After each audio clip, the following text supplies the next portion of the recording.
Chapter 841.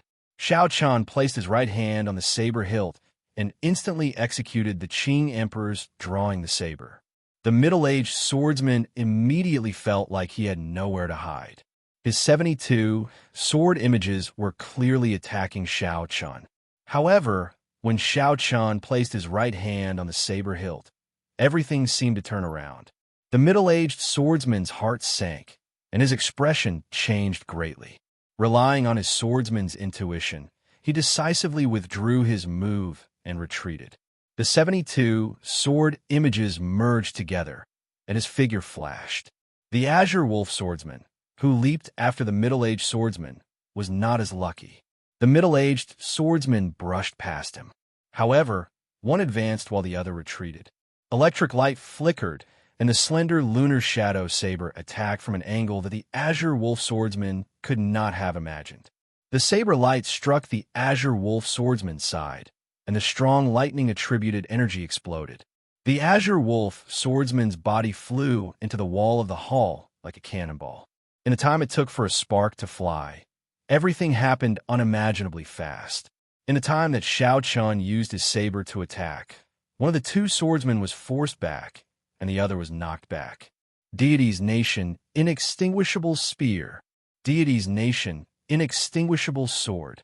Deity's nation, inextinguishable divine halberd. The three deity race old men worked together to execute the deity race's combination martial technique that Xianxia had seen before. A golden light appeared behind them, materializing a boundless sea and a divine kingdom rising and falling. Xianxia did not dare to underestimate them. He immediately took out his greatest trump card. Using lightning-fast means, he attacked before this combination martial technique was perfectly connected. Taiji Yin-Yang Flame Diagram. The purple thunder true fire and the lunar true fire chased each other, forming a charming scene.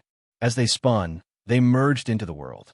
The vertical Taiji Yin-Yang Flame Diagram pressed forward with a strong might. Bang! Bang! Bang! There were 3 explosions, and the 3 weapons infused with divine light turned into light and scattered. However, the light of the Taiji Yin-Yang Flame Diagram did not diminish. Xianxia stretched out his hand and pointed. The Taiji Yin-Yang Flame Diagram swept out at an even faster speed, crashing into the 3. The golden sea behind him surged with huge waves as it roared ferociously, resisting with all its might.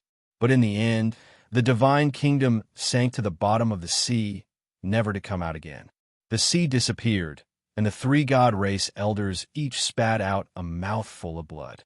The Taiji Yin-Yang Flame Diagram pushed forward, crashing into the walls of the hall, and severely injuring them once again. Xianxia used his absolute strength and showed no mercy, suppressing these 3 people without any fear. This was because he had absolute confidence in his own strength. With a flash of light, the 2 flames returned to his eyes. 2 loud sword chimes resounded. The green wolf swordsman and the middle-aged human swordsman charged over again. Dragon is as long, and dragon. Dragon. Dragon took. Dao's. Xiao Xiao Tian's chins, SSS's star. Said, and said, and on. 2 dragon-shaped saber chi came out of the long saber, flying at the middle-aged swordsman. Even Emperor Wu could only receive this dragon playing with pearl head on. This move was sufficient to fluster this middle-aged swordsman for a long time. After dealing with this troublesome middle-aged swordsman, Xianxia brandished his saber and clashed with the Azure Wolf swordsman. When the saber and sword clashed, sparks flew, creating a dazzling light. Boom! When the many cultivators below saw that Xianxia could not extricate himself, they rejoiced. They swarmed over and flew towards the stone platform. Xianxia turned his head to take a look, and the blazing purple thunder true fire in his right eye poured out, forming a sea of fire. The ferocious purple thunder true fire instantly struck the cultivator at the very front. The group of people on fire immediately cried out miserably. They fell to the ground and rolled around in pain, trying to think of all sorts of ways to extinguish the fire. The fire was ferocious. The electricity contained in it crackled and flickered, forcing the group of cultivators back. When the three merfolk race cultivators saw this fire, their eyes lit up. They were clearly very excited. Still not retrieving the sword? What are you waiting for? Seeing the three stunned people, Xianxia could not help but feel angry. The purple thunder true fire would not be able to block this group of people for long. After the middle-aged swordsman dealt with the twin dragons playing with pearls, it would be difficult for him to retrieve the sword. At this moment, this was the best opportunity to retrieve the sword. He could not understand why the three were not moving. Princess Yin was the first to startle to her senses. Her figure flashed, and while everyone was busy, she effortlessly placed the sword box into her universe ring. Xianxia heaved a sigh of relief and withdrew the purple thunder true fire. After knocking back the azure wolf swordsman, he slowly landed on the stone platform. Looking at the empty stone platform, the others recovered their wits, startled awake. It turned out that Xianxia and the merfolk race had worked together. They were so high profile just to attract everyone's attention. Xianxia sheathed his saber and hid the sharpness in his eyes. He looked around and smiled faintly. The treasure already has an owner. There is no need to continue fighting. The middle-aged swordsman, who had withstood the dragon playing with Pearl, appeared to be in a sorry state. He wiped the blood off his lips and glared at Xianxia angrily. Then his figure flashed and entered the transportation formation in the air. The azure wolf swordsman felt very depressed in his heart. He kept feeling like he had been tricked, played by Xianxia in front of so many people. As for the three deity race old men, they had already left this place long ago. Xianxia had utterly defeated them in one move. There was no place for them to show their old faces. The many martial sages who were preparing to fish in troubled waters all looked at Xianxia with some fear. Then they quickly entered the transportation formation in the air and went to the lower levels. Soon, only Xianxia and the three merfolk race old men remained. Princess Yin walked over leisurely with a blue headscarf in her hand. She handed it over and said, "Words cannot express my gratitude for your great kindness. This headscarf is not a secret treasure. However, it has a refreshing and calming effect. I hope young Master Xiao will accept it." Xianxia received the headscarf and felt a chill invade his body. His entire body trembled as he felt his earlier fatigue vanish. His body now radiated boundless vitality. This headscarf did not look as ordinary as the other party made it out to be. Xianxia put it away and muttered to himself, "We will meet again if we are fated to. Goodbye." Seeing Xianxia vanish from the transportation formation, Mu Yun could not help asking, "Your Highness, why did you not clarify things with him? He clearly used the purple thunder true fire earlier. That is much stronger than the extreme thunder true fire. If he was willing to help, the hidden danger of the merfolk race could be resolved." Mule nodded as well and said, "I think this Xianxia is not a cold-blooded and emotionless person. If he is willing to help just because of the favor my race had with the Qing Emperor 10,000 years ago, he might be willing to help to the end." A bitter look flashed in Yan's sky-blue eyes. She smiled faintly and said, "Never mind. With the extreme thunder sword, the problem should be more or less resolved. It has already been 10,000 years. Even I am embarrassed to say it out loud. How could I have the face to say it?" Xianxia did not feel too much about repaying his ancestors' kindness while he was at it. As for whether the other party was speaking the truth or not, he would just believe it for now. On the second floor of the Treasury Hall, the number of stone rooms with secret treasures that had not been taken away increased. Xianxia was not in a rush to go up. Unlike the others, Xianxia did not focus on the king grade secret treasures on this trip to the Treasury Hall. If possible, Xianxia hoped to choose one or two high-quality sage grade secret treasures that were compatible with him. Firstly, king grade secret treasures were not easy to obtain.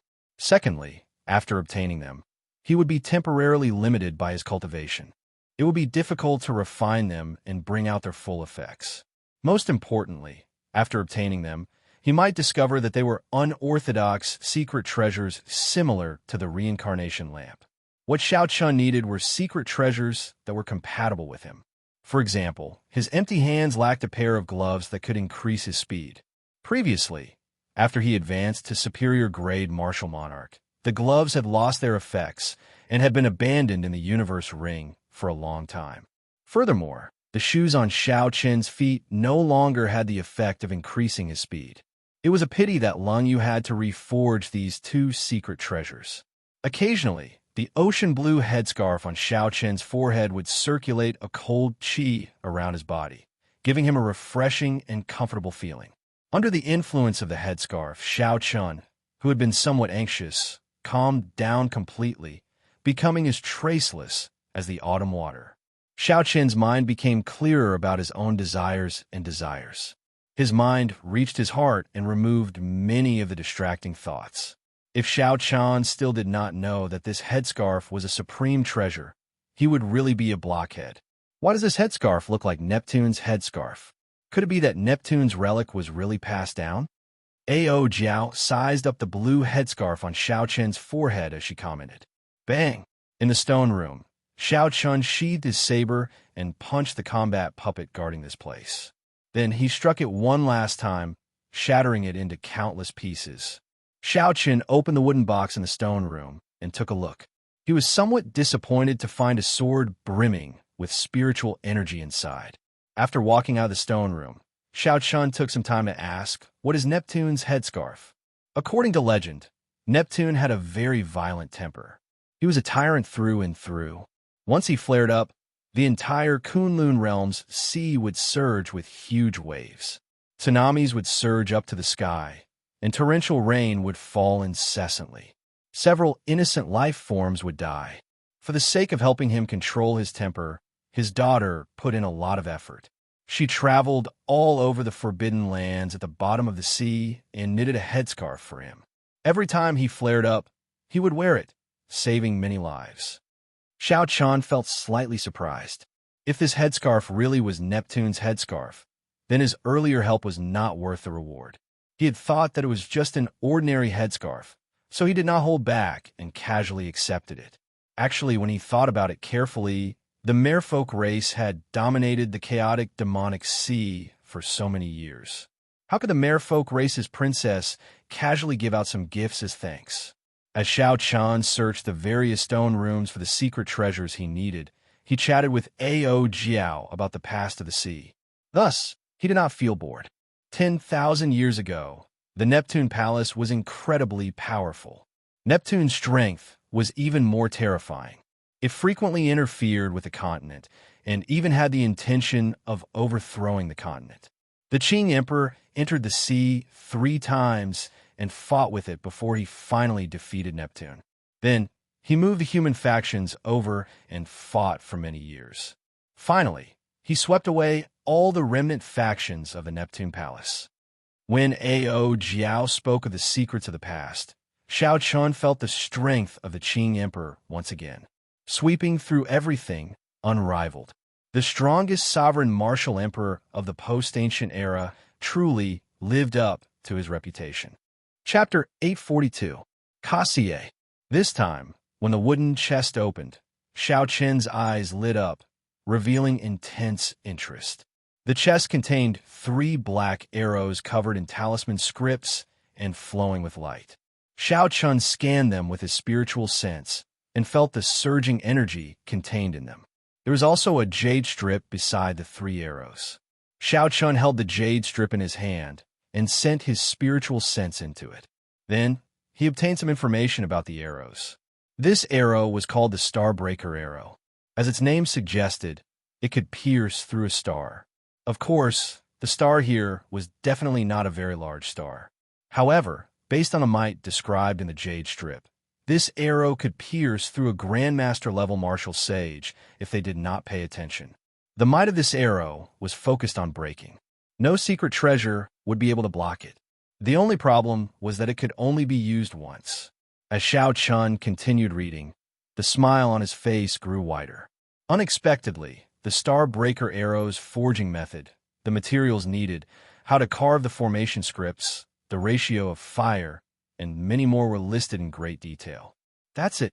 Inside the treasury hall, Xiao Qin chose the first secret treasure he needed.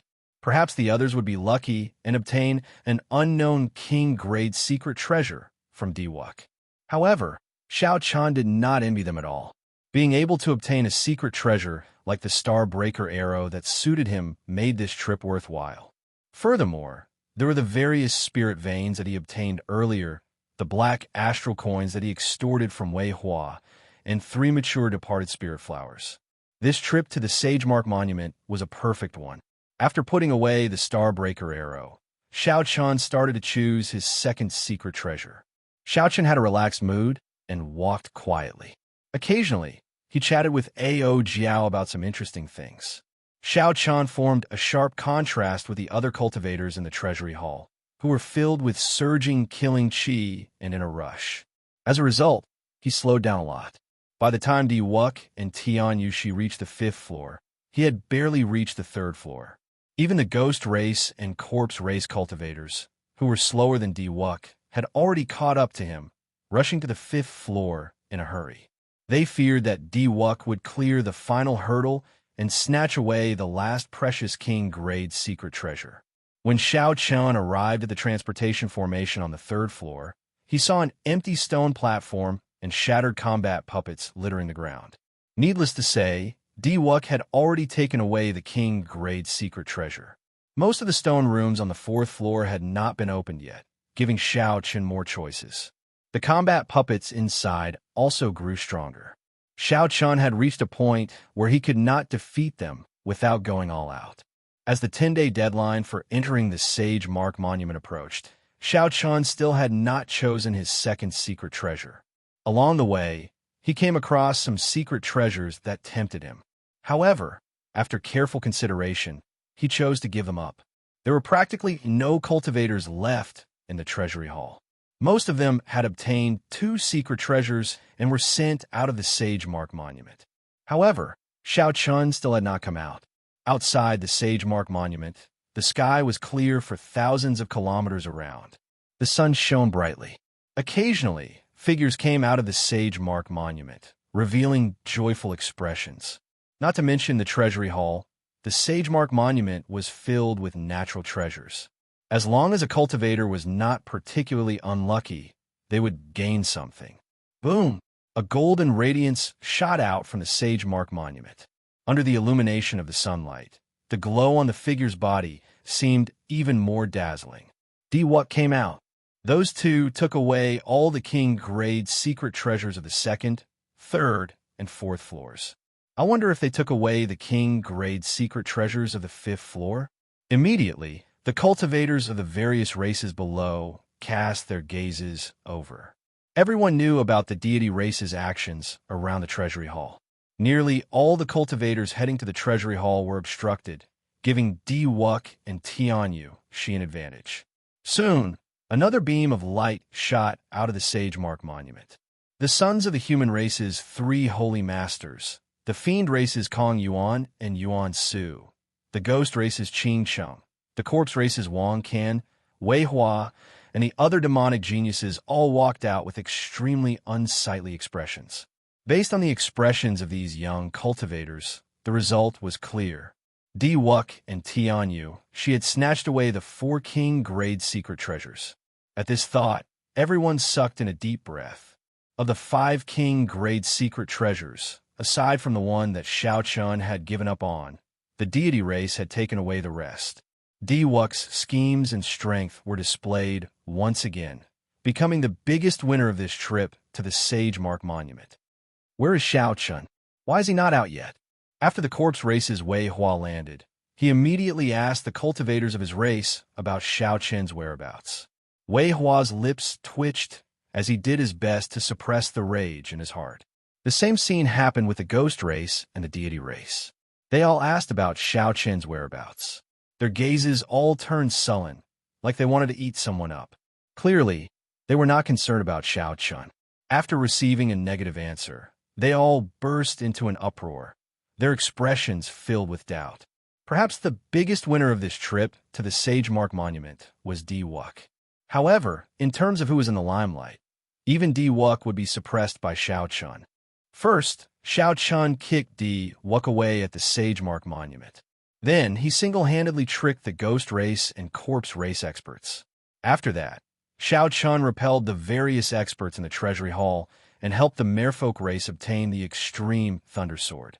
He treated the king-grade secret treasures as nothing, giving them away so easily. Xiao Qin's unconventional actions, his exceptional sharpness, and his strong strength. Whether the deity race's people admitted it or not, Xiao Qin already had some of the glory of the Qing Emperor back then. However, at this moment, all the young demonic geniuses of the various races had come out. However, Xiao Chun was nowhere to be seen. This was very strange. Hence, a scene that had not occurred in 1,000 years appeared in front of the Sage Mark Monument. The cultivators of the various races had already obtained something. However, because of one name, they all stood guard in front of the Sage Mark Monument, unwilling to leave. The people waiting outside for Xiao Chun to come out to vent their frustrations felt very conflicted when they did not see Xiao Chun come out. Xiao Chun, who was in the treasury hall, felt conflicted as well. He felt conflicted over the fact that the deadline was approaching, but he had not found a high-quality sage-grade secret treasure like the Starbreaker arrow that moved him at first glance. After putting in a lot of effort, Xiao Chun knocked out 3 combat puppets in a stone room on the 5th floor. Then, he arrived at the treasure chest containing the secret treasure. If Xiao Chun still could not find a secret treasure that moved him, he could only return and pick a secret treasure that he had in reserve. When the wooden chest opened, a folded black cloak appeared. This cloak was different from ordinary cloaks. Its design was exquisite, and the materials it was made of were exquisite. There were feather shoulder pads on the shoulders. Silver threads were embedded at the edges of cloak. It did not look like the silver of the mundane world, but some kind of rare and precious metal. Xiao Chun raised his hand and stretched out. Then, he slowly unfolded the folded black cloaks. Without sending in his spiritual sense, he could move the secret treasure. However, if he wanted to bring the secret treasure out, he had to place a spiritual mark on it. After sizing up the appearance of the black cloak, Xiao Chun rather liked it. It gave off a desolate and cold feeling. Then, Xiao Chun took out the jade strip from the chest. His expression turned grave. The information in it was rather simple. It only said that this black cloak was called Tian Hai. Such simple information made Xiao Chun hesitate. He did not know how to choose. His intuition told him that this cloak should be extraordinary. However, his rationality told him that the risk was not worth taking. The secret treasures that he had chosen earlier were much more reliable than this. Tian Hai. Xiao Chun muttered the name a few times, trying to figure out the effects of this cloak from its name. However, he still could not make heads or tails of it. Let's choose this one. This cloak was made of at least 23 superior materials. The feathers on the shoulder pads should not be for decoration. At the very least, it should be able to increase your speed. When Ao Jiao saw that Xiao Chun could not make up his mind, she helped him analyze it. All right, I'll listen to you. Xiao Chun nodded. He stretched out his hand and put on the cloak. After that, he placed his own brand on it. Before he could even experience its effects, he was teleported away by an invisible force. His field of vision suddenly opened up. Xiao Chun floated to the ground and looked around. He discovered that he had returned to the outside world. However, the situation seemed a little off. Outside the Sage Mark Monument, the cultivators discussed why Xiao Chun had not come out yet. This was especially so for the cultivators of the ghost race and corpse race. They even started cursing. Xiao Chun had tricked these 2 races too badly. Most of them had not even reached the treasury hall before they were sent out. This was especially so for Wei Hua. Right now, he was thinking of how to get back a huge sum of money from Xiao Chun. 500,000 black astral coins was not a small sum. If not for his ancestor holding a high position in the Corpse God Palace, he would not have been able to afford it. If not for Wei Hua's ancestor holding a high position in the Corpse God Palace, he would have been the Underworld Fire Sovereign, one of the 4 great corpse monarchs. Wei Hua even felt like jumping into a river. The corpse race and ghost race cultivators stared at the Sage Mark Monument with fiery gazes. The moment they waited for Xiao Chun to come out, they would immediately surround him and attack him, not caring about morality or justice. Even if they could not kill Xianxia in front of everyone, they would at least beat him up and take back all the benefits he had obtained, destroying his reputation. Diwuk was in a pretty good mood. However, when he thought about how Xianxia had used his words to slap him in the face before the Sage Mark Monument and send him flying with a kick, he could not help feeling angry. No matter how much self-restraint she could not help getting angry, waiting for Xianxia to come out. If he could not vent this anger in his heart, it would be unbearable. Today, Xianxia's reputation would fall, and he would be taught a lesson. Diwuk's gaze was as sharp as a sword as he stared at the Sage Mark Monument, not saying a word. Xianxia felt that something was wrong with the situation. The reason was not that these people hated him to the bone or that undisguised killing intent. Instead, it was that even though he had already come out, these people did not seem to notice him, still staring at the Sage Mark Monument. After thinking about it, Xianxia concluded that the problem should be with the activated Heavenly Sea cloak that he wore. Heavenly Sea, Heavenly Sea. Xianxia suddenly understood the meaning of these two words. What else could it be other than deceiving everyone? Even with Diwuk's mental energy, he could not sense Xianxia's presence. Xianxia's heart could not help but pound wildly. It looked like he had made the right choice. Chapter 843. They hated him to the core and were waiting for him to come out so that they could swarm him and beat him to death without a care for the consequences. Xianxia's lips could not help but curl up in a smile. With the Heavenly Sea cloak, it looked like he did not need to use the backup plans that he had prepared. Those backup plans were rather troublesome and might not be able to completely hide from this group of people. It's great now. Just you wait. Even if you wait to the end of the world, you will not see me come out. However, I will not let you vent your frustrations. The next time they met, as long as it was not such a grand scene, Xianxia was confident of leaving easily. Xianxia did not know how long the Heavenly Sea cloak's ability to deceive everyone would last. He felt his Heavenly Sage laws depleting quickly. This was not a good place to linger. After glancing at Xianxia and his first senior sister, Xianxia sent a voice projection to each of them. He told his first senior sister that he was safe so that she would not worry about him. Then, he arranged to meet with Xianxia 3 days later to discuss some matters. Without waiting for the two to reply, Xianxia pushed off the ground and left this place with a calm expression. The group of people in front of the Sage Mark Monument continued to wait bitterly. They kept imagining how they would teach Xianxia a lesson after he came out. 1 hour later, Xianxia was already far from the Kunlun mountain range. As he flew quickly in the air, the feathers on his shoulders slowly unfurled, forming 2 exquisite wings. Each wing created a long trail of air, raising his speed by about 20%. Xianxia fiddled with the wings and discovered that he could control the direction of the 2 wings. With a thought, he immediately adjusted his direction. This discovery delighted Xianxia. The speed at which he adjusted his direction was several times faster than before. If he could familiarize himself with it, it would be very beneficial in battle. The cry of a goshawk came from ahead. Xianxia wanted to test out the Sky Sea cloak's abilities. As he looked at the goshawk, a faint killing intent rose in his eyes.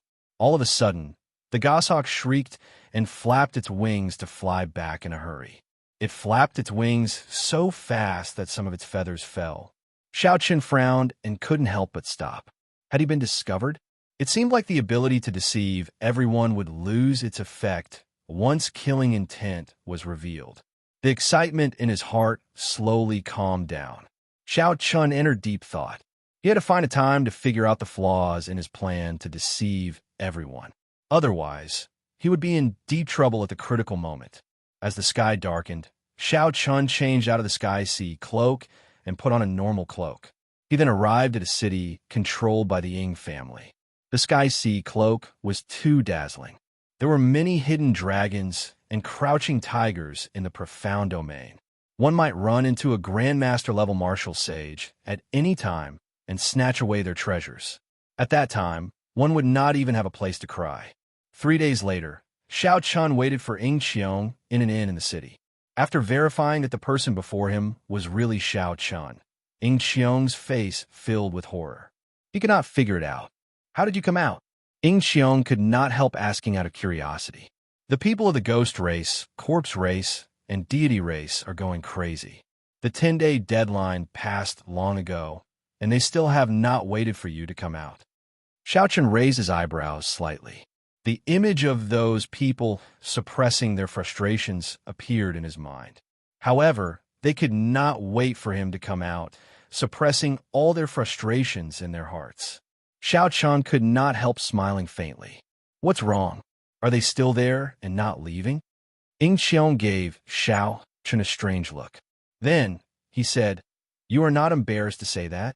You humiliated Wuxia, and the ghost race and corpse race suffered so miserably. They even wished that they could skin you alive. How could they leave so quickly?" Xiaochen really did not mean to say that. The existence of the Death Throne made it hard to resolve the grudges between him and the ghost race and corpse race. The matter of the departed spirit fruit was just a fight between the two sides. If Xiaochen were the one who lost, he would be in an even worse state than these people. As for Wuxia, given his ambition, Xiaochen had long since become a thorn in his side. The conflict between them was even harder to resolve. It was practically impossible for them to coexist, since Xiaochen was Wuxia's enemy. How could he feel any guilt for everything he did? If he showed any mercy, he would be the one consigned to eternal damnation. Xiaochen took a sip of wine and said, "I did not ask you to come here today to talk about this. Look at these." Xiaochen stretched out his hand and wiped on the table. When he moved his hand away, there were 10 flowers as gentle as moonlight on the table. A refreshing fragrance wafted out, spreading throughout the entire room. Xiong was slightly stunned. Then he exclaimed in shock, "These are the lunar cassia flowers from a peak great spirit tree. Where did you get them? Furthermore, there are 10 of them in one go." Naturally, Xiaochen could not tell Xiong where the lunar cassia flowers came from. So Xiaochen took a sip of wine and said calmly, "The lunar cassia flowers have better healing effects than rank 9 medicinal pills when consumed directly. Several sage-grade medicinal pills use the lunar cassia flowers as the main ingredient." Xiong picked up a lunar cassia flower and sniffed it. She closed her eyes and revealed an immersed expression on her jade-like face. After a while, she opened her bright eyes and said, "I am very clear about the value of the lunar cassia flowers. There is no need to say more. You want to sell these lunar cassia flowers, right? 10 lunar cassia flowers that can be sold for a good price. However, it is not a price that will move you. You should keep them for yourself." At this point, Xiong suddenly stopped. A strange expression appeared on her face. She looked at Xiaochen and said, "Don't tell me you still have a large number of lunar cassia flowers? Otherwise, you would not have called me over alone." Xiaochen was startled in his heart. This woman was indeed very intelligent. With just a little thought, she had already guessed the situation. More or less. "I have a large number of lunar cassia flowers that I need you to sell. However, you need to ensure that my identity does not leak out. I can give you these 10 lunar cassia flowers as compensation." Xiong smiled faintly and stretched out her hand, not standing on ceremony as she accepted the 10 lunar cassia flowers. She said, "This is simple. The Flourishing Heaven Pavilion in Leisure Feather City will be holding a large auction soon. At that time, all sorts of people will be there. Given my position there, I can help you get rid of a large number of lunar cassia flowers without anyone noticing." Leisure Feather City was one of the 3 largest cities in the profound domain. Cultivators of the various races gathered there. There were countless experts in the city. If there was an auction there, there would definitely be a lot of good things. Xiaochen felt excited.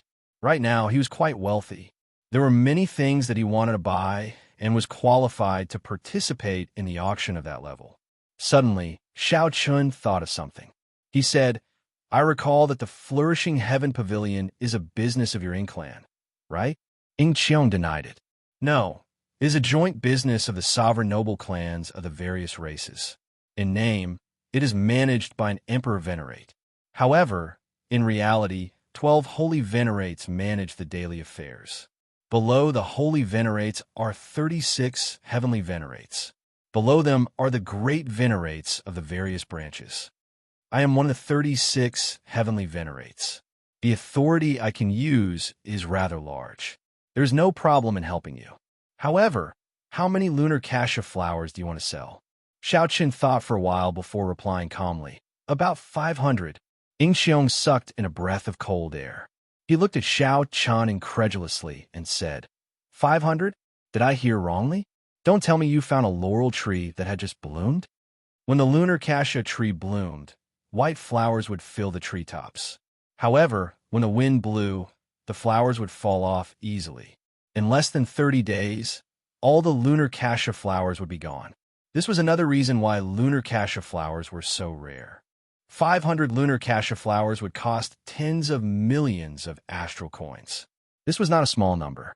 If the number were not too large, Xiaoqian would not have sought Xiong's help. How could several dozen lunar cassia flowers attract any attention? The lunar cassia tree was a treasure trove.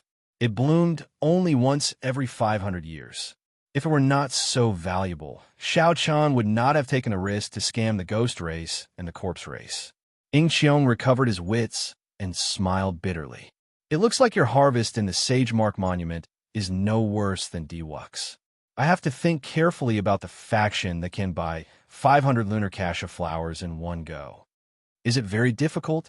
Xiaoqian asked with a frown. Xiong said after some thought, it is not difficult to sell them. However, if you sell so many lunar cassia flowers at the same time, the other party will definitely lower the price. I have to help you think about it carefully. Otherwise, you will suffer a huge loss. Just wait for my news. After Xiong left, Ao Jiao asked in confusion, Xiaoqian, why are you in such a rush to sell the lunar cassia flowers? You already have tens of millions of astral coins now. You do not lack money. Xiaoqian put down the wine cup in his hand and explained, the cost of teleporting from the Kunlun realm to the Sky Dome realm is astronomical. I definitely have to bear the cost myself. Furthermore, after returning to the Sky Dome realm, I intend to stay there for a long time before leaving. I need to prepare sufficient cultivation resources. When Ao Jiao heard Xiaoqian's explanation, she did not say anything more. However, she still reminded him, you just advanced to Martial Sage, and you want to return? The Sky Dome realm is not like the Kunlun realm. Your cultivation speed will definitely slow down. Now is the time for the younger generation to put in effort. It was not easy for you to catch up to them at the starting line. In the past, Xiaoqian's cultivation had always lagged behind his peers. He had been chasing after them bitterly. Now that he had reached the new starting line of Martial Sage, he finally stood at the same starting line and charged into the Martial Emperor's Tao together. If Xiaoqian gave up on this opportunity to advance at the same time, he would have to spend a lot of effort to catch up. Xiaoqian stood up and walked out of the booth. He said, don't worry. Since I already decided to return, naturally, I've already considered everything clearly. I'm just reminding you, not worrying about you. Don't overthink. Xiaoqian smiled and did not say anything. Inside the room of the inn, Xiaoqian cultivated calmly, consolidating the foundation that he had just advanced to Martial Sage and familiarizing himself with the various changes that came with advancing to Martial Sage. Xiaoqian, who was in a leisurely mood, did not know that the rumors about him in the outside world had already caused a huge commotion. 10 days had already passed. The ghost race, corpse race, and deity race cultivators waited for 3 days. However, they still did not see Xiaoqian appear. Their patience had worn thin. With nowhere to vent their frustrations, one could easily imagine how depressed these people were.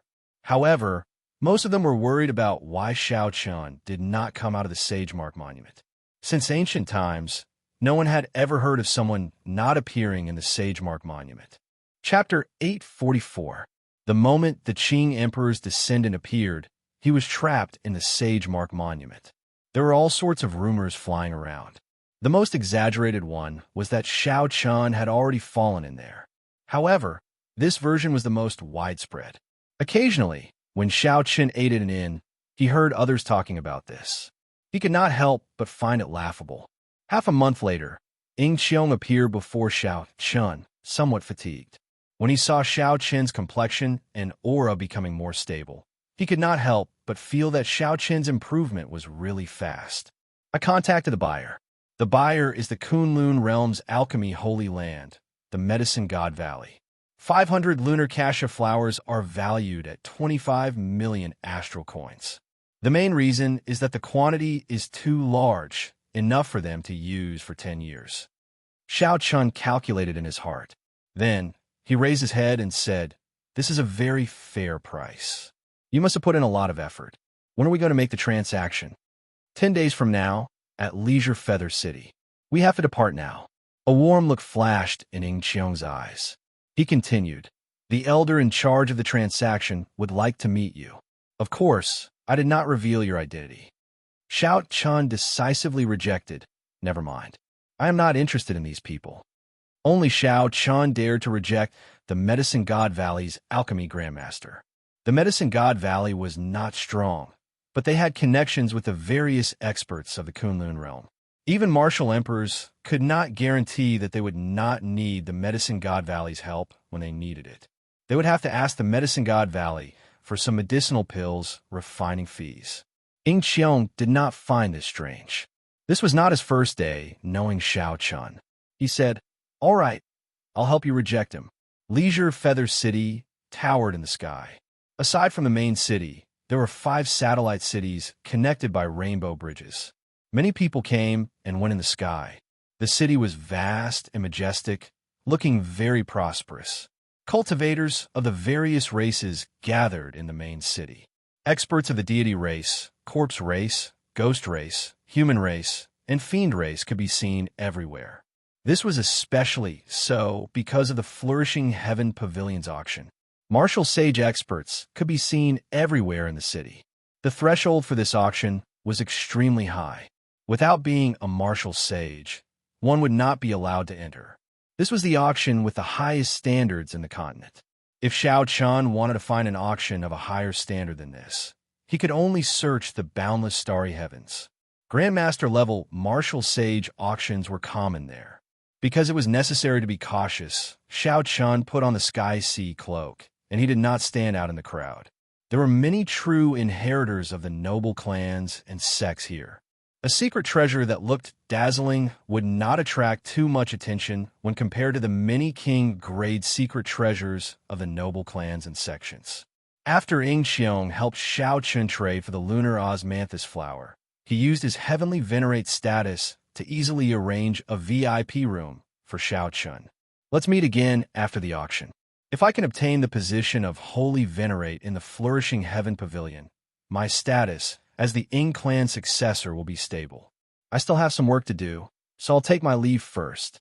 As the 2 old men took Xiong away, Xiaoqin entered deep thought. This was the first time he felt the pressure of this girl.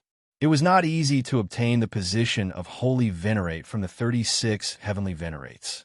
Furthermore, Xiaoqin still had to deal with the overt and covert attacks of the clan. The power struggle of a large clan was truly chilling. Just as Xiaoqin stepped into the flourishing Heaven Pavilion, a few gazes that he did not sense slowly left his back. Is it him? It is him. On the way here, Xiong did not have a second person accompanying him. Good, 500 lunar osmanthus flowers in one go. He definitely has a mature lunar osmanthus tree. Perhaps he also has a peak-grade immortal spirit ring on him. Otherwise, he would not be able to make the lunar osmanthus tree mature. The VIP room was luxuriously decorated, dazzling with gold and jade. However, it did not look tacky at all.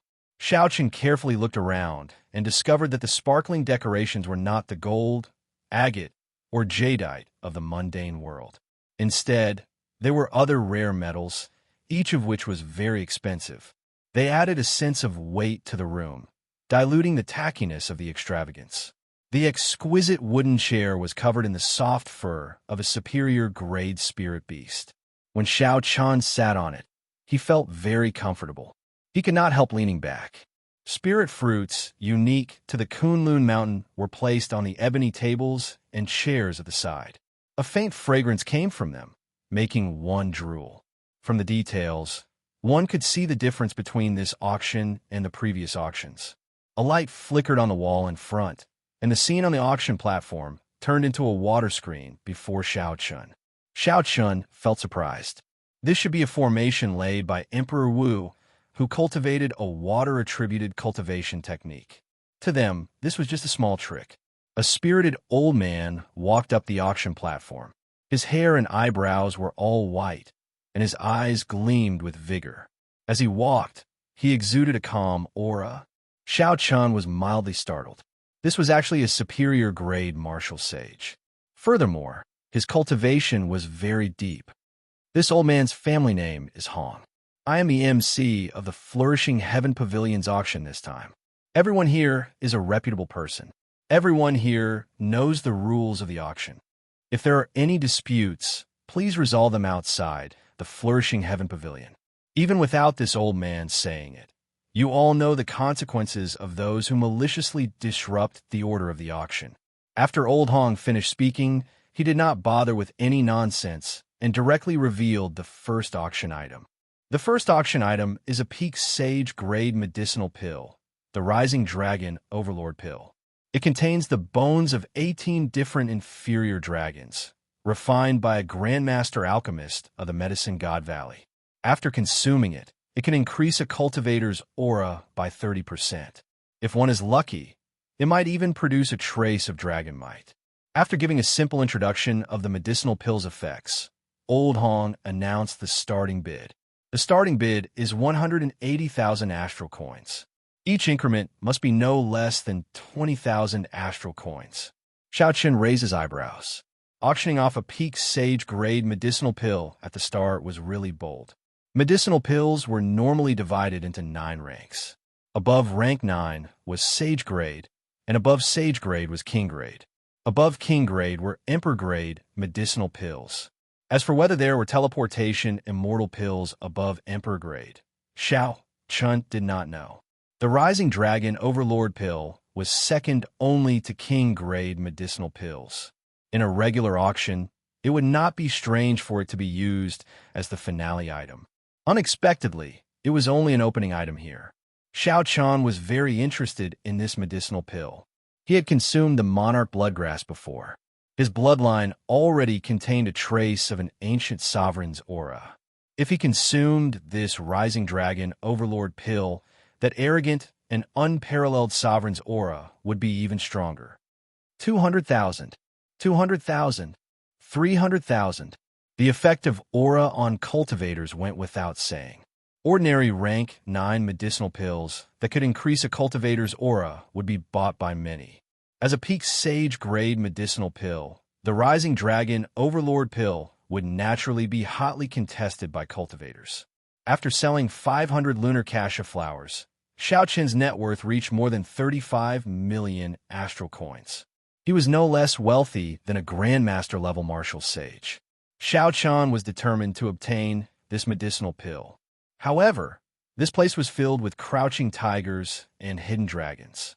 He could not appear to be unparalleled and attract attention.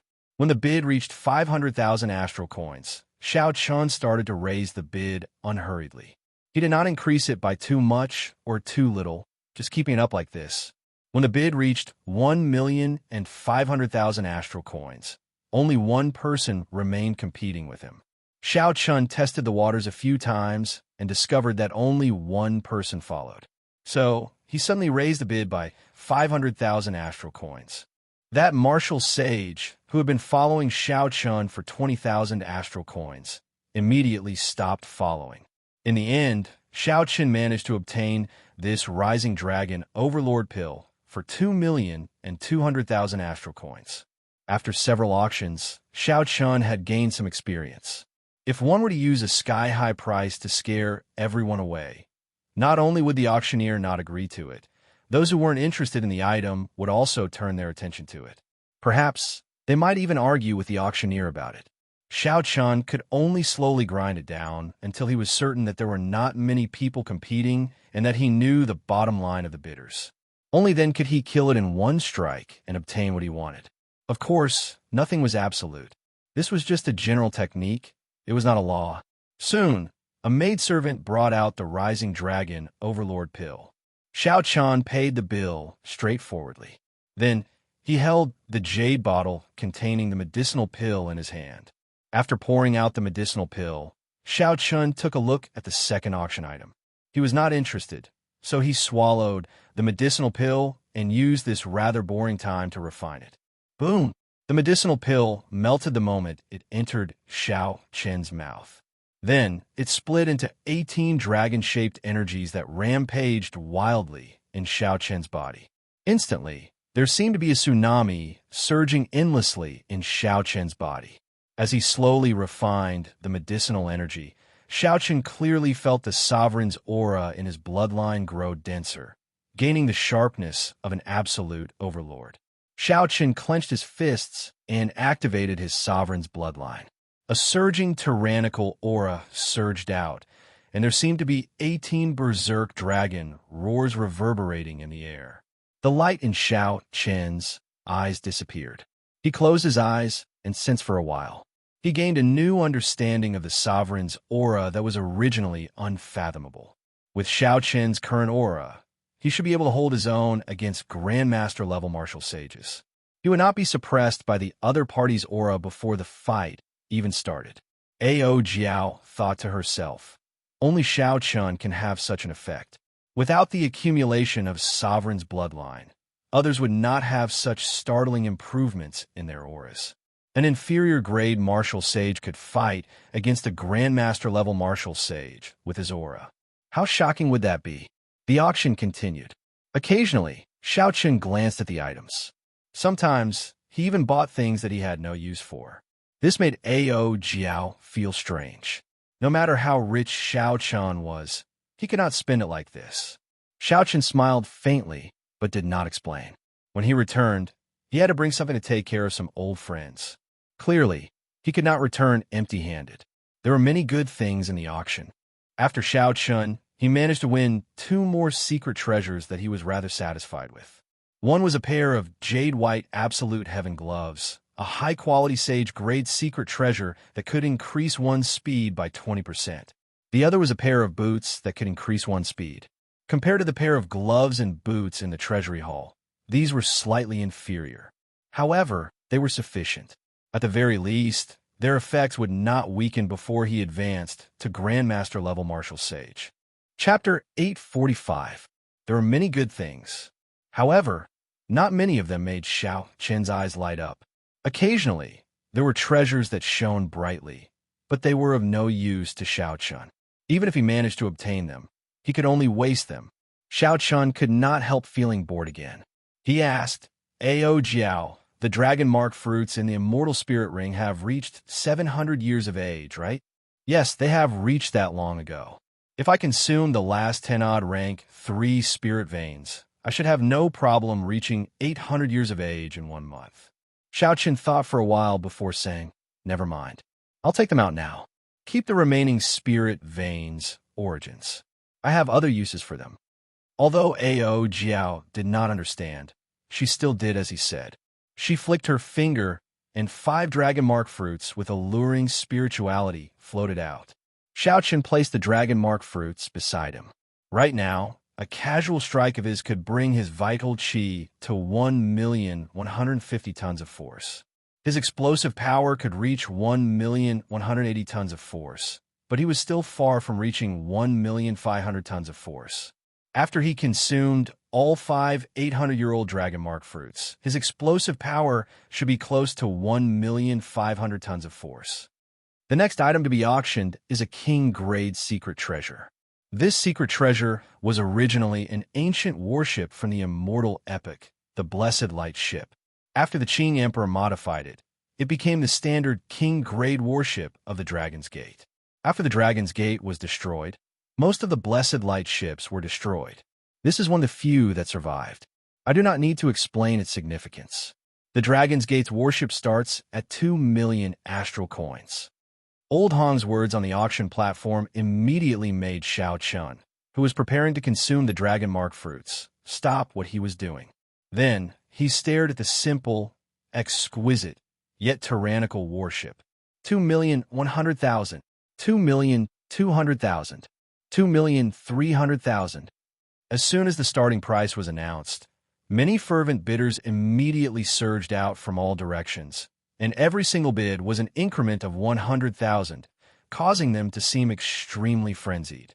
The Blessed Light ship formed the Dragon's Gate's fleet. It had once followed the Qing Emperor and swept through the world, becoming unrivaled in the starry heavens. In the battles with the demons, it had created countless glory. It was the only King-class warship that was comparable to an Emperor-class warship and could be mass-produced. Its combat power was far superior to other King-class warships of the same kind. Aside from the Emperor-grade warship, no other warship could compare to it, be it speed, firepower, or the level of formation runes inscribed. They were all incomparable. Unfortunately, in the final battle of the Sky Dome realm, the unrivaled fleet was completely destroyed. The Qing Emperor also died and left the Kunlun realm. When the Dragon's Gate was at its peak, its headquarters were destroyed. In an instant, the Dragon's Gate collapsed. If not for the fact that there were still some peak major characters who had a good relationship with the Qing Emperor, it would have been a problem for the Shao clan's direct bloodline to continue. The blueprints for the Brahmin ship of Radiance had disappeared a long time ago. It was truly not easy to find such a ship. The major figures of the various sects were all competing with each other in the hopes that they would be able to replicate it. If they could, then the strength of their sects would definitely increase qualitatively. Only King-grade warships could travel freely in the starry heavens. Such a Dragon's Gate's warship could rival a Grandmaster-level Martial Sage. The price soared rapidly. Soon, it reached 5 million astral coins. However, there was still an endless stream of people bidding. The bustling scene did not diminish at all. A fanatical flame appeared in Xianxia's eyes. No matter what, I have to buy this Brahmin ship of Radiance. I have to buy it. Xianxia clenched his right fist tightly. However, he thought rationally and did not rush to make a bid. 10 million astral coins. It was unknown who the honored guest in VIP Room 7 was, but he called out 10 million astral coins in one go, immediately scaring off several martial sages who followed suit. Only 5 or 6 people with the ability to compete remained. Xianxia did not make a move, continuing to observe the situation unhurriedly. When the price continued to soar to 15 million astral coins, only 2 people remained bidding. 15 million astral coins already surpassed the value of a king-grade secret treasure. If not for the Qing Emperor's glorious deeds in the Dragon's Gate and the military merits of the Dragon's Gate's warship, 10 million astral coins would already be an astronomical price. When the price was finally set at 16 million star coins, one of the 2 remaining people could not continue and had no choice but to withdraw with regret. Old Hong revealed a satisfied expression. 16 million astral coins was more or less the price he expected. He could finally strike the gavel and close the deal. 20 million astral coins. Just as Old Hong was about to speak, Xianxia, who was in VIP Room 7, calmly called out his own bid. The entire place fell silent. The 3 old men in VIP Room 10 were slightly stunned. One of them, a white-clad old man, flew into a rage. He had spent so much effort to pay 16 million astral coins. How could he have expected to be instantly outbid at the crucial moment? The 2 old men on the left and right said, "Old Bai, don't be anxious. The 2 of us still have some astral coins on us. It should be enough to help you obtain this worship." The white-clad old man thought quickly, and a sinister expression appeared on his face. He said, "There's no need. It is not worth it to pay more astral coins. I have my own ways." Good. 20 million astral coins going thrice. This Dragon's Gate's warship, the Blessed Light ship, goes to the distinguished guest in VIP Room 28. Old Hong was slightly stunned. Then, he beamed and closed the deal. Inside the VIP room, Xianxia smiled faintly. Then, he picked up a dragon mark fruit and placed it in his mouth. As he refined the medicinal energy of the dragon mark fruit and nourished his vital qi, he quietly waited for the maidservant to bring up the Dragon's Gate's warship. After refining the 5 dragon mark fruits, Xiaoqian's entire body surged with heat. His vital qi surged like a great river, giving him an inexhaustible supply of vital qi. The glove on his right hand flickered with a jade-white luster. Half of the 5 fingers were exposed. Then Xianxia clenched his fist. The crackling of his bones sounded like small claps of thunder, resounding continuously in this average-sized VIP room. A strong wind, formed by the surging energy, surged wildly in the room. However, under Xiaoqian's control, the wind did not break anything. The exquisite paintings and the paintings on the walls remained intact. Not only did Xiaoqian's vital qi increase, but his control over his strength had also improved. The finer details were even more extraordinary. Creak. The doors to the VIP room opened. A pretty maidservant carried out a jade plate and brought up the blessed light ship. The strong wind in the room immediately found an outlet. It immediately howled out like a berserk saber that could break a sharp blade. The pretty maidservant could not help but pale in fright. Under the cloak, Xiaoqian's expression did not change. He quickly opened his tightly clenched right hand, and the strong wind instantly scattered. Only the maiden's clothes and long hair fluttered in the wind. This esteemed guest, the Dragon's Gate's warship, the Blessed Light ship, has arrived. Please inspect it. The maidservant calmed herself and carefully walked over. Xiaoqian stretched out his hand, and the 1-meter-long Blessed Light ship flew over.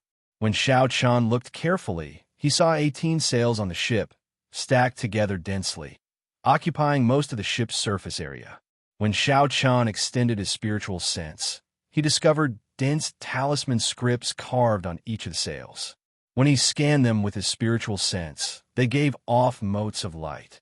Several blue dragon patterns hidden in the clouds were carved on the 2 sides of the ship, looking very realistic. The dragon's eyes looked ferocious, exuding might. The dragon mouth opened slightly, and Xiaoqian touched it. Then he closed his eyes and felt it. There was a complicated formation in the innermost part of the ship. There are 18 grooves in the formation. There should be astral cores or peak-grade spirit stones in them. However, they were empty, so the formation could not be activated. Xiaoqian opened his eyes, and the bow of the ship stood straight in front of him. Amid the boundless light, supreme Sanskrit chants rang out. The blue dragon carvings on the 2 sides of the ship seemed to come to life. A formless dragon roar resounded in Xiaoqian's mind. Good. It is indeed the Dragon's Gate's warship. Furthermore, it is an intact warship. After Xiaoqian inspected the ship, he happily paid the bill. The maidservant smiled as she took out 18 inferior-grade astral cores. Then, she said respectfully, "These 18 inferior-grade astral cores are a complimentary gift from our pavilion. There is also this golden VIP card. In the future, as long as you spend money in the Flourishing Heaven Pavilion, you will enjoy VIP treatment." Xiaoqian put away the golden VIP card and the astral cores. After thinking for a while, he said, "The Flourishing Heaven Pavilion should have superior-grade astral cores for sale, right?" The maidservant nodded and said, "Naturally, we do. One superior-grade astral core costs 100,000 astral coins. However, superior-grade astral cores are one of the few treasures that are not discounted. Even an individual cannot buy more than 20 at a time. I hope this guest can understand. Superior-grade astral cores could only be obtained by hunting extremely high-ranked astral beasts. Not only was the risk high, but the efficiency was also low. Even in the starry heavens, they were extremely rare treasures, all the more so in the profound domain." Xiaoqian knew about this. He waved his hand and said, "It's fine. Just give me 20 superior-grade astral cores and 100 medial-grade astral cores." Just as the maidservant was about to leave, Xiaoqian suddenly called out, "Help me put this transaction on the Ghost Pavilion's heavenly venerate, Xianxia. It is because of him that I am spending money in the Flourishing Heaven Pavilion." Xiaoqian guessed that there was a lot of competition between heavenly venerates. By doing this, he should be able to help the other party a little. The maidservant's expression changed slightly. She exclaimed, "So, it turns out that you are an honored guest brought in by a heavenly venerate. I apologize for my lack of manners. I will do as we agreed. 20 superior-grade astral cores and 100 medial-grade astral cores cost Xiaoqian close to 4 million astral coins. Now, the 35 million astral coins he had were less than 10 million. To prevent any changes, after the maidservant left, Xianxia started to place his spiritual mark on the Dragon's Gate's warship. When the spiritual mark was completely placed, the 1-meter-long warship paused for a moment and directly entered Xiaoqian's body, merging with his flesh and bones. After the king-grade secret treasure merged with his body, Xiaoqian's aura could not help but gain the weight of time, becoming as heavy as a mountain. Xiaoqian felt excited. He had not expected the Dragon's Gate's warship to have such an effect. When he subdued the reincarnation lamp in the past, there had not been such a huge change. Xiaoqian closed his eyes and remained silent. Then he sat cross-legged in the booth and started to slowly refine the Dragon's Gate's warship, getting the various formations and laws it contained to become more compatible with his body. However, Xiaoqian did not expect to completely refine the warship in one day and achieve 100% compatibility with his body. Chapter 846. If Xiaoqian wanted to completely refine a king-grade secret treasure, he still needed to raise his cultivation. He could not rush this. Soon, the maidservant returned with the astral core. Xiaoqian opened his eyes and thought for a while. Then, he prepared to leave this place immediately. There were many people eyeing this Dragon's Gate's warship. It was hard to guarantee that no one would make a move on him. After making his preparations, just as he was about to leave, Xiaoqian suddenly noticed the next auction item. It was an extremely rare saber monarch grass, which could improve a bladesman's saber intent. Xiaoqian immediately stopped. He decided to bid for this saber monarch grass before leaving. Little did he know, this decision in the blink of an eye prevented him from getting rid of some trouble. In booth 36, the white-clad old man that Xiaoqian used to instantly destroy the Dragon's Gate's warship held a 9-colored disc in his hand as he continuously formed hand seals. 9 different colored circles were spinning continuously on the round plate. Waves of mysterious energy were surging into the round plate non-stop. The white-clad old man's expression turned extremely grave. His eyebrows were deeply furrowed, looking like a large Chuan character. Kassier. Beams of light shot out from the disc, and a scene appeared on the disc. It showed the booth Xiaoqian was in.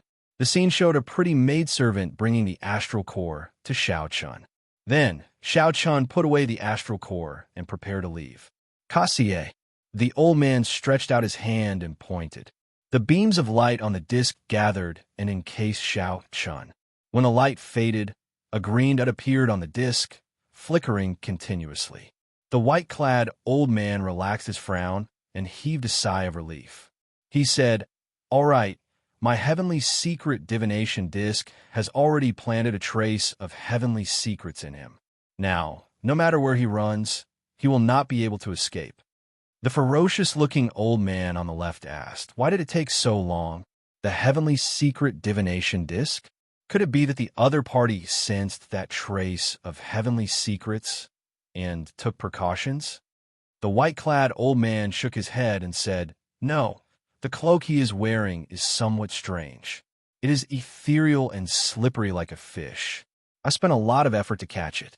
The old man on the right said, "This fellow has quite a few good things on him. I wonder which sect's old monster he is from." The 3 of them were inner sect elders of the Heaven and Earth sect. The Heaven and Earth sect did not have any race requirements.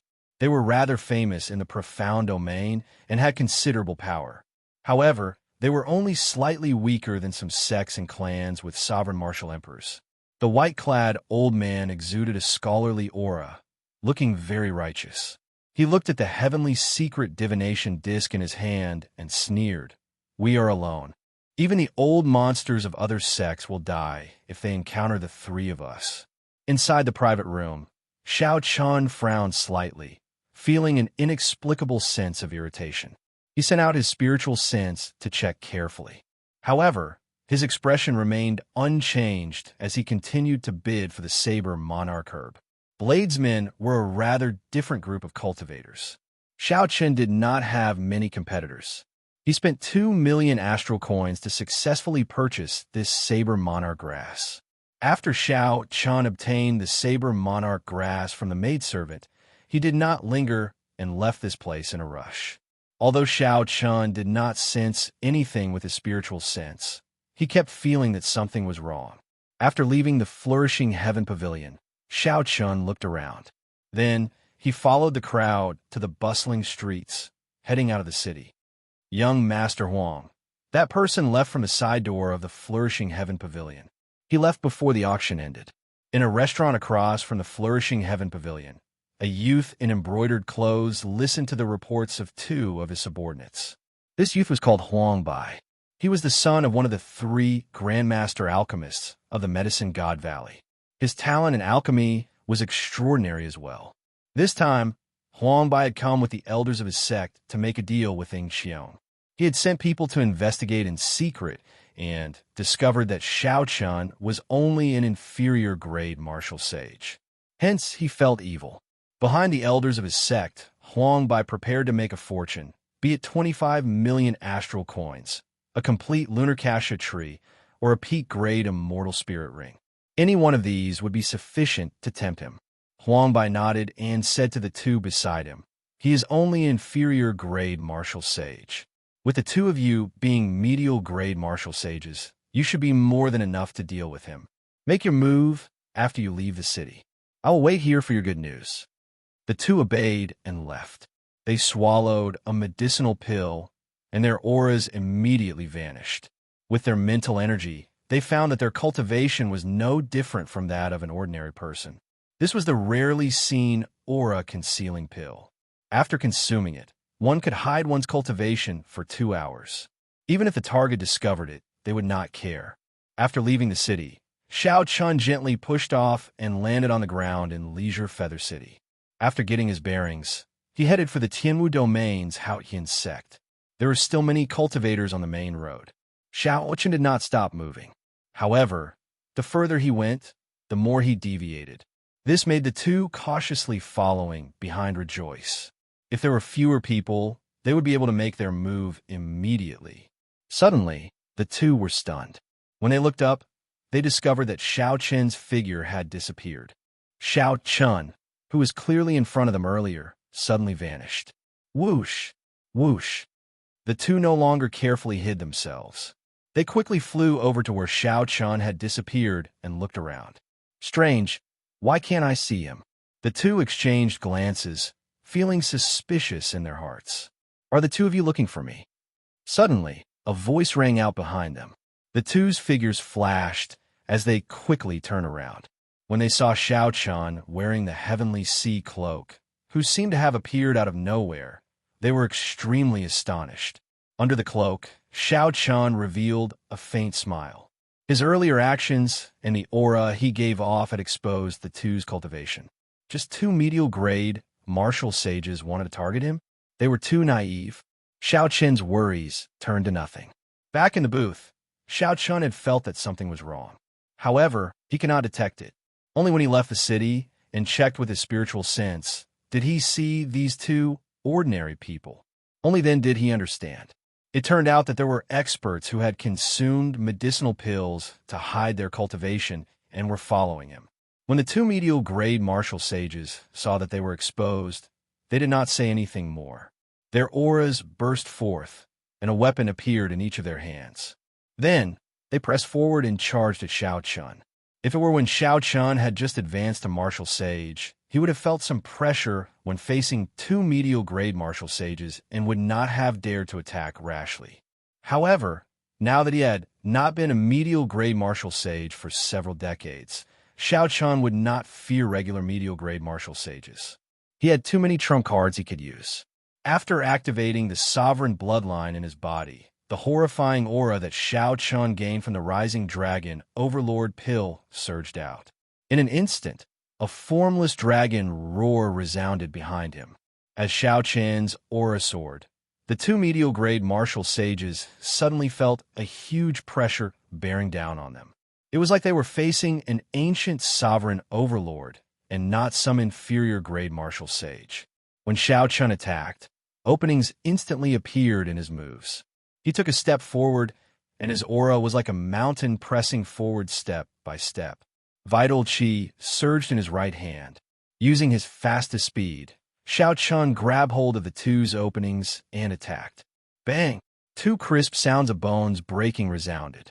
Xianxia punched the two medial-grade martial sages in the chest and sent them flying into the air. Blood leaked out of their mouths continuously. How can this be? We have rank 1 sage bodies. He shattered our ribs with a casual punch. As the two fell to the ground, they saw horror in each other's eyes. Xianxia was clearly only an inferior-grade martial sage, but the aura that he burst out with instantly suppressed them. His casual punch seemed to have more than 2 million kilograms of vital qi. This was simply horrifying. Xianxia did not give the two any time to think. He pushed off the ground again, and the two wings on his shoulders moved in different trajectories in the air. He moved so fast that only a blurry afterimage and 2 long afterimages could be seen.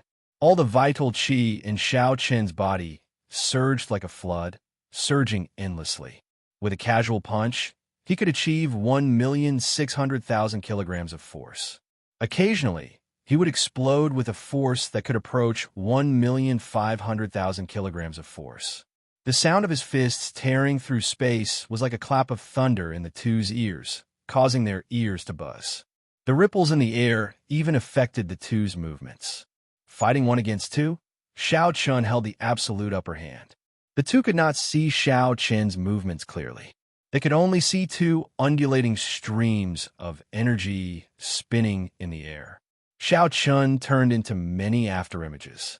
As he attacked, his fists flickered, forcing the two back several times. In less than 100 moves, Xiaoqian severely injured these two and made them vomit blood. They became incredibly weak and fell to the ground, unable to get up again. Xiaoqian stopped moving, and all the afterimages slowly vanished, revealing his true body. He said coldly, "With your insignificant cultivation, you dare to target my Dragon's Gate's warship? I really don't know how to evaluate you." "What Dragon's Gate's warship? We are the Medicine God Valley's people. You'd best let us go. Otherwise, with the Medicine God Valley's connections, there will be no place for you in this world."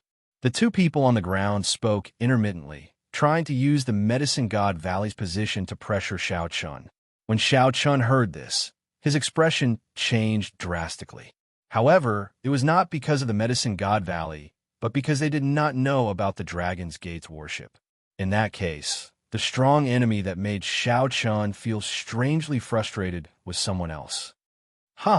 Unexpectedly, the one who won the Dragon's Gate's warship alone is actually a little friend. A voice resounded in the air. Xiaoqian looked up and saw a white-clad old man slowly descending from the sky. He looked around and saw 2 other old men in 2 other directions, sealing off his escape routes. Xiaoqian checked the cultivation of the 3 old men, and his heart immediately sank. Unexpectedly, all of them were bona fide superior-grade martial sages. The white-clad old man looked at Xiaoqian and said sullenly, "Hand over the Dragon's Gate's warship and the cloak you are wearing, and I can spare your life." Xiaoqian carefully sized up the white-clad old man in front. Then he glanced at the 2 old men in the other 2 directions. One of them looked ferocious and wore black robes. He had an indistinct, sinister smile on his face. The other wore green robes and had a skinny face with a small goatee. Xiaoqian committed the appearances of the 3 to memory and evaluated their strengths. Then he came up with a rough countermeasure. Chapter 847. Xiaoqian raised his head and looked calmly at the other party. Then he grasped something with his right hand and said, "Sir, have you heard of this saying before? It is better to bully an old man than to offend a young man. The river flows east for 30 years, then west for 30 years. Today, you rely on your age and cultivation to suppress me with numbers. Have you ever thought about your future?" The expressions of the 3 old men could not help but freeze. Unexpectedly, after Xiaoqian saw the 3 of them, he did not panic. Instead, he remained strangely calm and said such words. The white-clad old man snorted coldly and said, "Junior, you overestimate yourself. You might scare most people. This old man is an intersect elder of the Heaven and Earth sect. Emperor Wu is in the sect. Even if you become Emperor Wu in the future, what can you do to me? Cut the crap. Hand over the Dragon's Gate's warship and your cloak, and I'll let you live. Otherwise, you can forget about leaving today. Xiao Qian's gaze turned cold. He raised his head and said, "In that case, I will stand here. Let's see how you will not let me live." Xiao Qian's aura clashed fearlessly. The aura of an overlord allowed Xiao Qian to fight 1 against 3 without any pressure. The clash of auras created intense shockwaves that howled endlessly in the air. The wind howled deafeningly. When the white-clad old man saw the fearless Xiao Qian's sharpness, he felt bewildered. He did not know what gave Xiao Qian the confidence to remain so calm at this moment. "You're just bluffing. You're just bluffing. Let's see how long you can keep up the act." The white-clad old man steeled himself. He did not think that with 3 superior-grade martial sages here, they could not do anything to an insignificant inferior-grade martial sage. That would be a huge joke. The white-clad old man's figure wavered, and 2 beams of light, 1 black and 1 white, flickered around him.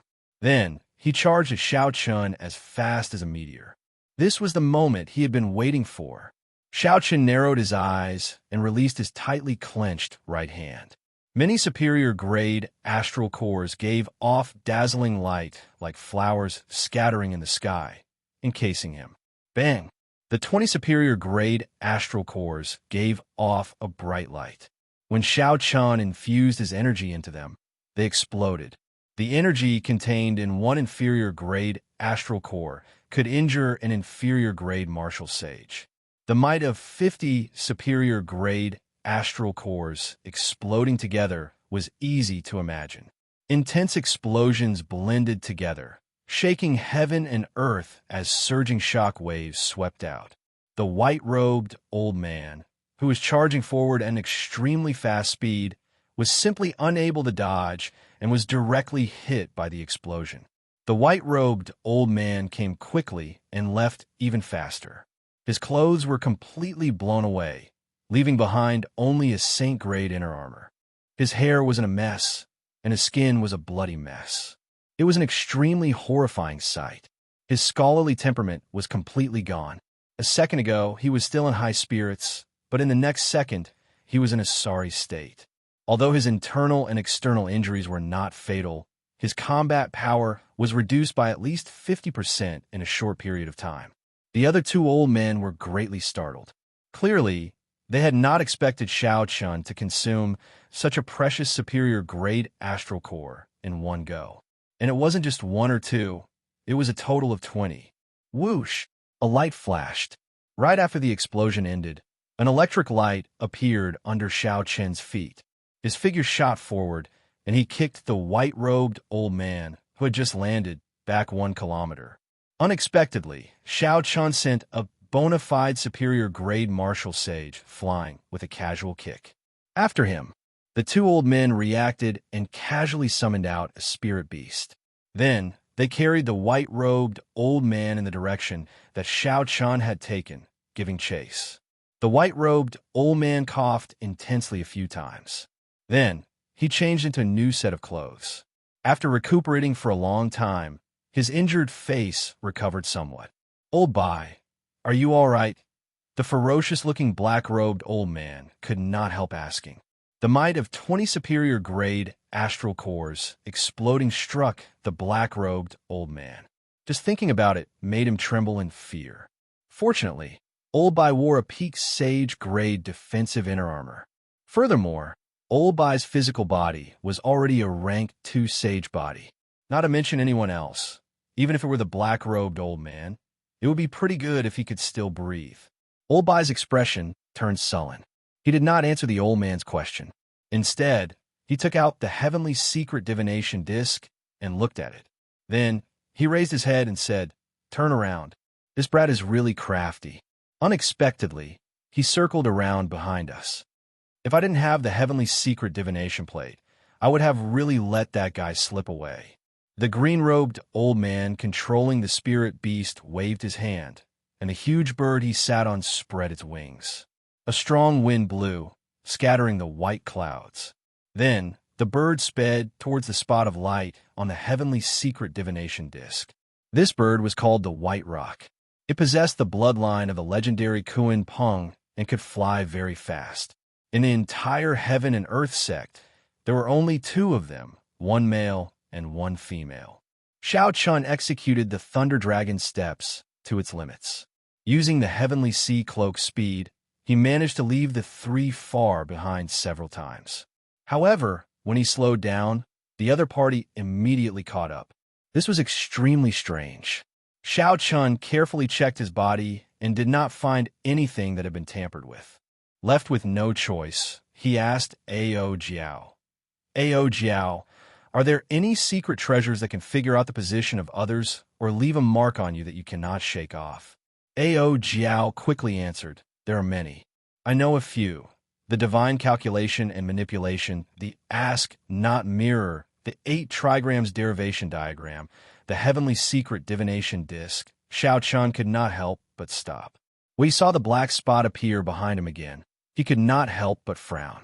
He said, it looks like I really fell for it. No wonder I felt something was wrong at the flourishing heaven pavilion. Actually, there's no need to worry. You have the Haoyan martial emperors will clone. You can instantly kill these people, Ao Jiao said without much concern. Xianxia shook his head and said, I can't. I can only use the martial emperors will clone in desperate situations. Right now, I'm still far from it. They're just superior grade martial sages. I already used 20 superior grade astral cores. How can I waste the will clone? What do you plan to do then? There is no way to run. That might not be the case. Xianxia looked up at the clear sky and summoned out the Dragon's Gate's warship, making it quickly grow larger. He said, let's go to the starry heavens and head directly to the Haoyan star. I don't believe that 3 superior grade martial sages will dare to go through the barrier of the sky with me. Xianxia gently leaped up and landed on the deck of the Dragon's Gate's warship. Then he quickly went into the hold and placed 18 inferior grade astral cores in the grooves of the formation. A light flickered, and the entire warship immediately came to life. It was like a huge, sleeping dragon awakening from a dream, filled with boundless energy. With his spiritual sense, Xianxia could feel every part of the warship. It was like this warship was his incarnation. With a thought, he could control it as he pleased. Unfortunately, he had only refined it for one day and could not bring out much of its combat prowess. Otherwise, with this warship, Xianxia would be able to easily kill off the pursuers. Whoosh! Xianxia appeared on the deck and controlled the warship to fly up continuously, 10 kilometers to 20 kilometers, heading for the formless barrier of the sky. Oh no! This fellow is going to use the Dragon's Gate's warship to go through the barrier of the sky. The ferocious-looking old man on the White Rock said with an unsightly expression. It looked like Xianxia was about to catch up, but he soared higher and higher. Without a king-grade warship, one would have to be a Grandmaster-level martial sage to break through the barrier of the sky. The white-robed old man, who held the heavenly secret divination disk in his hand, showed an uncertain expression.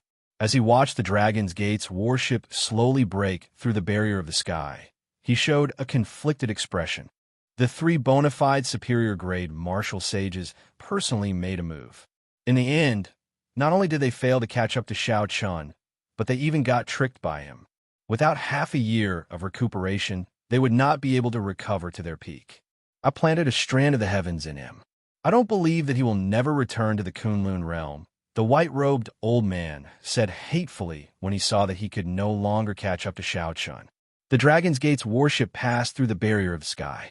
When the white-robed old man saw that he could no longer catch up to Xianxia, he could not help but say this hatefully. A faint azure barrier encased the Dragon's Gate's warship, preventing the chaotic flows of space in the starry heavens from invading. Chapter 848. As Xianxia stood on the deck, he turned his head back and glanced at the formless barrier of the sky. He felt startled. He wondered where the immortal Eppa got such a grand feat to create such a huge barrier, surrounding the entire Kunlun realm. What kind of enemies were they dealing with? Could it be just astral beasts? When Xianxia thought about it, that should not be possible. The highest-ranked astral beast, the Destroyer, was only slightly stronger than a sovereign martial emperor. During the immortal epoch, those powerhouses would not have been frightened by these astral beasts. Hence, Xianxia somewhat disagreed with the views of the later generations. Everyone believed that the barrier of the sky was to prevent astral beasts. It was just that the peak of the martial epoch had passed. To them, astral beasts were horrifying existences that could not be dealt with. Once Xianxia descended to the Kunlun realm, there would be a great calamity.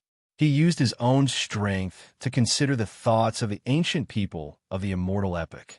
The star beasts that were a headache in the eyes of the warriors might not be a problem in the eyes of the immortal cultivators. The real trouble might come from a more distant starry sky. Retracting his gaze, Xianxia shifted his gaze to the vast sea of stars. Being in the starry sky of the universe, all he felt was insignificance. Xianxia was slightly troubled. He had heard that the Haoyan planet was only 10,000 miles away from the barrier of the sky. Moreover, most of the sect's bases were at this distance. Even if they couldn't find the Haoyan planet after breaking through the barrier of the sky, they would still be able to find the bases of the other sections. That way, they wouldn't be lost in space. However, when he came out, he realized that he was gravely mistaken. As far as the eye could see, all he could see were stars, innumerable and endless. There were all kinds of them, big and small, and it completely exceeded his expectations. There were also other things in the star state, such as the asteroid belts, the river of light, and the black holes. Once trapped in those forbidden areas, one would definitely die. At this moment, he finally understood the importance of a star chart. Without a star chart, it would be impossible to move an inch in the Milky Way. Back then, when Xianxia followed the heavenly battle palace's 2 palace masters, he felt that the journey was very peaceful. Occasionally, he encountered trouble, but he easily dodged it. Now that he was steering the ship through the starry skies, it didn't feel like that at all. Don't worry, there should be a starry sky relay station nearby. Since I didn't reject your decision to enter the starry sky, there must be a way out. Ao Jiao's voice rang out at the right time, which calmed Xianxia down. Xianxia did not dare to act rashly. He only let the Dragon's Gate's warship drift with the chaotic space. He asked, "What is a starry heaven relay station? How come I have never heard of it before?" Ao Jiao smiled and said, "With your experience, naturally, you have not heard of this before. Grandmaster-level martial sages and above already possess the basic strength to travel the starry heavens alone. The Starry Heavens Relay Station is a place for these Grandmaster-level martial sages and above to stay.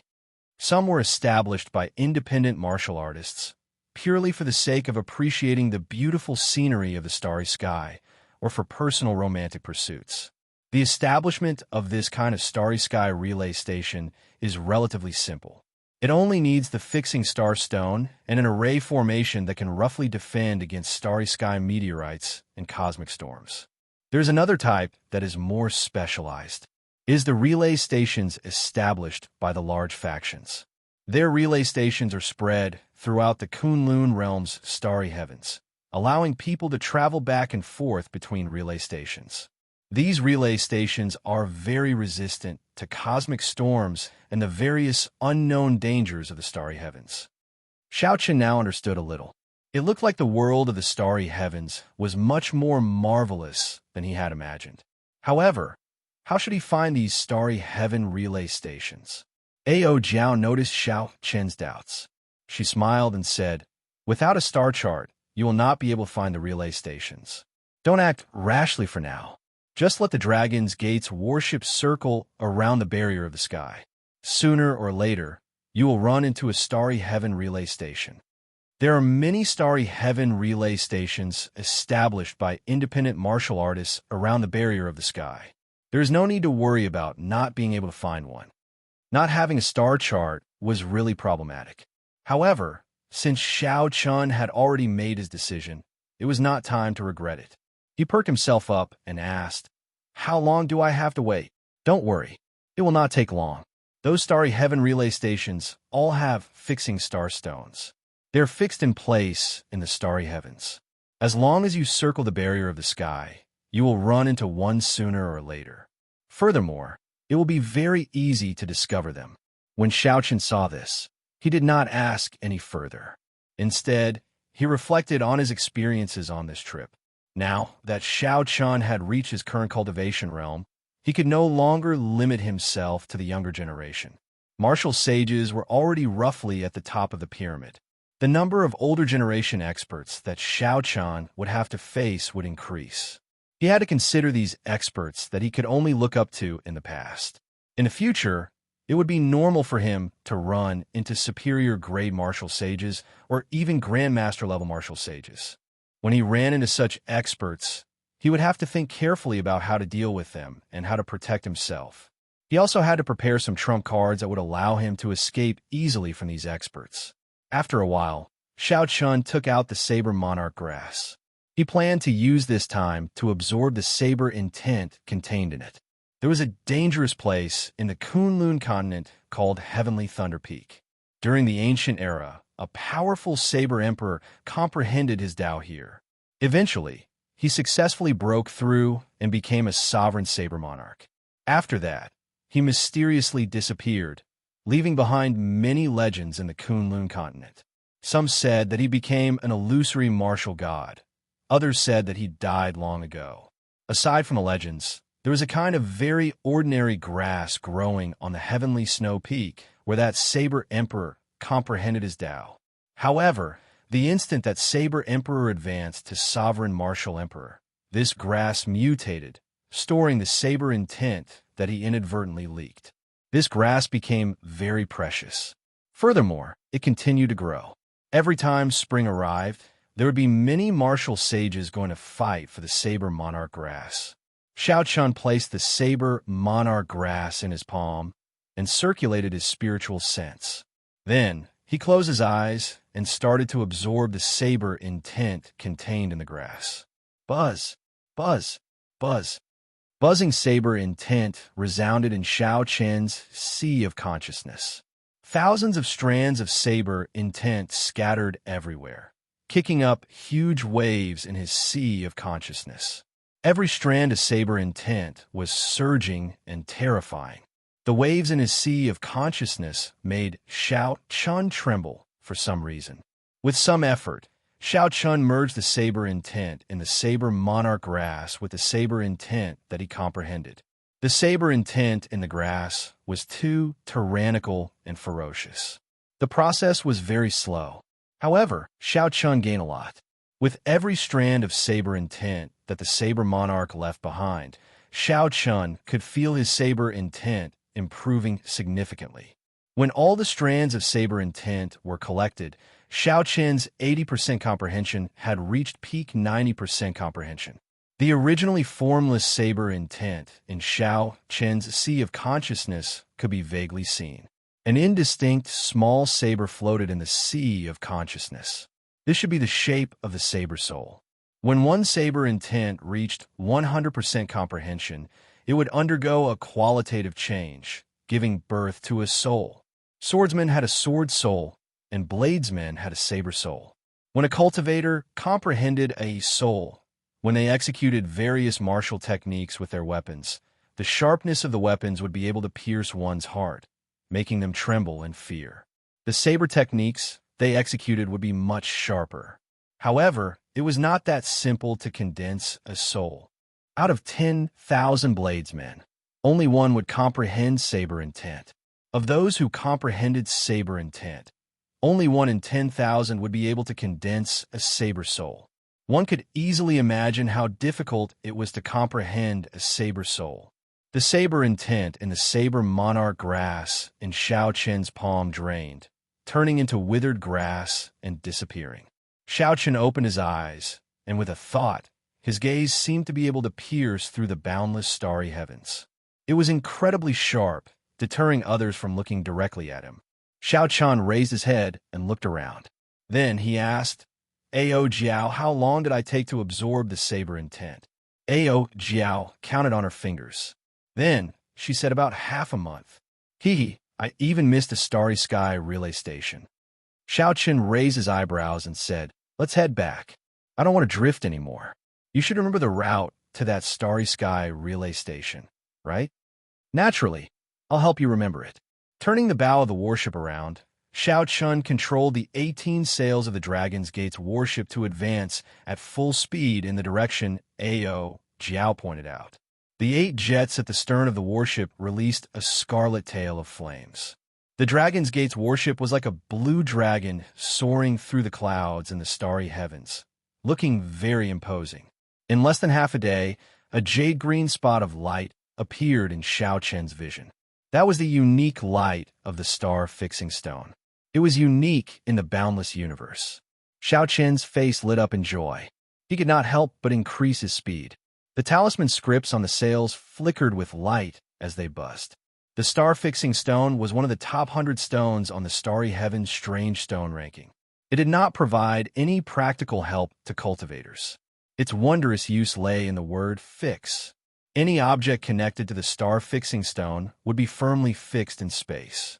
No matter how strong the Starry Heavens storm was, it would not be able to blow it away. This was because it was already connected to the structure of that space. The star-fixing stone was the foundation of a Starry Heavens relay station. Without the star-fixing stone, there would be no Starry Heavens relay station. A relay station that always drifted in the starry heavens would not be of any help to cultivators on an adventure. The price of a star-fixing stone was based on its size. A palm-sized star-fixing stone would cost a regular superior grade martial sage 10 years of savings. The larger the star-fixing stone, the more expensive it would be. That jade-green spot of light slowly closed in on Xiaoqian. When it was 5 kilometers away, Xiaoqian, who was on the bow, could already see the relay station clearly. Although it was called a relay station, it was actually a mountain peak that had been chopped off and turned upside down. All sorts of buildings had been erected on that flat platform. The jade-green light came from the inverted triangular ground below. The star-fixing stone was probably embedded in the core of this triangle. This Starry Heavens relay station was very small, no more than 1 kilometer in radius. With Xiaoqian's cultivation, he could circle it 4 or 5 times in one breath. The buildings on the platform were very simple. Aside from a shop, a few wooden houses, and a courtyard, the other places were all planted with flowers and trees. 2 old men sat at a stone table in the courtyard, drinking tea and playing Go. Not far away, a girl about 7 or 8 years old practiced her saber alone. The entire scene looked very harmonious. Xiaoqian put away the Dragon's Gate's warship. Then, he stood on 2 clumps of electric light. In a flash, he arrived at the top of the platform and was blocked by a formless restriction. The 2 old men glanced at Xiaoqian and did not pay him any more attention. However, the girl practicing the sword shouted in a tender voice, "Daddy, Daddy, there is a guest. Business is here." Chapter 849. Whoosh! A jade pendant flew out from below, passing through the restriction and flying toward Xiaoqian. Xiaoqian stretched out his hand and grabbed it. Then, he passed through the restriction without any obstruction. When the girl saw the cloaked Xiaoqian, she felt very curious. She stared at Xiaoqian with her large eyes. A lazy voice came from the shop in the courtyard. It said, "Little girl, don't get distracted. Continue practicing the saber." The girl giggled and made a funny face. Clearly, she was not afraid of the person speaking. However, she still obediently continued practicing the saber.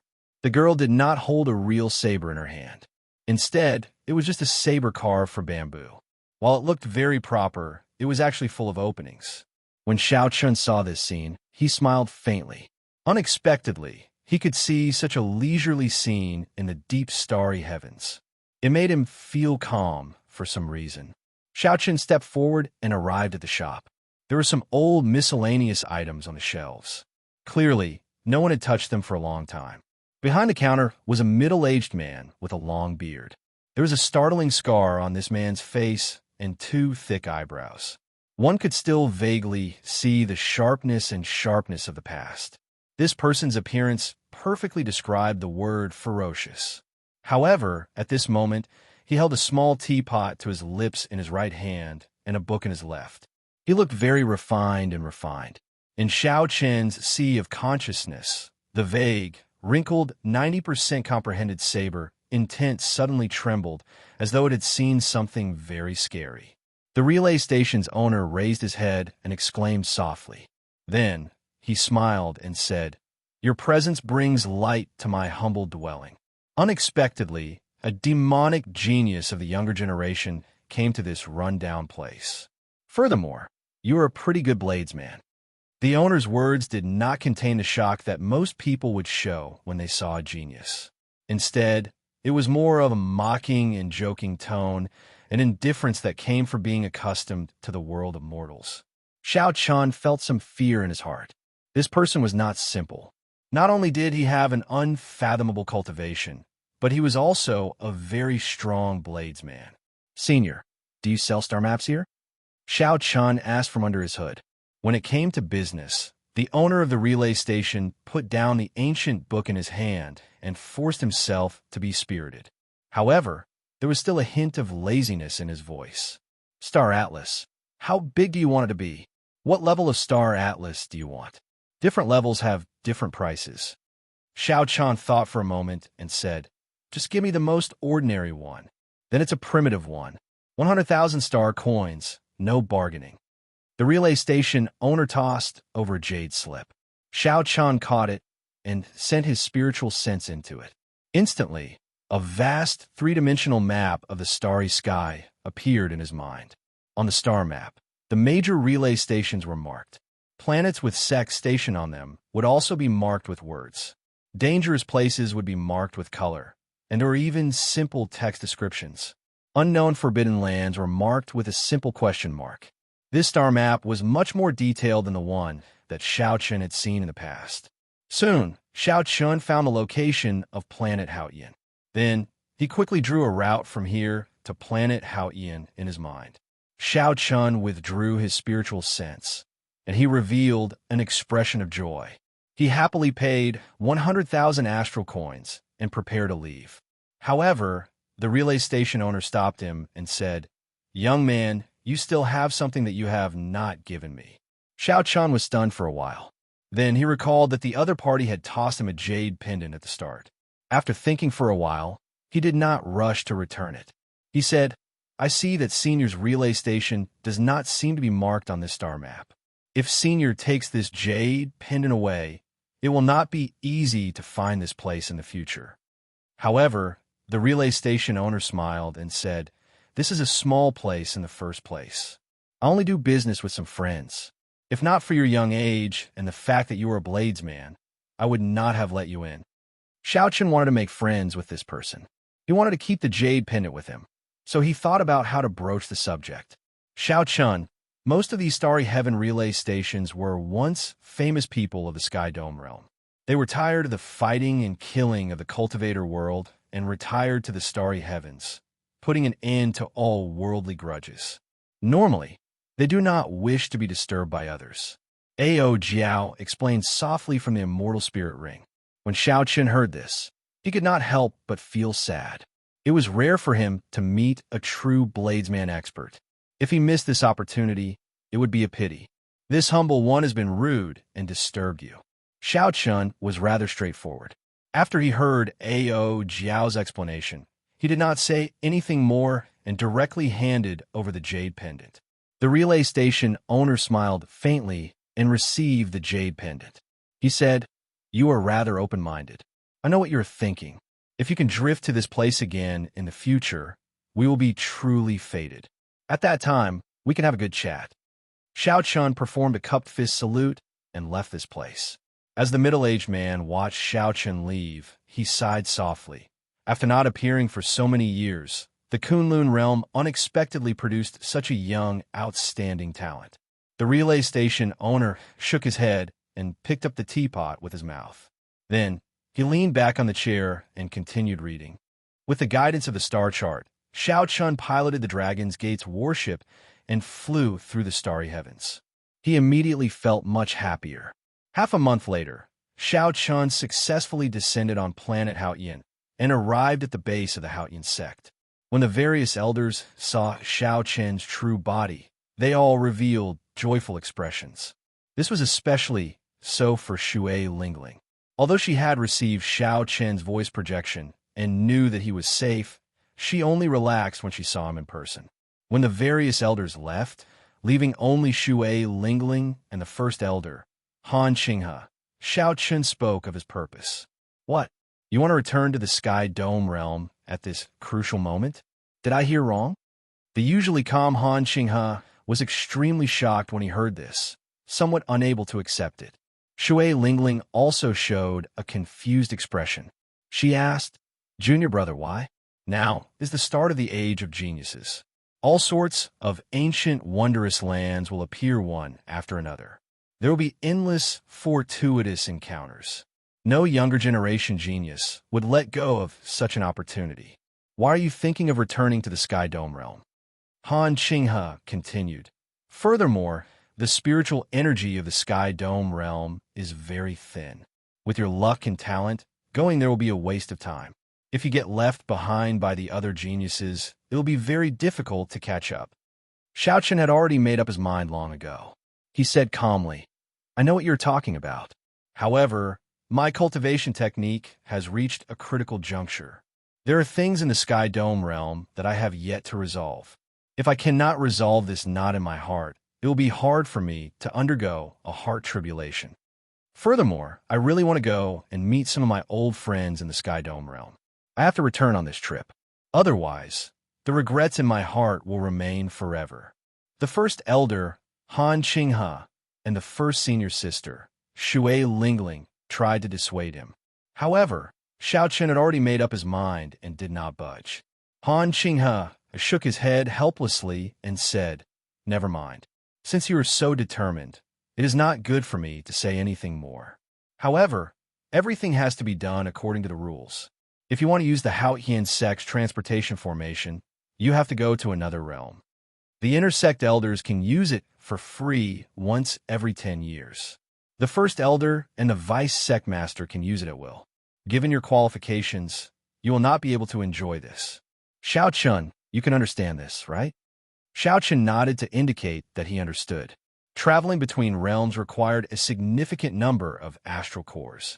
Furthermore, they were all superior grade astral cores. Naturally, the sect's resources could not be wasted. Good. 2 trips back and forth will cost a total of 5 million astral coins. This is the best discount we can give you, Han Qinghe said sullenly. 1 trip would require at least 50 superior grade astral cores. Elder Han was already giving Xiao Chun a lot of face by only offering this condition. Xue Lingling still wanted to salvage the situation. She said, "Junior brother, after you go back, I believe that you will not be able to return within a year. 1 year is sufficient for many things to change." Xiao Chun performed a cupped fist salute and said, "Many thanks to First Elder and Senior Sister for asking me to stay. However, my situation is rather special. I cannot resolve this knot in my heart or clear my heart tribulation. To me, this is just a form of cultivation. It does not matter where I am. Ha! What a great knot in your heart and clear your heart tribulation. This time, I'll send you off." Suddenly, a carefree voice rang out in the air. When Elder Han and Xue Lingling heard this, their expressions changed. The sect master actually arrived. Space rippled like water, and a crack appeared. Then, the Haotian Emperor's figure slowly walked out. He released his Emperor's might and withdrew it immediately, not putting any pressure on the group. The Haotian Emperor smiled gently and landed on the ground. Then, he said warmly, "Qinghe, Lingling, you really don't have to worry about Xiao Chun. He will have his own fortuitous encounters when he returns." The Haotian Emperor shifted his gaze and stared at Xiao Chun. In that instant, it felt like the other party could see through every inch of Xiao Chun's body, including his internal organs and every inch of his flesh. Although I'm not sure what cultivation technique you are cultivating, the bottleneck of this cultivation technique should have been troubling you for a long time, right? Before Xiao Chun came to the Kunlun realm, the Purple Thunder Divine Incantation had already reached the 6th layer. Now that more than 2 years had passed, he was still stuck at the 6th layer. This had long since affected his cultivation speed. The Haotian Emperor's eyes were as sharp as torches. He could tell with one glance. Xiao Chun answered honestly. There was no need for him to hide much from the Haotian Emperor. Yes, it has been more than 2 years. This bottleneck requires me to undergo two tribulations, the external lightning tribulation and the internal heart tribulation. Honestly speaking, I'm not confident of clearing them. Han Xinghe and Shui Lingling exchanged glances, feeling confused. They had heard of lightning tribulations before. Greater Heavenly Emperor Wu had to undergo 9 layers of lightning tribulations before he could become a sovereign martial emperor. There were also some cultivation techniques that surpassed heaven-ranked that required one to face lightning tribulations at the end. However, they had never heard of a heart tribulation. What cultivation technique did Xianxia cultivate? Could it be even more horrifying than those cultivation techniques that surpassed heaven-ranked? Suddenly, the Haotian emperor asked, Xianxia, when did someone plant a strand of heavenly fate in your body? Your journey back must have been very difficult, right? Xianxia organized his thoughts and explained what happened. The people of the Heaven and Earth sect? I'll help you erase this strand of heavenly fate first. Then, I'll settle the score with that group of old fellows. They know that you are from my Haotian sect, yet they still dared to make a move on you. A murderous intent flashed in the eyes of the Haotian emperor. Boundless clouds churned endlessly in the depths of his eyes. Rings of light flickered within them, materializing the might of the Haotian emperor. The Haotian emperor stretched out his hand, wanting to erase the strand of heavenly fate in Xiaoqian's body. Xiaoqian quickly waved his hand and said, Sect Master, those 3 people do not know my identity. I do not intend to erase this strand of heavenly fate. Chapter 850. The moment the Haotian emperor heard this, he understood Xiaoqian's meaning. He smiled and said, It looks like you want to do it yourself. Very well. In that case, I will not make the decision on my own. I still have to discuss this with the Sky Dome Realm's Haotian sect. I will come and look for you 3 days from now. You should use these few days to make your preparations. Words cannot express my gratitude for this great favor. Xiaoqian performed a cupped fist salute. With the Haotian emperor making a move, Xiaoqian would be able to save a lot of resources. However, all this was just an empty promise. It was more of an indication of the Haotian emperor's attitude. While the others were still hesitating, the Haotian emperor did not hesitate to step forward to support Xiaoqian. He was betting on Xiaoqian's future, betting that Xiaoqian would be able to bring back the glory of the Qing emperor. He was betting that his judgment was right. He had already made all the necessary preparations. Actually, Xiaoqian did not have much to do. After learning that Xianxia and Gong Yangyu had been sent to the Heavenly Battle Palace to cultivate as true inheritors, Xiaoqian sought them out and informed them of his purpose. This was within their expectations. The two had not dared to imagine that Xiaoqian would go to the Sky Dome realm at such a crucial time. Right now, the 2 of them were in the Heavenly Battle Palace. Their cultivations had advanced by leaps and bounds, already reaching half-sage. Furthermore, they had heard that the Haotian emperor would forcefully break open the barrier of the savage battlefield half a month from now, giving everyone a chance to seek fortuitous encounters and see if they could find an opportunity to advance to martial sage. There were endless fortuitous encounters and endless fortuitous encounters. If they were lucky enough, they would have a chance to rise again on this stage. If the 2 returned to the Sky Dome realm at this moment, they would definitely not agree. When the 2 learned that Xiaoqian had made up his mind, they each left a message and some resources for him to bring to their clans. 3 days later, the Haotian emperor arrived as promised, appearing before Xiaoqian. The Haotian emperor closed his eyes, trying hard to sense something. Streams of mental energy pierced through the void, shooting toward an unknown place. Moments later, the Haotian Great Emperor opened his eyes. In the void, he saw figures formed by light and shadows. Each of them looked like a deity, and they seemed to be able to destroy the earth with just a lift of their hands. Xianxia pointed forward, and the flashing figure in front of him came to a halt.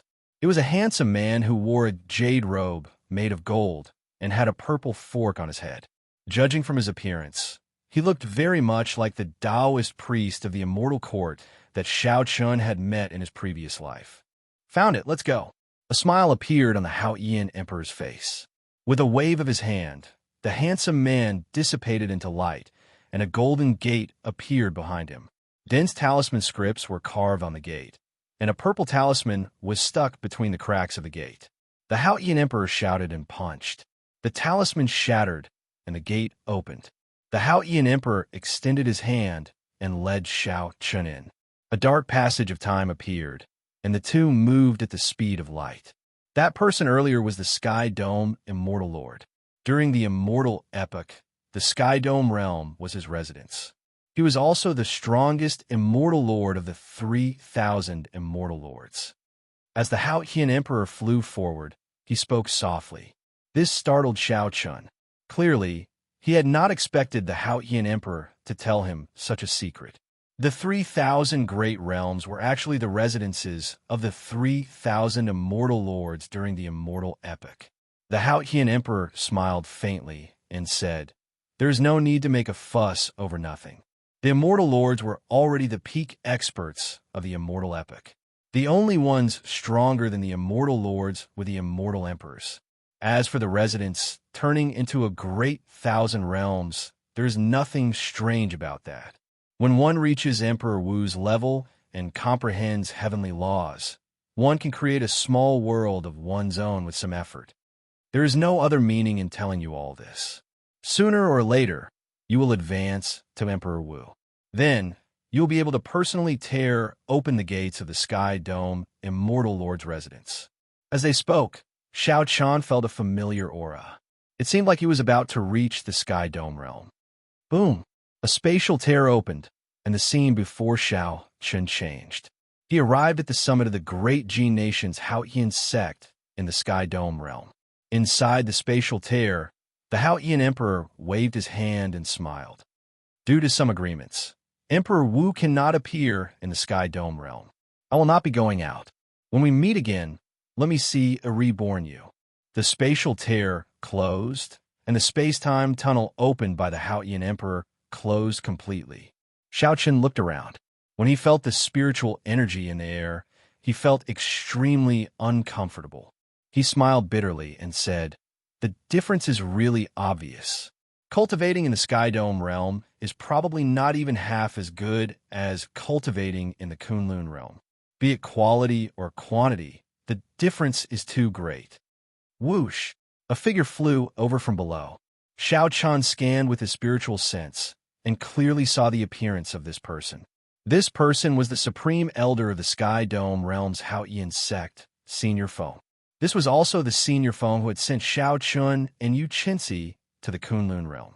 He could be considered an old acquaintance of Xianxia. Xianxia did not dare to put on any airs before this person. Electric light flashed under his feet, and he rushed over to welcome him. "It's you. Why are you back?" When Senior Feng saw Xianxia, his eyes were filled with shock. He had only heard that the Kunlun realm's main sect had an honored guest. Furthermore, the Haotian Emperor had personally sent him over. Unexpectedly, the one who came was Xianxia. Furthermore, after not seeing Xianxia for 2 years, Xianxia had actually advanced to Martial Sage. Xianxia's cultivation was so deep that even Senior Feng could not see through it. Xianxia performed a cupped fist salute and said, "Greetings, Senior Feng." Senior Feng smiled bitterly and said, "How could I dare to address myself as Senior? Just address me as Senior Feng. Come, follow me to a room first." Xianxia looked around and thought of something. Feeling it was strange, he asked, "What's wrong?" "The Haotian sect master is not around. Why did Senior Feng come over?" Senior Feng was a supreme elder. In terms of seniority, his position was even higher than the sect masters. Since Senior Feng had appeared, it was strange that the sect master had not. Senior Feng smiled and said, "Little brother Xianxia, you came at a good time.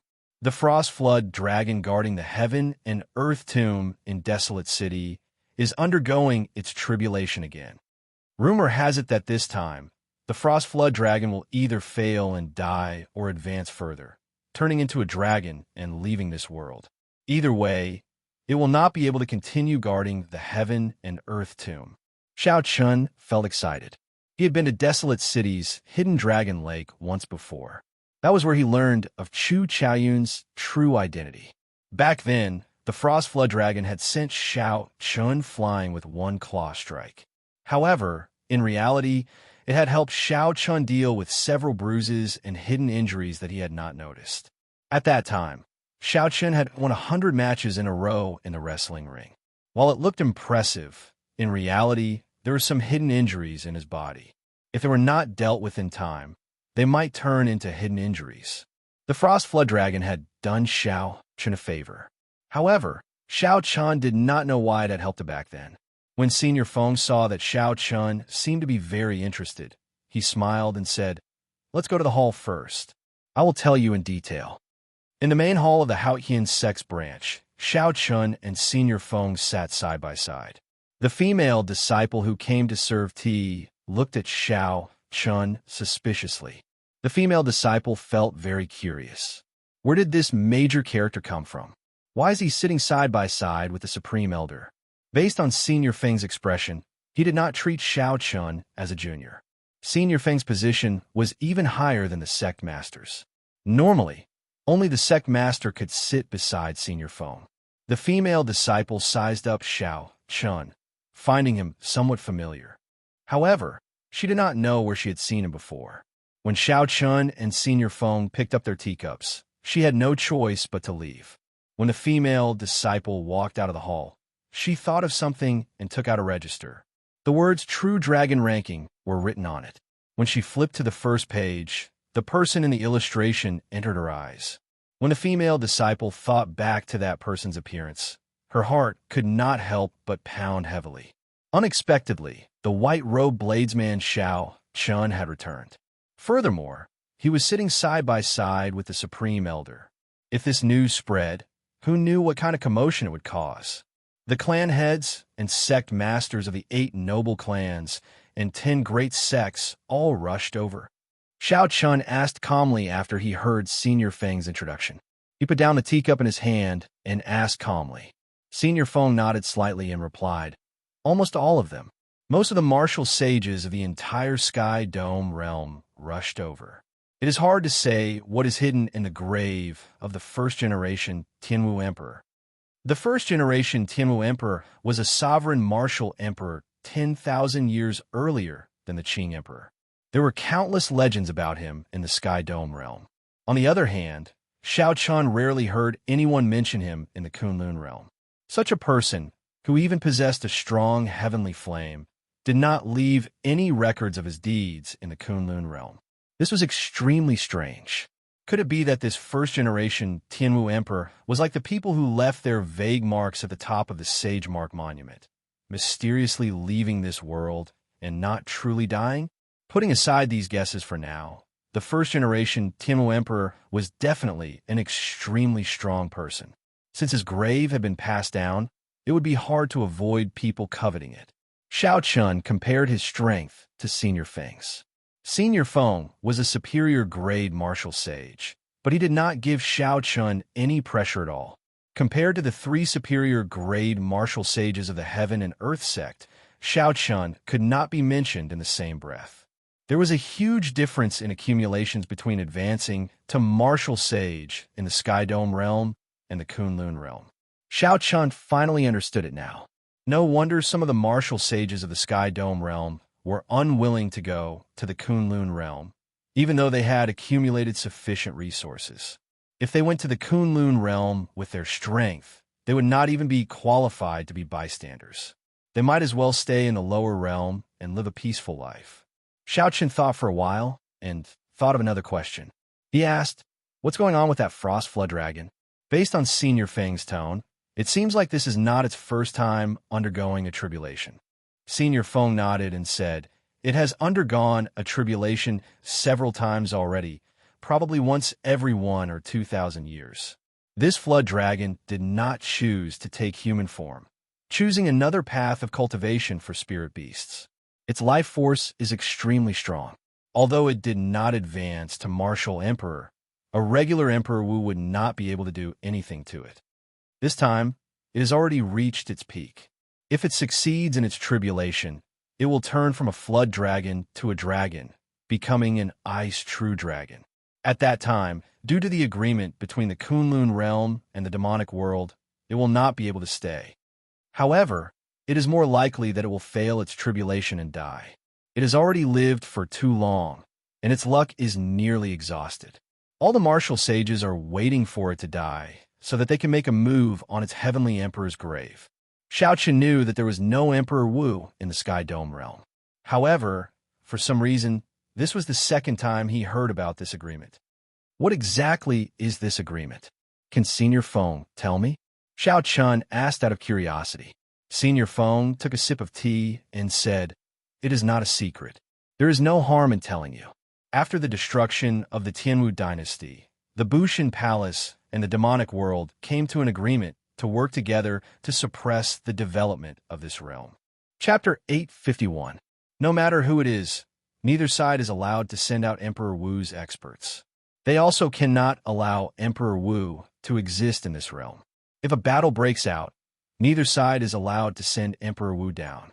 The Sky Dome realm will belong to whoever wins it. However, the agreement must still be fulfilled. When Xiaoqin heard that, he could not help but laugh hoarsely. When he was still in Most City's demonic beast forest and was only a martial disciple, he had fantasized about the protection of the three holy masters. Now that he thought about it, he had been too naive. What demonic calamity! It was just a game that the major characters of both sides agreed on. The masses were like chess pieces at their mercy. Only by grasping absolute strength and jumping out of this game could one be qualified to control one's own fate and see the true nature of this world. However, I'm not sure why the Bushan Palace and the demonic world came to this agreement. It has to do with the destruction of the Dragon's Gate 10,000 years ago, Old Feng continued. Clearly, he did not know that Xiao Chun had already acknowledged his identity as a descendant of the Qing Emperor in the Kunlun realm. Xiao Chun smiled and did not continue this topic. He stood up and said, "Many thanks for Old Feng's hospitality. I plan to make a trip to the Tianwu Emperor's grave, so I'll take my leave first." Old Feng was not surprised by this. He had absolute confidence in Xiao Chen's strength. Now that Emperor Wu did not appear in the Sky Dome realm, he could not think of anyone who could stop Xiao Chun. In that case, I won't send you off. If not for the fact that I have to oversee the sect, this old man would also like to take a look at the excitement. After leaving the Haoyan sect, Xiao Chun executed Thunder Dragon steps. With one step, space instantly tore apart. Compared to the spatial structure of the Kunlun realm, the Sky Dome realm was like paper. Xiao Chun immediately entered the void. Xiao Chun moved at lightning speed through space. Occasionally, he tore a crack in space to see where he was going. In less than 4 hours, Xiao Chun traveled from the Great Jin Nation to the sky above Desolate City's Hidden Dragon Lake. There was no obstruction in space. His speed was startlingly fast. Rumble. The scene before them was a little frightening. Black thunderclouds gathered in the sky above the Qianlong Lake. Lightning bolts as thick as water buckets rained down on the Qianlong Lake. Waves rolled, and the sky changed color. The void was easily torn apart by the lightning. The lake water splashed everywhere, and the originally flat lake's surface was ravaged into a tragic sight. Xiao Chun frowned slightly as he looked at the descending lightning bolt. If it had landed on him, he would not have been able to withstand it. It seemed like the Frost Flood Dragon was really in danger this time.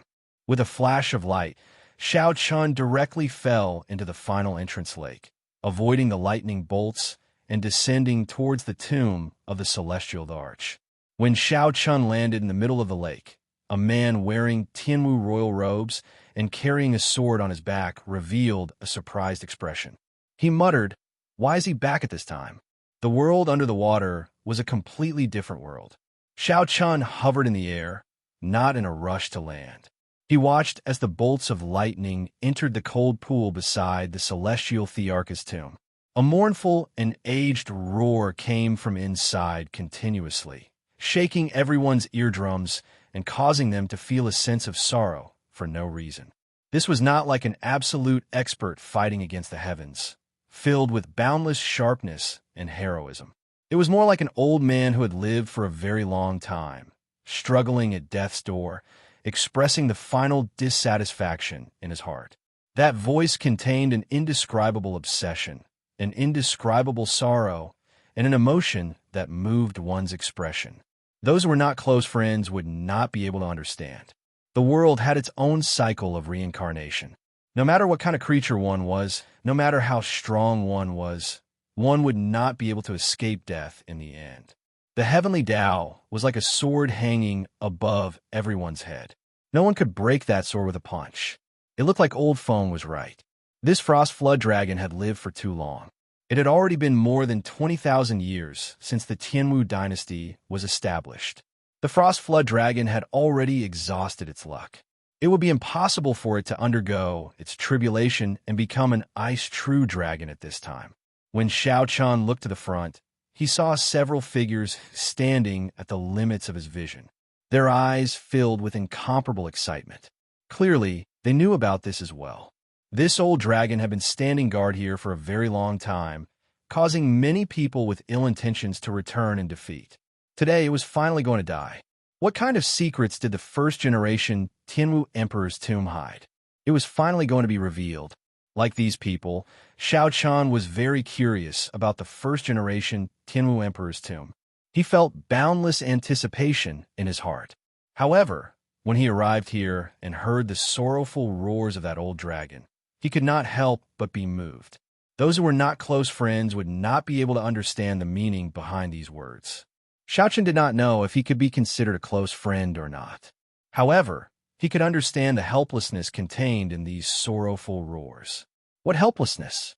It was the helplessness of not being able to fulfill the promise of the first-generation Tianwu Emperor. It was the helplessness of seeing through everything in the world and standing at the peak of the Sky Dome realm. In the end, he still could not escape death. It was the obsession in his heart, unable to let go of this first-generation Tianwu Emperor's tomb. Helplessness, helplessness, helplessness. The rumbling thunder turned into malevolent lightning that tore through the sky and space, mercilessly falling into that cold pool. Xianxia raised his head and looked into the distance. There were dozens of martial sages standing there. Their faces were all filled with extreme excitement. They were all very tense, not even daring to breathe loudly. Xiaoqian's gaze moved between the cold pool and the distance. He shook his head slightly and slowly moved back.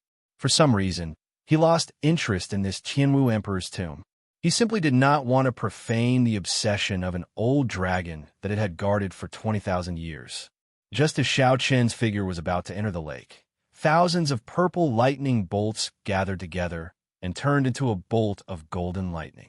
It was as straight as a javelin, descending from the sky. Before it landed, the entire space trembled intensely. Countless pitch-black cracks spread out in all directions like a spiderweb from where the lightning landed. The entire space seemed to shatter. Kassier, Kassier, Kassier, Kassier. The cracks were like tentacles reaching Xiaoqian. However, a formless force stopped them, preventing them from advancing at all. This old dragon is finished. Xiaoqian sighed softly as he looked at the cold pool, not even bothering to look at the horrifying cracks in front of him. Boom! The golden lightning instantly entered the cold pool, and the intense roars stopped.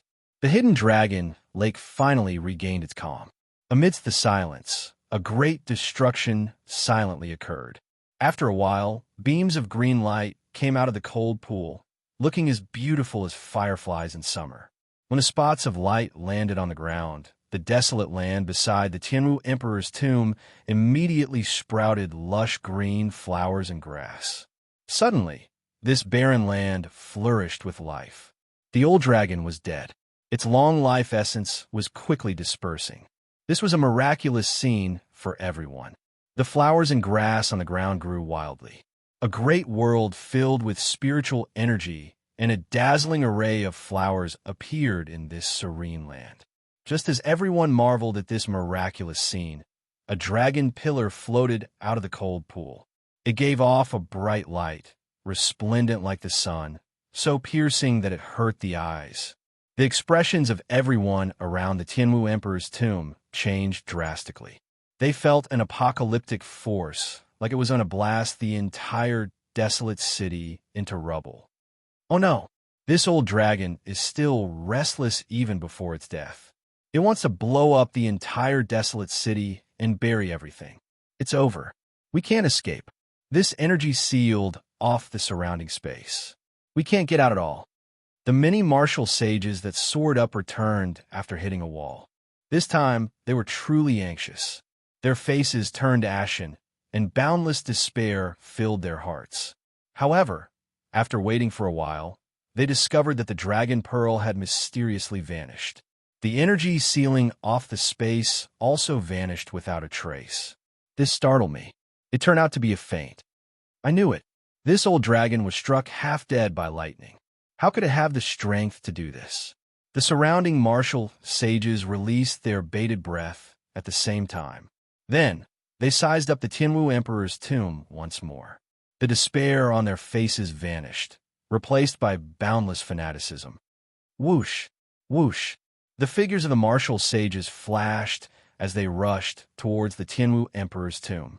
However, just as the group arrived near the Tianwu Emperor's tomb, electric light flashed and a white figure suddenly appeared above the tomb. Everyone, please return. This Tianwu Emperor's tomb is not something you can open yet.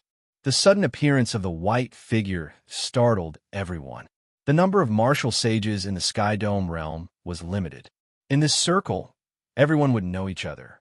Even if they did not know each other, they would at least have heard of the other party's name. They would not be completely ignorant.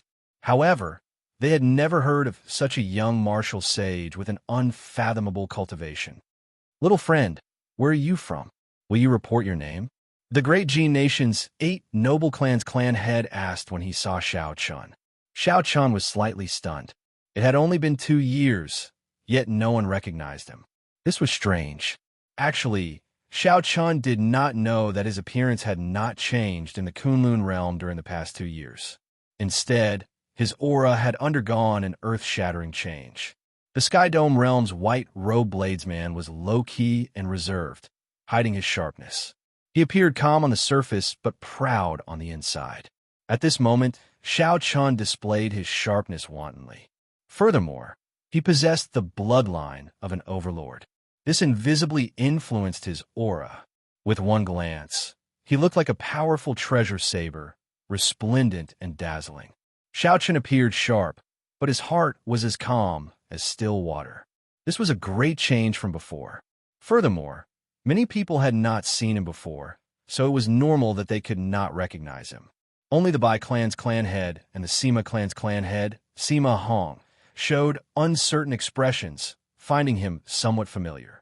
However, they could not connect Xianxia's changed temperament to the white-robed bladesman of the past. Furthermore, they were not willing to believe that a martial monarch could become a martial sage in a mere 2 years. This was too shocking. Xianxia smiled faintly and looked at the several dozen martial sages in front. He said, "My family name is Xiao, and my name is Chun. You should have heard of my name before. I remember that I even fought with some of you personally. What's wrong? It has only been 2 years, and you have already forgotten about this Xiao's existence?" Chapter 852. Whoosh! The entire place was shocked. Several people looked at Xianxia with expressions of disbelief. Xianxia was the white-robed bladesman who won consecutive victories in the 5-nation youth competition. Back then, in the final battle, he had caused the surrounding dragon veins to tremble.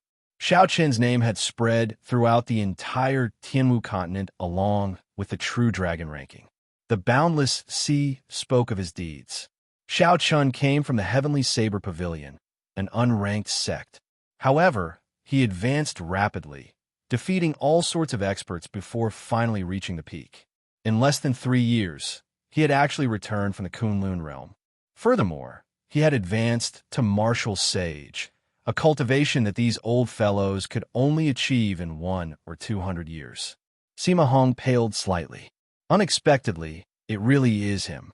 The fellow that I once smacked half to death with one palm strike really returned. If I do not die, I will definitely wash the Sima clan in blood in the future. Sima Hong could not help but feel fear when he saw Xianxia's current cultivation. His body trembled slightly. After hesitating for a while, he prepared to turn around and leave. Sima Hong, if you have the guts, then take one more step.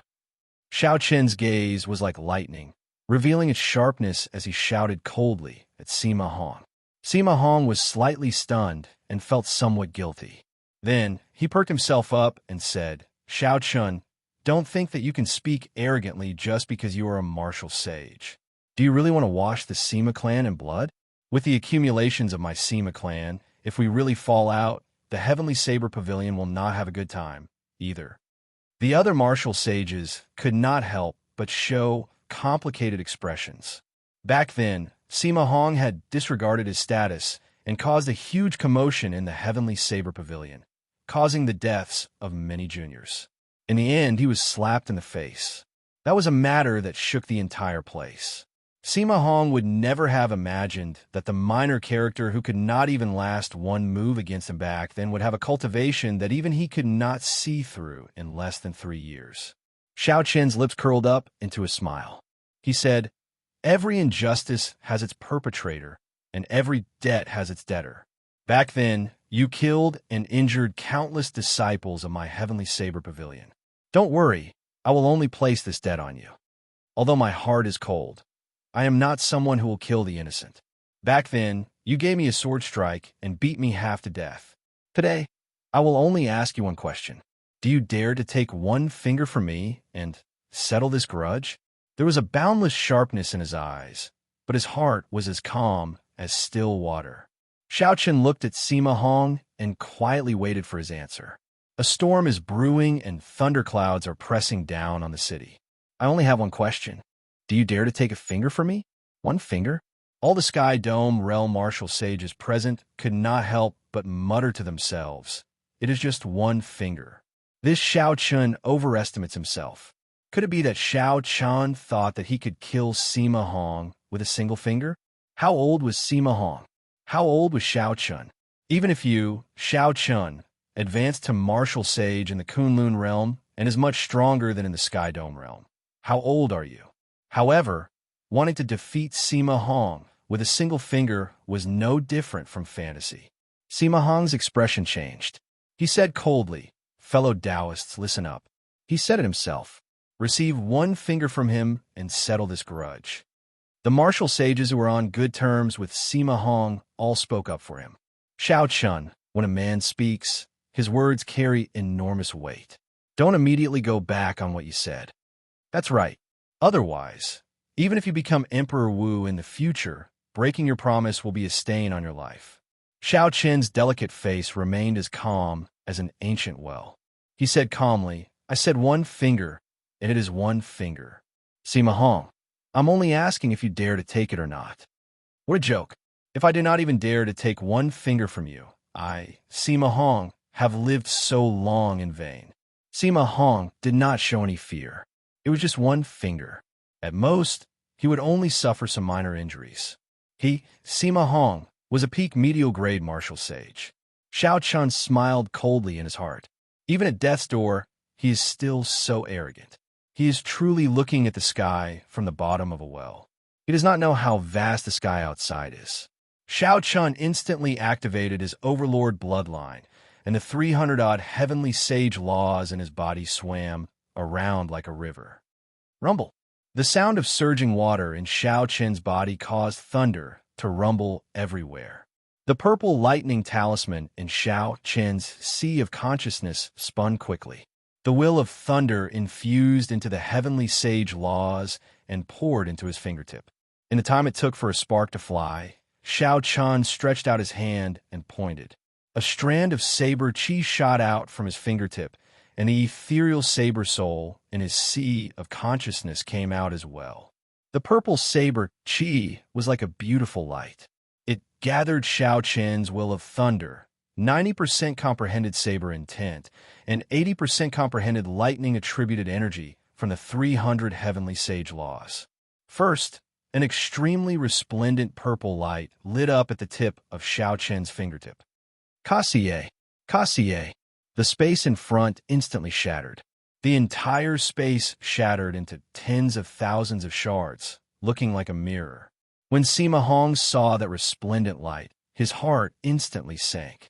He knew he was gravely mistaken, and he turned ashen in fear. The heavenly sage laws in his body quickly left his body. He quickly formed hand seals and formed layers of light barriers in front of him. Try to block this finger. There were many heavenly sage laws, no less than 500 of them. However, every one of them was not even as thick as a pinky finger. They were far from comparable to some inferior grade martial sages of the Kunlun realm. Wuxia. The purple saber light flashed. Sima Hong's defenses were like paper. They did not have any defensive effect at all. Blood filled the air as the saber chi pierced through Sima Hong's body. As space shattered, he shattered into thousands of shards, dying without a complete corpse. With one finger, space collapsed. Sima Hong did not even have a chance to make a sound before he died silently. Xianxia withdrew his hand and stood upright. Everywhere that strand of saber chi passed, space already collapsed, turning into shards that looked like mirrors drifting around. The other martial sages were so frightened that they broke out in a cold sweat. The horror in their eyes was indescribable. What kind of horrifying strength was this?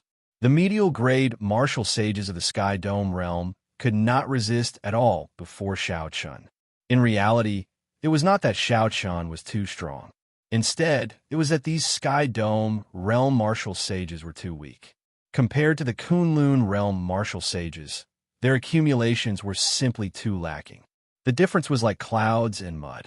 Furthermore, Xianxia comprehended the will of thunder, and his saber intent reached peak 90% comprehension. It already had the shape of a soul. While this finger strike looked casual, it contained close to 80% of Xianxia's strength. He did not intend to let Sima Hong live. More importantly, Xianxia wanted to use this finger strike to deter the other martial sages from having any designs on the Heavenly Emperor's grave.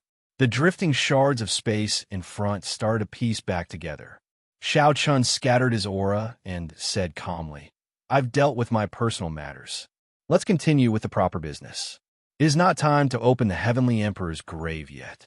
Everyone, please return." Xianxia had said the same thing earlier. His tone and attitude had not changed at all.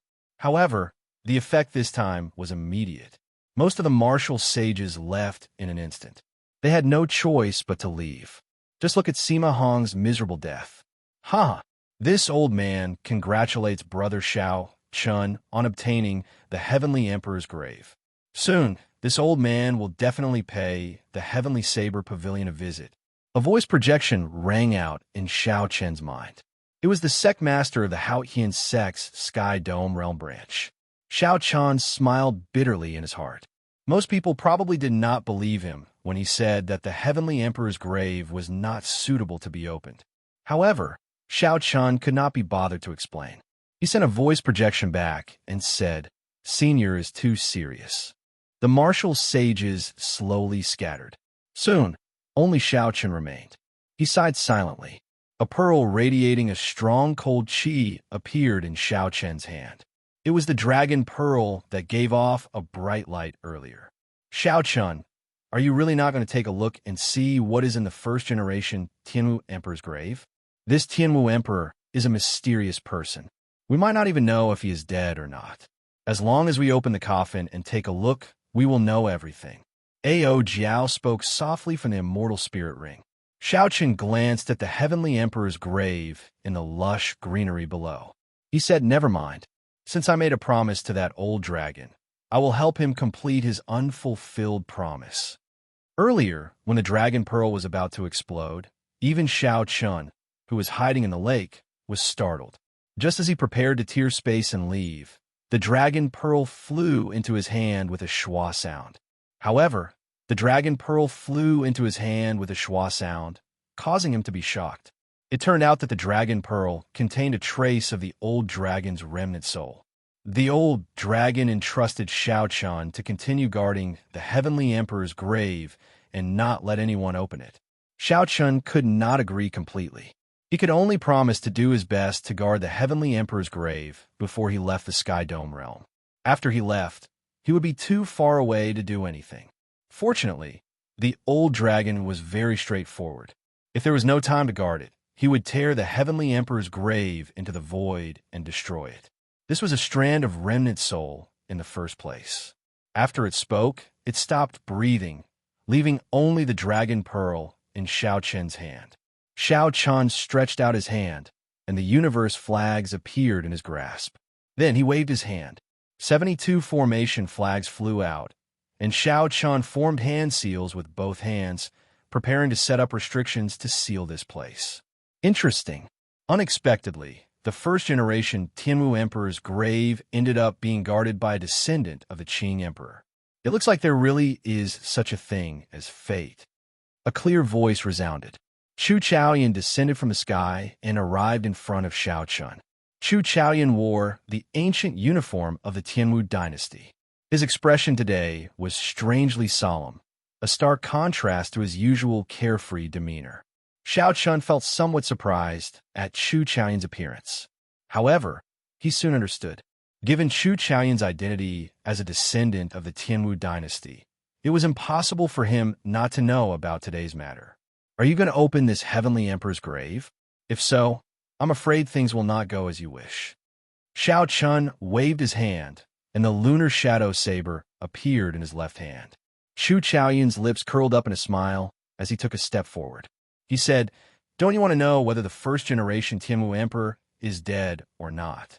Speaking of which, this is a secret that even I do not know." Xiao Chen stared at the other party. The leaping sharpness turned into a gentle breeze that fluttered his clothes and hair. The Neptune headscarf on his forehead made his heart calm. Chapter 853. Xiao Chen placed his right hand on his saber hilt and said, "Don't get any closer. I do not want to know this secret. What I want to know is why you went to the demonic world and mingled with the demons." Demonic world? Chu Chaoyan revealed a grave expression. He said, "That place could be considered a demonic world for now. Why did you mingle with them?" The reason is simple. I need to comprehend the will of darkness. I need the martial techniques of the demon race. I need strength. Like you, I need to continuously grow stronger. I once said that there would be a battle between you and me. However, it is not now. In the end, we are people of the same path. After saying that, Chu Chaoyan knelt on the ground with a plop. Then, he kowtowed 3 times in the direction of the cold pool. His lips curled up as he muttered something that only he could hear. The divine dragon protecting the nation was also dead. The final witness of the Tianwu dynasty had vanished from this world. After kowtowing 3 times, Chu Chaoyan stood up and left. After walking for 100 meters, he suddenly stopped and turned around. "I can guess some of your reasons for returning to the Sky Dome realm. Why don't you make a trip to the Dark Church? Perhaps you will learn something unexpected there." The 72 formation flags returned to the ground. Xiao Chen glanced at the dragon pearl containing overwhelming energy in his hand and placed it in his universe ring. Then he thought back to what Chu Chaoyan said at the end. Xiao Chen said, "Ao Jiao, how trustworthy do you think Chu Chaoyan's words are?" Ao Jiao said bluntly, "I feel that he is purposely trying to lead you to the Sky Dome Realm's Dark Church." Does he have a grudge with the Sky Dome Realm's Dark Church? Xiao Chen said sullenly, "I think the same. However, the headquarters of the Dark Church is in the deep abyss demonic world. A branch in the Sky Dome realm should not be worth mentioning. Yet, Chu Chaoyan places so much importance on it. Perhaps there's something extraordinary about it." Although he knew that Chu Chaoyan was trying to lure him there on purpose, Xiao Chen's curiosity was still aroused. "Where are we going now? Heavenly Saber Pavilion or Mo City?" Xiao Chen looked around and said, "Let's go and visit Yu Chenxi's and Gong Yangyu's elders first. There are still some things that I have to deliver first."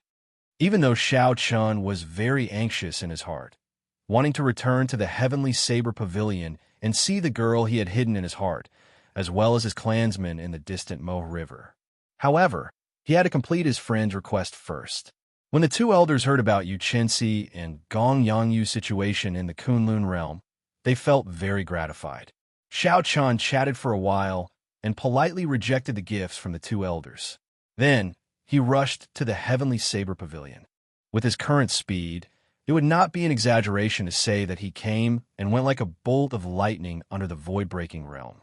Before the sun completely set, the heavenly saber pavilion at the foot of the Lingyun mountain range appeared before Xiaochen's eyes. There was an endless stream of disciples coming and going at the foot of the mountain. Xiaochen casually extended his spiritual sense and covered most of the sect, taking in everything. The heavenly saber pavilion had changed a lot. Not only did the number of disciples increase, but there was also a change in their mentality. Xiaochen shifted his gaze to Qingyan Peak. Halfway up the mountain, he saw a familiar figure teaching the female disciples how to practice the saber. This person was none other than Lu Suifeng. However, Xiaochen was surprised to see Chu Xinyan beside him. The two of them had an intimate expression on their faces, and their words were very ambiguous. Xiaochen sighed and smiled. It has been a few years. Suifeng finally got what he wanted. When the sun was about to set completely, the disciples at the middle of the mountain all took their leave. Xiaochen's figure flashed, and he silently broke through many restrictions and landed beside the two. Lu Suifeng and Yun Kursin were startled. They quickly moved back and instantly drew their weapons. Then, they looked cautiously at the person who arrived. When Lu Suifeng clearly saw Xiaochen's appearance, he exclaimed in pleasant surprise, "Xiaochen, why are you back?"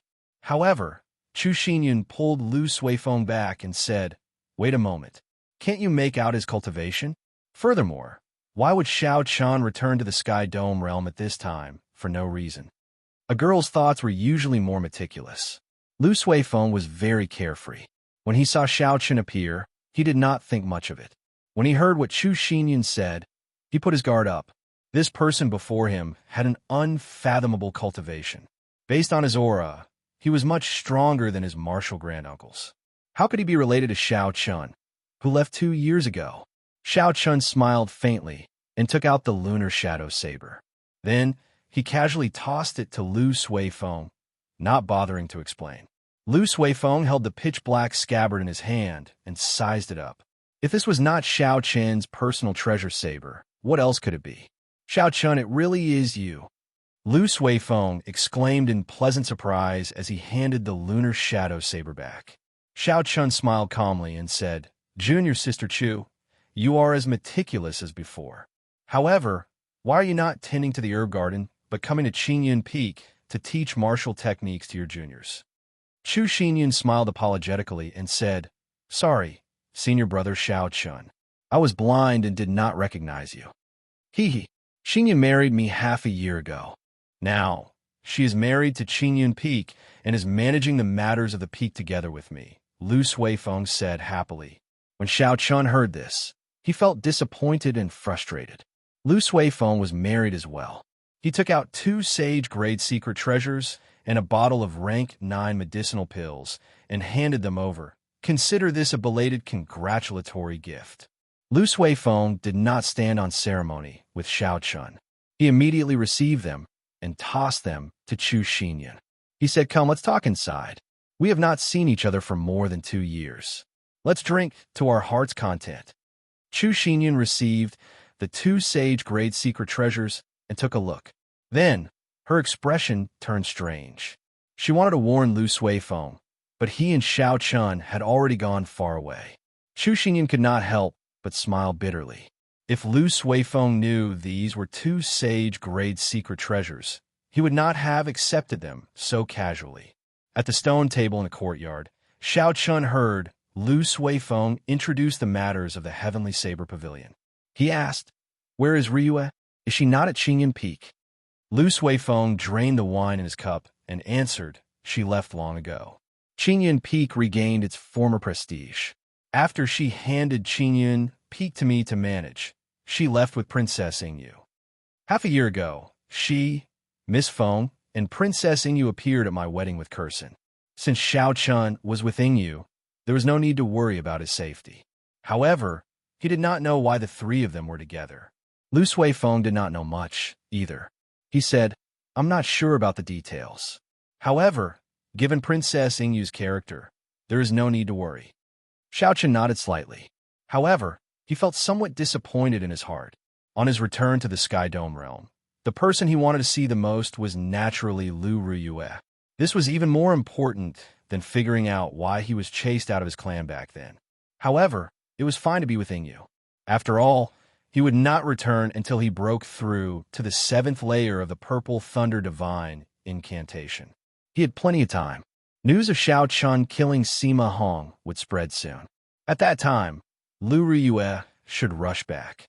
Late at night, Xiao Chun instructed Lu Suifeng not to spread the news of his appearance.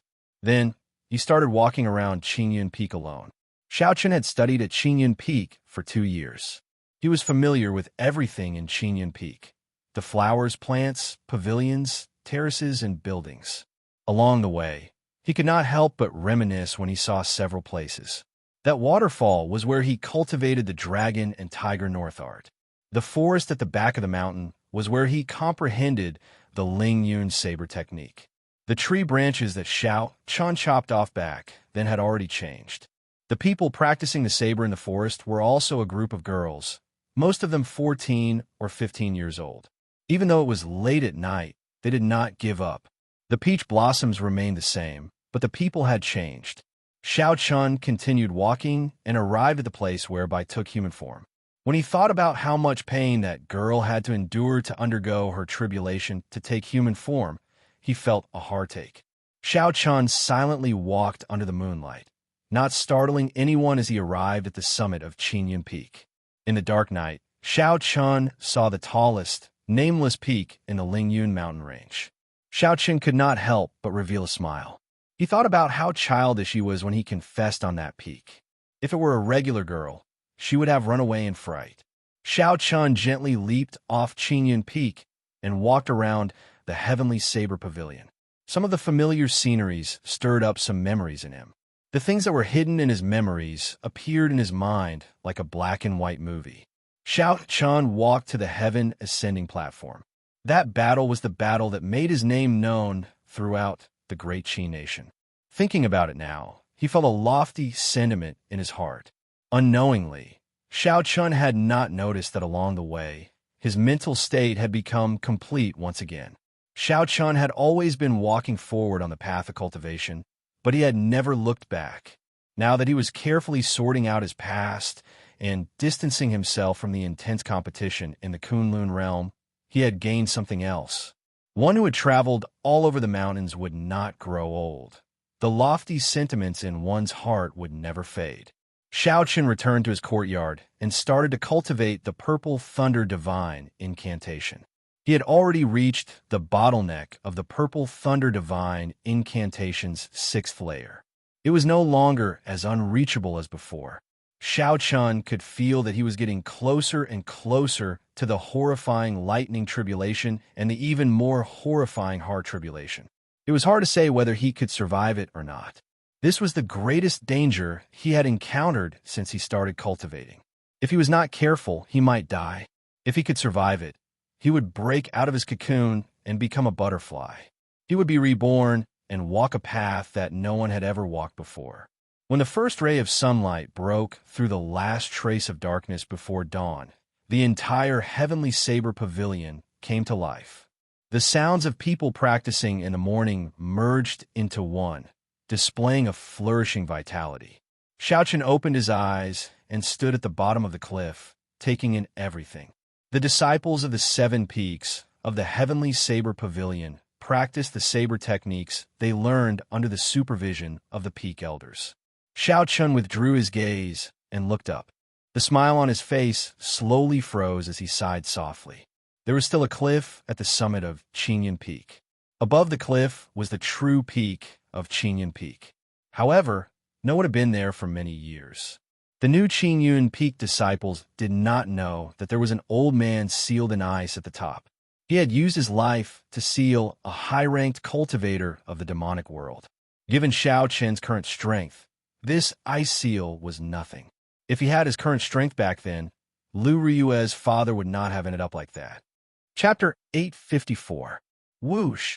An azure light flashed, and a figure headed in Xiao Chun's direction. When Xiao Chun saw who it was, he was not surprised. This was the only person in the Heavenly Saber Pavilion who could discover him. This junior, Xiao Chun, greets Senior Lung, Xianxia said sincerely as he bowed respectfully. The person who came was the younger brother of the previous sect master, the current wielder of the heavenly universe realm, Lung Tianhe. This person had once saved Xiao Chen's life. Even though Xiao Chen no longer feared Lung Tianhe with his current strength, he still had to show proper etiquette. The debt of saving his life was greater than the heavens. He had to remember it for life, never to forget it. Lung Tianhe frowned slightly. He was not surprised at Xiao Chen's current strength at all. He showed some joy and some disappointment at the same time. Why did you return to the Sky Dome realm at this time? Did the competition in the Kunlun realm make you shrink back? Or is it because of love and Feng Buxia's worries? Lung Tianhe asked as he hovered in midair. Xiao Chen had nothing to hide from Lung Tianhe, so he explained his situation in detail. Heart tribulation? I have heard of berserking chi deviation quite often. However, I really do not know what a heart tribulation is. It feels like the tribulation that immortal cultivators undergo. Lung Tianhe's expression turned much warmer. He found the heart tribulation unfamiliar. He had never heard of it before. Lightning tribulation and heart tribulation. Kid, just what kind of cultivation technique are you cultivating? You might as well change to another cultivation technique. With your talent, it is not too late to start cultivating again. The risk of undergoing a tribulation is too great. Xiao Chen smiled faintly and tactfully rejected Lung Tianhe's suggestion. Naturally, he knew that he could avoid this tribulation by changing to another cultivation technique and suffering some losses. However, he had never thought about it. He had not even considered it at all. There was no other choice. He would fight to the death and then be reborn. If he did not even have the courage to fight to the death, the drive in his heart would be completely gone. Even if he could reach Emperor Wu in the future, he would not be able to become a sovereign martial emperor. Let's not talk about this anymore. Senior Lung, I brought some things this time. Xiao Chen waved his hand, and 30-odd rank 3 spirit veins origins flew out of the immortal spirit ring before Ao Jiao's extremely unhappy gaze. The surrounding spiritual energy instantly became 10 times denser. A spiritual fog spread out from the mountain peaks. When the sunlight shone down, it reflected all sorts of colors. Lung Tianhe exclaimed in shock, These are spirit vein origins. Furthermore, they're all rank 3. How can you have so many spirit vein origins? Given your strength, you would not have obtained so many spirit veins in the Luan sect. Lung Tianhe was right. If not for the fact that the older generation cultivators could not enter the Sage Mark Monument, and that they had tricked the Ghost Race and the Corpse Race, they would not have been able to enter. Chen would not. With Chun he would not. Chun with Chun he Chun he. If Xiao Chen wanted to obtain so many spirit veins origins in the future, he would not have such a good opportunity. Xiao Chen did not explain. He said, if Senior had not made a move back then, I would have died long ago. These 30 spirit veins will not be enough to repay you for saving my life back then. However, they are a token of my sincerity. I hope Senior will not reject them. Lung Tianhe laughed heartily. He stretched out his hand and collected the 30 spirit veins. Then he said, reject? Haha. In that case, I would really be muddle-headed. Xiao Chen, it is all thanks to you this time. Right now, the number of people in the Heavenly Saber Pavilion has already reached a bottleneck. This is because of the limited resources. These 30 spirit veins of yours are sufficient to ensure that the Heavenly Saber Pavilion will not have to worry for 1,000 years. At that time, the Sky Dome realm will have new spirit veins. Xiao Chen smiled faintly. Senior Lung's straightforwardness suited his temperament. Then, Xiao Chen thought of something and asked, Senior, do you know what Lu Ruyue did with Princess Yingyu? When Lung Tianhe heard this, he smiled bitterly and said, this girl is too proud. I already told her that if she could form ties with you, you would definitely not forget her. If you become a martial emperor in the future, you will definitely not forget her. However, she did not listen and insisted on going on experiential training, saying that she wanted to give it her all. The royal courts of the various nations are not allowed to participate in the 5-nation youth competition. You should know this, right? Xiao Chen nodded to indicate that he understood. This was not a secret. The royal courts of the various nations all controlled a secret realm. They could not compete with the other sects for resources. As for what kind of secret realm it was, Xiao Chen did not know. Given Xiao Chen's position in the past, it would have been difficult for him to find out such secrets. Lung Tianhe continued. The secret realms of the various nations are actually all connected to one place. However, they occupy different areas. This secret realm is known as the Sky Dome Immortal Realm. Although the spiritual energy and fortuitous encounters there cannot compare to those in the Kunlun realm, they're still much stronger than those in the outside world. It looks like the Sky Dome Immortal Realm has some connection to the Sky Dome Immortal Lord. I will wait for another month, but if there is still no news, I will personally make a trip there. Xiao Chen thought to himself, since Ryue wants to compete, I will help her obtain all the fortuitous encounters in this Sky Dome Immortal Realm. However, before that, there was one more thing to do. Xiao Chen asked Lung Tianhe more about the Sky Dome Immortal Realm. The two chatted for a long time on the summit. After staying at Xinyan Peak for half a month, Xiao Chen spoke to Lu Suifeng before flying to Thunder Emperor Valley. Several old men still sat cross-legged in Thunder Emperor Valley, quietly comprehending the immortal will of thunder that had not scattered for 1,000 years. This lightning was a mysterious phenomenon that appeared automatically when Sang Mu advanced to Martial Emperor. Be it the murals of the Thunder King on both sides of the valley or the golden lightning in the sky, they were all born of nature. Xiao Chen looked down, and his eyes lit up. He could not help but smile gently. Unexpectedly, the old men that he sent into the sea back then were still there. Based on their auras, these old men had already comprehended the state of thunder to its limits. This time, Xiao Chen did not chase them away in a tyrannical manner. He hovered in the air and waited quietly for 3 days. When he opened his eyes, he could no longer see anyone in Thunder Emperor Valley. When the group of old men on the sea saw Xiao Chen descend, they all sighed. Half a month ago, the news of Xiao Chen returning to the Sky Dome realm and killing Sima Hong with one finger swept through the entire Sky Dome realm like a whirlwind, shaking up the surroundings.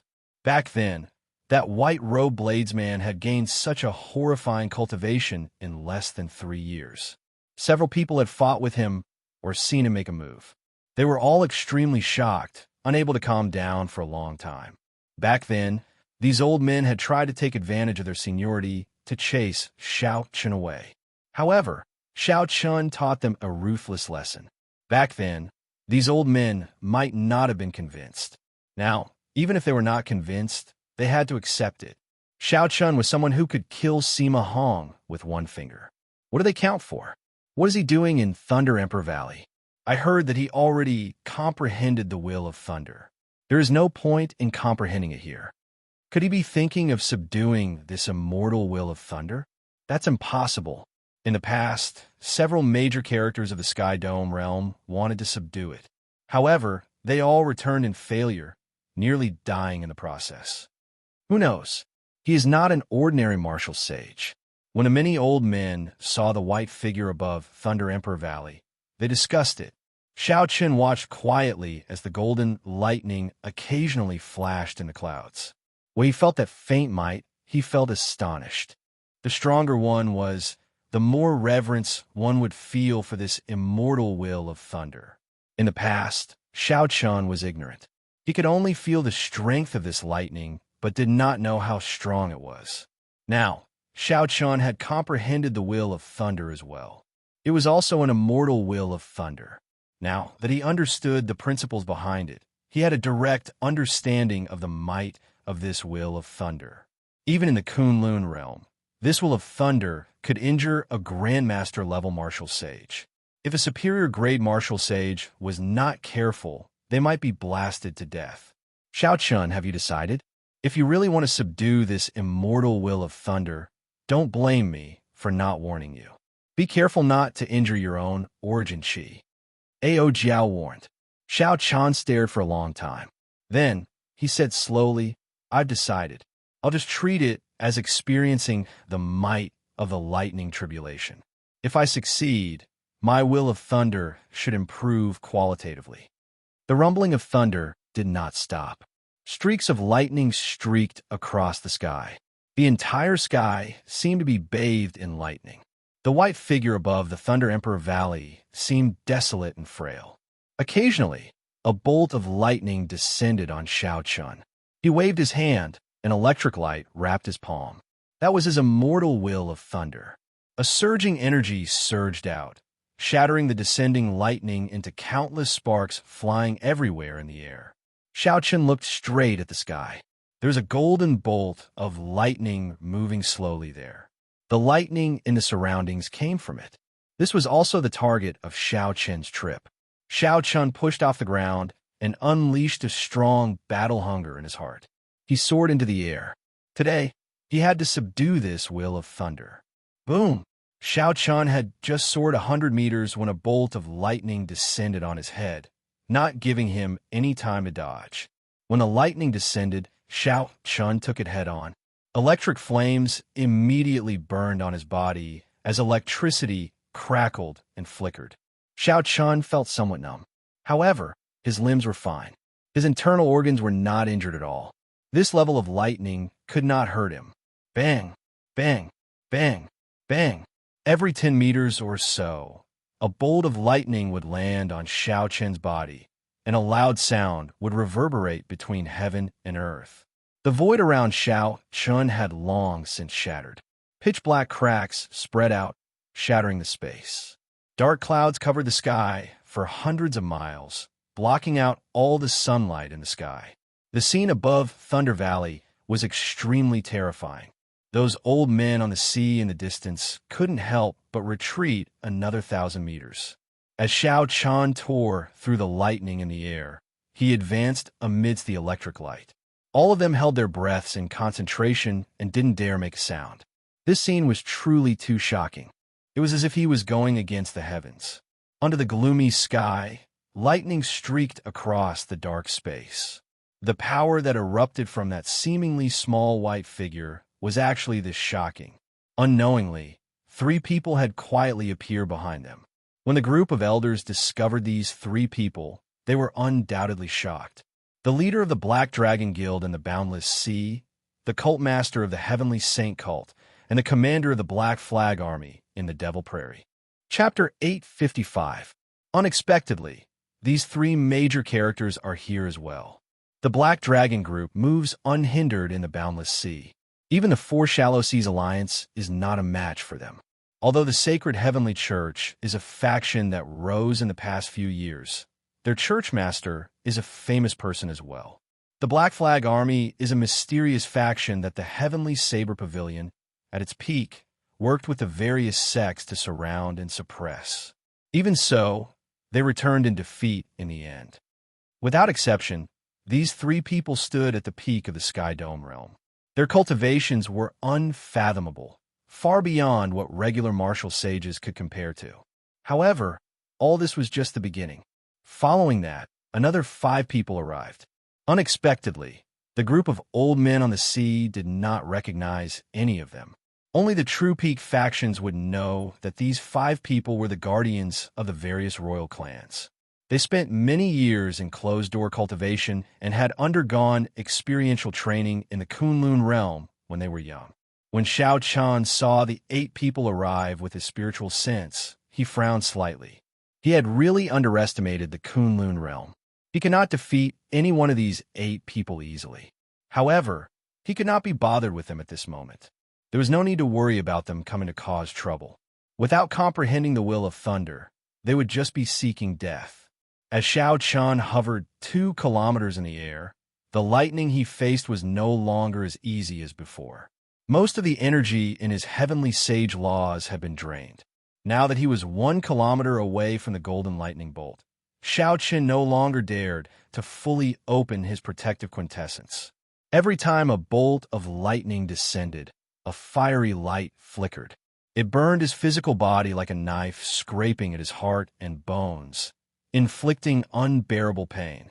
Xiaoqian's peak rank 2 sage body showed signs of breaking after being struck by more than 100 lightning bolts in a row. The electric light penetrated his body and moved around. This was a form of torture and a baptism for Xiao Chen's physical body. If Xiao Chen could endure this baptism, his physical body would definitely benefit greatly. The guardians of the 5 nations and the 3 from the sacred heavenly church formed 2 distinct groups. They gathered together and commented on Xiao Chen's actions. It looks like this junior can really subdue this will of thunder. That might not be the case. His physical body is about to reach its limit. If he continues to endure such an attack, that final bolt of lightning will be enough to shatter him into pieces. Strange, why are the remnants of the Tianwu dynasty gathered together? Could it be that they want to make a move at the crucial moment? These people have been in the limelight for the past few years. Rumor has it that they're working with another sect. So what? They're just a bunch of shady forces. Do they really think they can overturn the heavens? With the forces behind us, it's a piece of cake to take care of them. The 5 guardians of the various nations discussed softly. They did not think too much about Xiao Chen subduing this divine lightning. They had only come to take a look out of curiosity. After all, this will of lightning had been passed down from generation to generation. There had never been a lack of people who wanted to obtain it. However, all of them returned in failure in the end. The reason for this was none other than the fact that no one dared to touch the last bolt of lightning that contained the origin of will.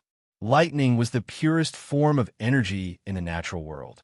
Aside from Berserk, there was only Berserk. There was no need for it to change anything. It directly used a horrifying explosive force to test one's endurance. Life and death were decided in that instant. If one could endure it, it would be over. If one could not, they would die, falling from the sky. After 1,000 torments, Xiao Chen did not know how many times the lightning struck him. Finally, he was only 500 meters away from the golden bolt of lightning. The berserk lightning and boundless roars suddenly stopped. Only the howling of the wind remained. It was so quiet that it was scary. Clearly, this was not the end of the suffering. Instead, it was the final calm before the storm. Xiao Chen's heart sank.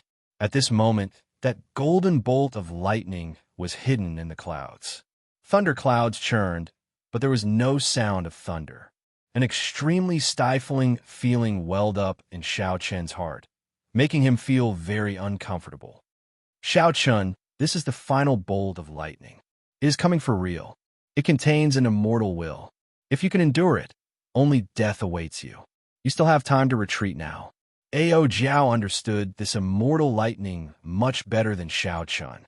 Along the way, Xiao Chen had not used any secret treasures or martial techniques. He had relied entirely on his physical body. How could Xiao Chen give up? As he looked at the dark thunderclouds, his blood surged. He said, "Bring it on." If Xiao Chen could not even endure this bit of lightning, then he would definitely not be able to clear the lightning tribulation of the 7th floor. What was the difference between dying earlier or later? Boom! Thunderclouds churned in the dark sky. After a while of silence, a spot of golden light suddenly pierced through the boundless darkness, giving off a dazzling light. Upon a closer look, it was a long sword formed by golden lightning. The tip of the sword pierced through the dark clouds, and a roar of thunder immediately resounded through the sky. Bolts of lightning streaked across the sky at the same time, illuminating the Thunder Emperor Valley. It's here. The most ferocious and horrifying strike of this immortal will of thunder is finally here.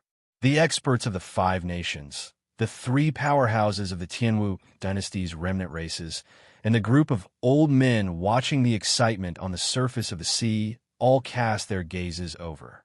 For thousands of years, it was unknown how many people had died to this lightning. It was unknown how many arrogant experts had become deserters in front of this lightning, retreating without a fight. Everyone knew that this bolt of lightning was a treasure. However, it had existed for so many years, and no one had been able to take it away. Everyone was filled with anticipation as to whether Xiao Chen would be able to break this rule or not. Taiji Inyang Flame Diagram. The moment the electric light appeared, Xiao Chen stretched out his hand, and the Taiji Inyang Flame Diagram instantly appeared. The Taiji yin-yang flame diagram soared up, trying to suppress the might of this bolt of lightning. If Xiaoqian could subdue it in an instant, that would be perfect. When the golden lightning sword touched the center of the Taiji yin-yang flame diagram, Xiaoqian's body trembled. His sea of consciousness surged, and he felt dizzy, nearly falling over. With just one touch, the lightning-attributed energy in the sword flowed through the mental connection between Xiaoqian and the Taiji yin-yang flame diagram, invading his sea of consciousness. A cool chi came from a Neptune headscarf on Xiaoqian's forehead, waking him up. A bright light flashed in his eyes. Xiaoqian drove the purple talisman in his sea of consciousness, spinning it continuously, slowly absorbing all the lightning-attributed energy that invaded his sea of consciousness. In such a stalemate, Xiaoqian discovered that although he was in a passive position, the purple lightning talisman was clearly growing stronger after absorbing the lightning-attributed energy. Kasie. Cracks spread out on the Taiji yin-yang flame diagram, looking like it would shatter at any moment. Xiaoqian narrowed his eyes and decisively withdrew his hand.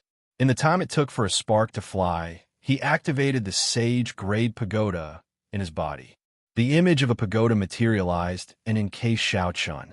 Wuxia. In just an instant, the golden lightning sword chopped the image of this sage-grade secret treasure in half. The pagoda in Xiaoqian's body also shattered at the same time, turning into beams of scarlet light that shot out of Xiaoqian's body. Xiaoqian vomited a mouthful of blood. However, his somewhat miserable face remained as calm as still water. As he watched the descending lightning sword, he did not admit defeat. Instead of advancing, Xiaoqian retreated. Electric light burst out from under his feet as he executed the myriad heaven divine fist. With tenfold combat prowess, the light from his right hand was no weaker than the lightning sword. As everyone exclaimed, Xiaoqian directly punched the golden lightning sword. Instantly, tens of thousands of lightning bolts descended in the surroundings, shattering space. The entire sky shook intensely. The sea churned endlessly, and the surging waves turned into pillars of water soaring into the sky. Xiaoqian vomited a mouthful of blood as he retreated 100 meters.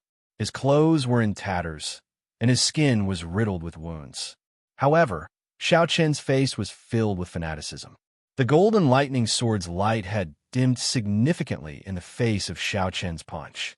"I don't believe that I cannot subdue you," Xiaoqian shouted and charged forward again. In the blink of an eye, he threw more than 100 punches at the descending golden lightning sword, which pressed down so hard that even the sky seemed to be sinking. Lightning crackled around his body. His 5 viscera and 6 bowels, his bones, and his blood vessels were all being baptized by lightning. From the inside to the outside, he felt an indescribable pain. The nearly 2-meter-long golden lightning sword was reduced to the size of a palm by Xiaoqian. Not a single part of Xiaoqian's skin remained intact, and his internal injuries were frighteningly severe. However, it was all worth it. Xiaoqian tore off Neptune's headscarf, and the mental energy in his sea of consciousness surged out.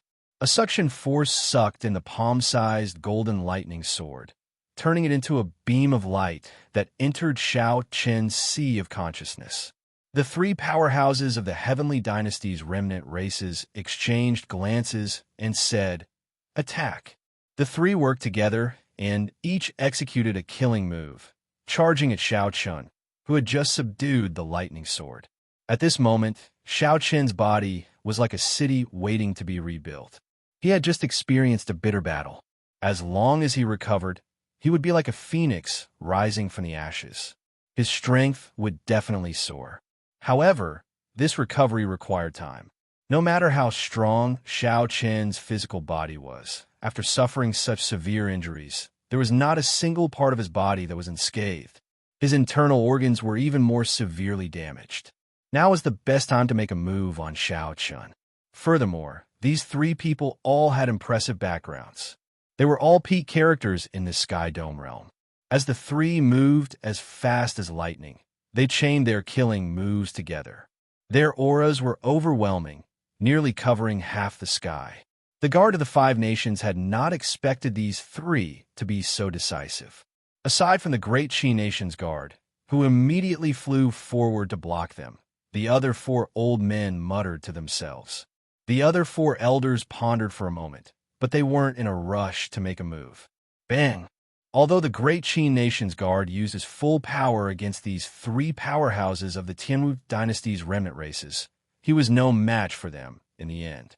The three barely managed to block for a while before they were blasted back by the momentum of the charge. Cracks appeared in space wherever they passed. Just the force of the impact was already so mighty. This showed how strong the three's combined strength was. Kill! After knocking back the great Qi nation's guard, the three's auras flourished. They shouted and charged over with an even more ferocious momentum. From their stance, it was clear that they wanted to take advantage of this opportunity to kill Xiao Chun in one move. In the time it took for a spark to fly, Xiao Chun suddenly opened his eyes. Before the other party's killing moves arrived, a strong wind formed by the surging shockwaves sliced over like a sharp knife. Chapter 856. Xiao Chun narrowed his eyes and stretched out his hand. A bright light burst forth from his forehead, and the purple talisman merged with the strand of immortal will of thunder. The color of the talisman deepened, and 4 strands of golden electricity could be seen moving around it. This was the sign of a will of thunder comprehended to 40% comprehension. The talisman released a resplendent light, containing an immortal legend. It seemed like there was only one purple lightning talisman in the world. An intense explosion resounded. The purple talisman, which looked like a meteor shield, easily broke the killing moves of the three. Horrifying energy exploded out. The talisman split into 4, turning into 4 small golden swords dancing in the air. Kassiye! Kassiye!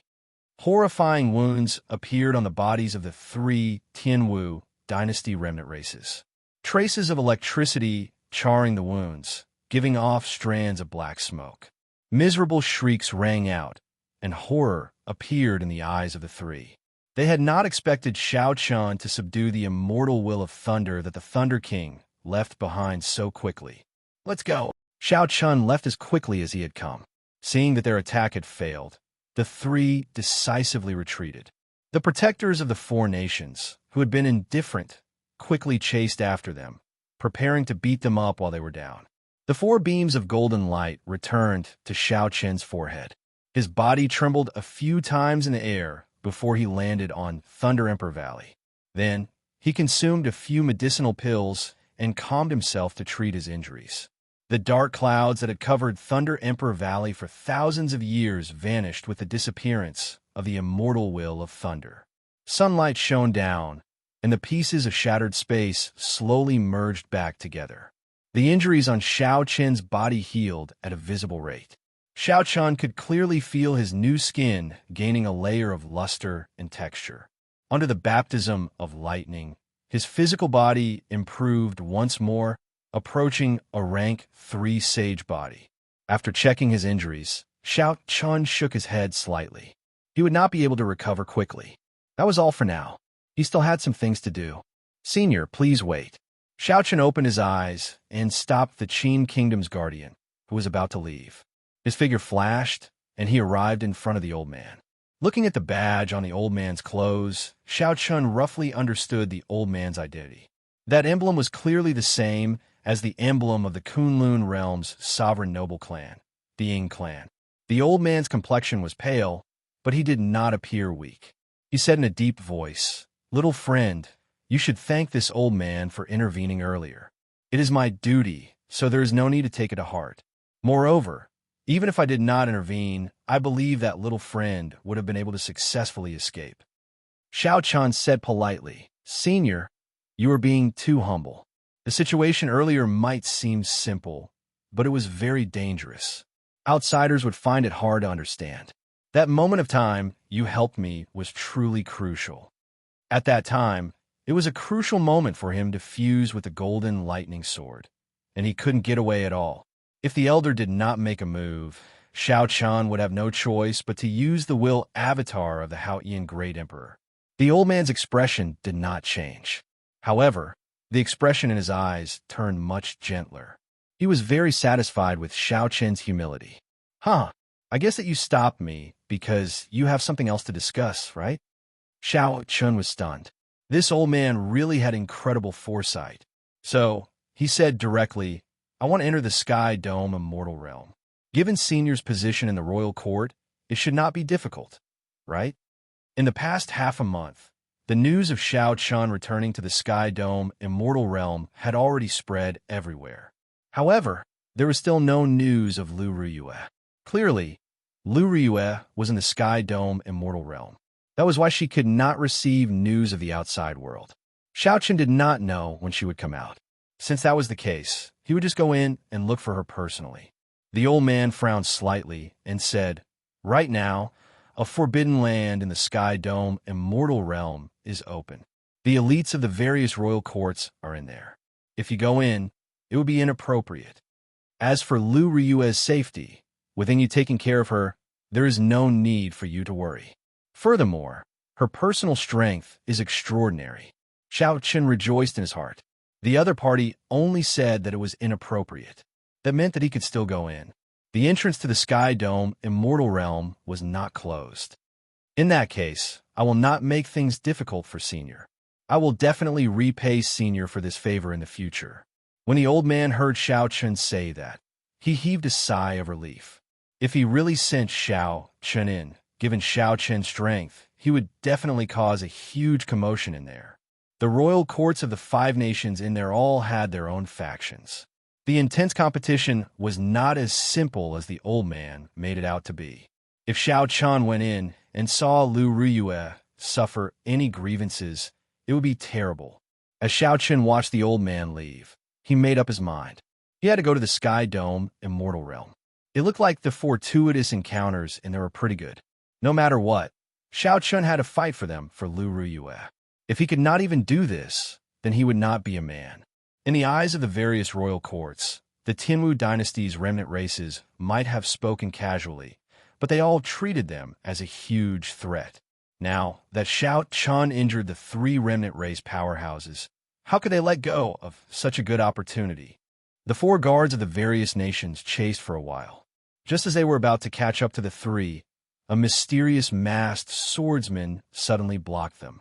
That swordsman's left eye gave off a bright light, but his right eye was filled with boundless darkness. His sword technique displayed a strange sword Dao that merged light and darkness. After a few exchanges, that swordsman easily blocked the 3. After 100 moves, he smiled gently and withdrew mysteriously. When Xiao Chen looked again, the 3 remnant race powerhouses were long gone. On a small island in the boundless sea, the 3 remnant race powerhouses looked awkwardly at Chu Chaoyan, who had saved them. Chu Chaoyan removed his mask, but his expression appeared relaxed. He said calmly, "Consider this a lesson for you. Don't casually make a move behind my back." The Black Dragon Group's chief appeared conflicted. In the end, he could not help saying, "Young master, this Xiao Chen is the Qing Emperor's inheritor. In the future, he will definitely be a strong opponent for you.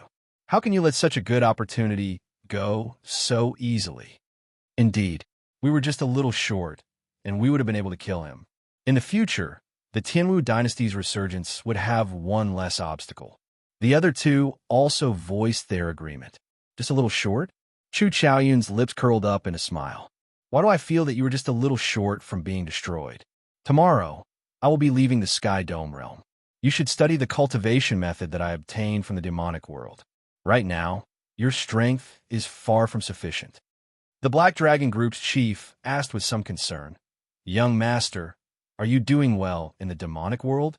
Chu Chaoyan replied indifferently, "It is the same everywhere. Strength reigns supreme. Survival of the fittest. There is not much difference between humans and demons." It was a simple statement about survival of the fittest, but who knew how many cruel facts were hidden in it? Xiao Chen was not in a rush to return to the Heavenly Saber Pavilion.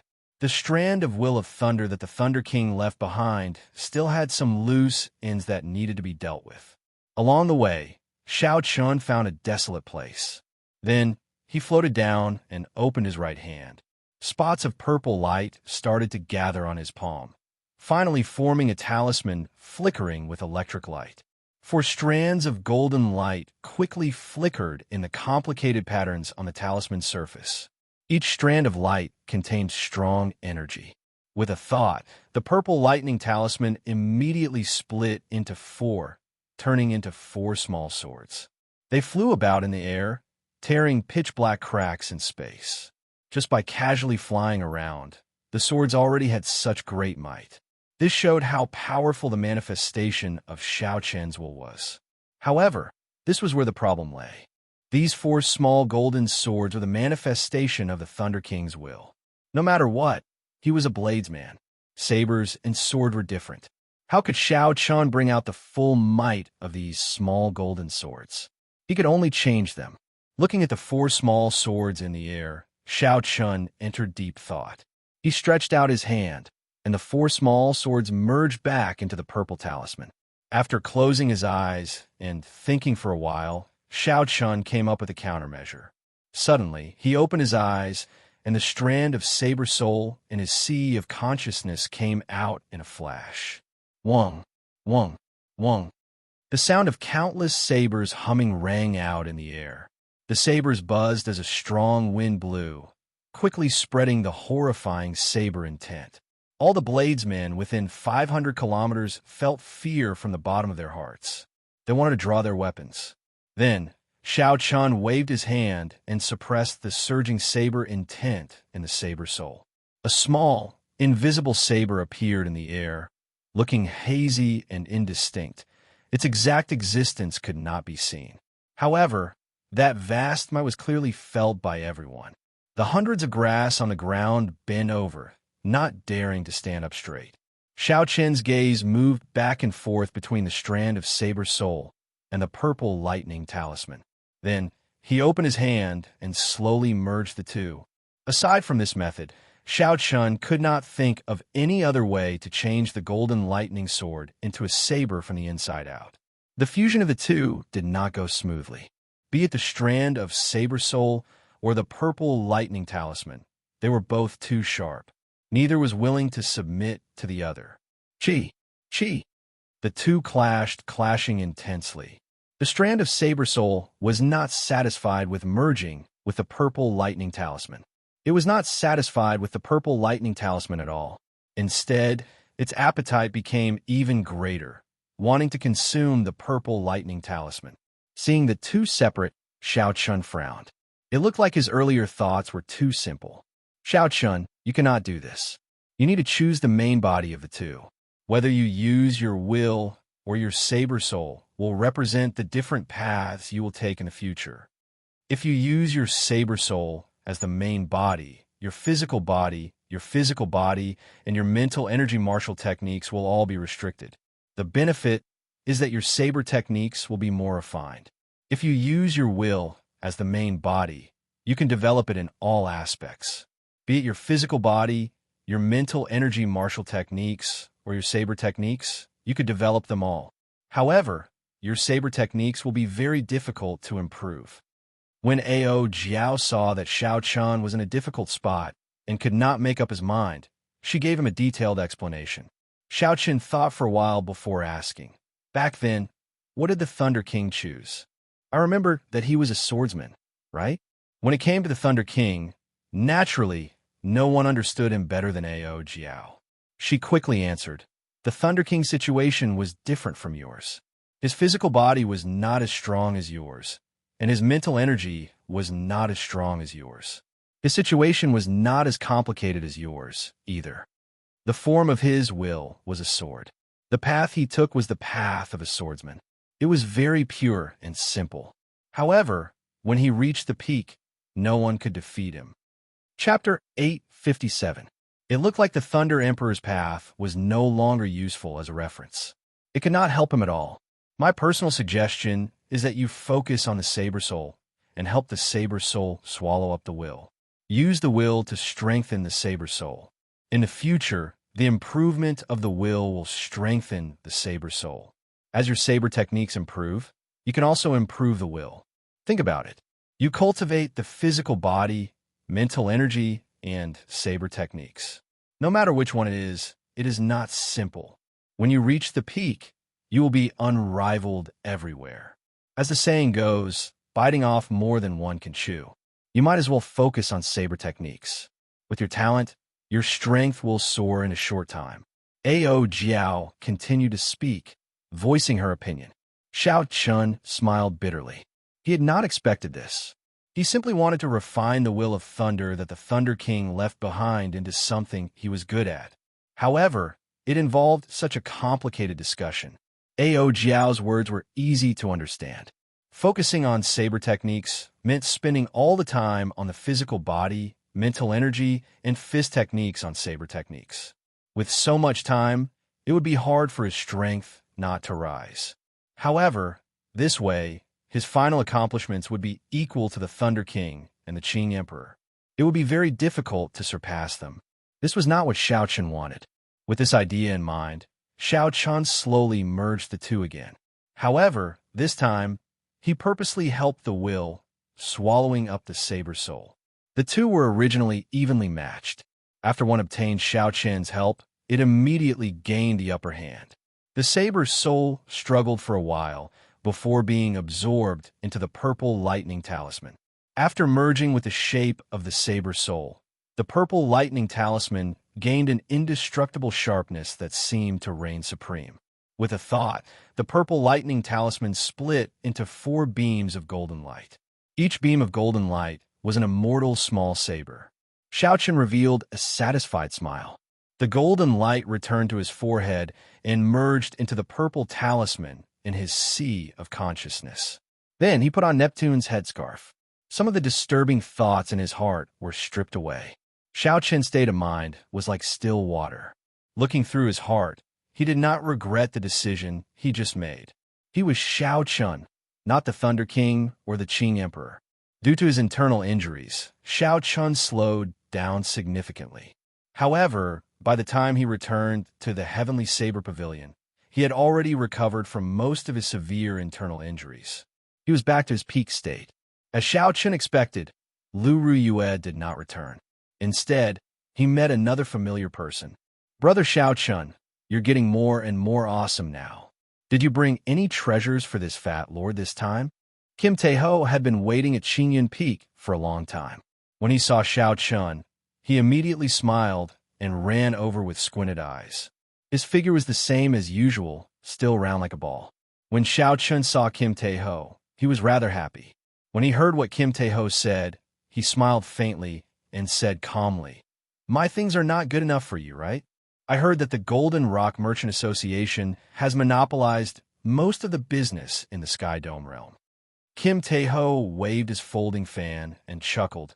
"It's just a small business, not worth mentioning." The two chatted in the courtyard for a long time, sharing their experiences. When Fatso heard Xiao Chun talk about the various things in the Kunlun realm, his eyes lit up. However, after that, he became sad, feeling very conflicted. "Xiao Chun, given this fat lord's intelligence, do you think I can make a name for myself in the Kunlun realm?" Kim Taeho asked in a soft voice after holding back for a long time. Xiao Chun was speechless. He nearly spat out a mouthful of wine. "It is best if you don't go. Just stay in the Sky Dome realm and harm others." In the Sky Dome realm, Xiao Chun had suffered enough at the hands of this fellow. If the underwear maniac went to the Kunlun realm, he might bring him some trouble. After thinking for a while, Xiao Chun said very sincerely, "I feel that it is better for you to stay in the Sky Dome realm. Those geniuses and old monsters in the Kunlun realm are not on the same level as you. There is no point." When Fatso heard this, he could not help but sigh. He picked up his wine cup and drained it in one go. He said, "Great minds think alike. There are not many people in this world who can keep up with my thoughts. Today you, Xiao Chun, are one of them. Never mind, I won't go then. I have been lonely in the Sky Dome realm for too long. Even after going to the Kunlun realm, I will still be this lonely. This is really boring. It looks like this fat lord is destined to be lonely for the rest of my life. Fatso revealed a somewhat sad expression. If he changed his face, he might be able to attract many young girls who like this kind of aura. After finally dispelling Fatso's thoughts of going to the Kunlun realm, Xiaochun thought about something else. He asked, "Brother Debeo, is there a way to enter the Sky Dome Immortal Realm?" Fatso felt it was strange. He asked, "Why would I go in there? The Great Tang Nation's royal court invited me several times, but I never went. It is too dangerous in there. It is filled with all sorts of mutated immortal spirits and wild beasts.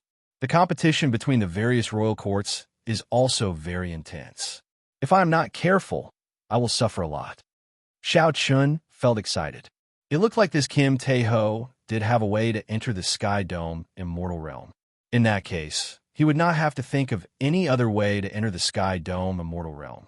The environment inside was not as simple as the Great Qi Nation's protector said. This made Xiaochun even more determined to enter. "Tell me, what is going on with this Sky Dome Immortal Realm?" Fatso chuckled and said, "About that, I have yet to see Brother Xiao Chen's greeting gift." In his rush, Xiaochun forgot about this Fatso's temper. He tossed out an astral coin and said, "This is a priceless treasure of the Kunlun realm. One is worth half a rank 8 sect." Kim Tae-ho picked it up and looked at it suspiciously for a long time. However, he could not make out anything. However, when he saw Xiaochun's calm appearance, he pretended to be an expert. He said, "This is good stuff. I can tell with one glance that it is extraordinary. It is truly a treasure worth half a sect." Seeing Fatso treat an astral coin worth 1,000 superior grade spirit stones like a treasure, Xiaochun's expression remained calm. There was nothing strange about it. Kim Tae-ho blew on that astral coin before rubbing it. Then, he smiled happily and said, "Brother Xiaochun is really interesting. The more I look at this thing, the more this fat lord likes it. However, what exactly is it used for?"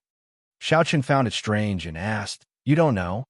Kim Tae-ho laughed loudly and said, "How can that be? How can this fat lord not know such a famous thing? It is that, right?" Xiaochun held back his laughter and said calmly, "It is just a small thing. It is not worth much. Tell me more about the Sky Dome Immortal Realm." When Fatso saw Xiaochun's casual attitude, he was even more convinced that it was a treasure. He immediately explained the Sky Dome Immortal Realm in detail. After Xiaochun finished listening, he thought about it carefully. This Sky Dome Immortal Realm was more complicated than he had imagined. Naturally, the Sky Dome Immortal Realm was not a true immortal realm. It was just a name given by the people of the Sky Dome realm. The spiritual energy there was abundant, and there were many natural treasures. Cultivating there would be 3 or 4 times faster than cultivating outside. However, it was still not comparable to the Kunlun realm. The Sky Dome Immortal Realm was an independent small world, about 1/10 of the size of the Tianwu continent. It could be considered very vast. The royal courts of the various nations all had their own encampments there. However, most of the places were public, so they could go on adventures together. Rumor had it that that was the true residence of the Sky Dome Immortal Lord. Everything in the outside world, including the Tianwu continent and the boundless sea, had slowly evolved from the Sky Dome Immortal Realm over a long period of time. There were many immortal beasts that the Sky Dome Immortal Lord casually reared. After they mutated and multiplied, they became ferocious beasts without any spiritual energy. However, the spirit cores in their bodies still contained some immortal qi. After removing the impurities and absorbing them, their cultivation would increase significantly. The ferocious beasts were very strong. Some of them were even as strong as superior grade martial sages of the Kunlun realm. In the Sky Dome Immortal Realm, they were existences that could not be offended. Aside from the immortal beasts that the Sky Dome Immortal Lord once reared, there were also some 10,000-year-old spirit plants. Some of these spirit plants gained intelligence and could even cultivate. The most famous spirit plant in there was called the longevity tree. Rumor had it that the Sky Dome Immortal Lord cultivated under this tree in the past. The longevity tree could bear longevity fruits. The longevity fruits could not truly make people live forever. However, They could easily increase a cultivator's lifespan. One longevity fruit could increase a cultivator's lifespan by 100 years. However, it was only effective the first time one consumed it. The thing that truly attracted cultivators was not the longevity fruit, but the 7-colored auspicious signs that would descend from the sky when the longevity fruit ripened. Auspicious signs were graded by color. The more colors there were, the higher the grade. 7-colored auspicious signs were second only to 8-colored and 9-colored auspicious signs. Above, 9-colored auspicious signs were the legendary heavenly signs. Heavenly signs would only appear when a sovereign martial emperor or an emperor-grade medicinal pill bore fruit, like the undying tree. Even the Kunlun realm's martial sages could not wait for such good things. A 7-colored auspicious sign was already of a very high level. It contained the spiritual energy of heaven and earth. The spiritual energy contained in it was even purer than a rank 3 spirit vein's origin. Just one strand of it could allow one's cultivation to soar. Furthermore, there were no side effects. There would not be the situation of spoiling things through excessive enthusiasm. The longevity fruit ripened once every 5,000 years. This time, it happened to be the time for it to ripen. Not only were the younger generation of the various royal courts eager to try, but even some of the old antiques with unfathomable cultivations who were nearing the end of their lifespans made a move. Naturally, the younger generation sought the 7-colored auspicious signs, while the older generation sought the longevity fruit. Everyone took what they needed. However, resources were limited. Be it the 7-colored auspicious signs or the longevity fruit, there would not be many of them. The competition between them was easy to imagine. Strange, these longevity fruits and 7-colored auspicious signs should be very attractive to you, right? Why do you not seem interested at all? Xianxia asked suspiciously as he looked at Kim Tae-ho, who was still thinking about the astral coin. Kim Tae-ho carefully blew on the astral coin a few times. Then he smiled and said, "With this fat lord's intelligence, how can these people understand me? There is no chance at all. Why would I want to get involved?" "What do you mean?" Kim Tae-ho chuckled and said, "Of the 5 nations, the great Jin nation's royal court is the strongest. The other 4 nations combined are not as strong as them. The great Jin nation sends out experts, princes, princesses, and young geniuses that join the royal court. We can only walk to the longevity tree. There is a huge storm in the sky, and there are countless ferocious beasts along the way. The people of the 4 nations will have to fight their way over bitterly. Furthermore, they will have to deal with the strong great Jin nation's royal court. What chance do they have?" Chapter 858. Hence, when the great Tang nation's royal court came to ask this fat lord to be cannon fodder, this fat lord immediately rejected them. Xiao Chen's expression froze. Then he said, "Brother Debeo, I'm afraid you won't be able to refuse this cannon fodder." Kim Tae-ho was stunned for a moment before reacting. He smiled and said, "Don't look for your fat brother for this. You are strong. Naturally, you dare to go anywhere. This fat lord's body really cannot take the torture. I still have things to do, so I'll take my leave first." Patting his butt, Kim Tae-ho stood up and prepared to leave. The Sky Dome Immortal Realm was not as poetic as its name suggested. There were all sorts of ferocious beasts and spatial storms in there. If one was not careful, one might lose their life there. Xianxia smiled faintly, and another astral coin appeared in his hand. Then he tossed it at Fatso. Uchi. Turning around, Kim Tae-ho reacted quickly and caught the astral coin. Based on his reaction, he seemed to have expected Xianxia to make such a move. Haha, in this world, only you, brother Xianxia, can keep up with this fat lord's thoughts. Fatso smiled so widely that a flower bloomed on his face. He was overjoyed in his heart.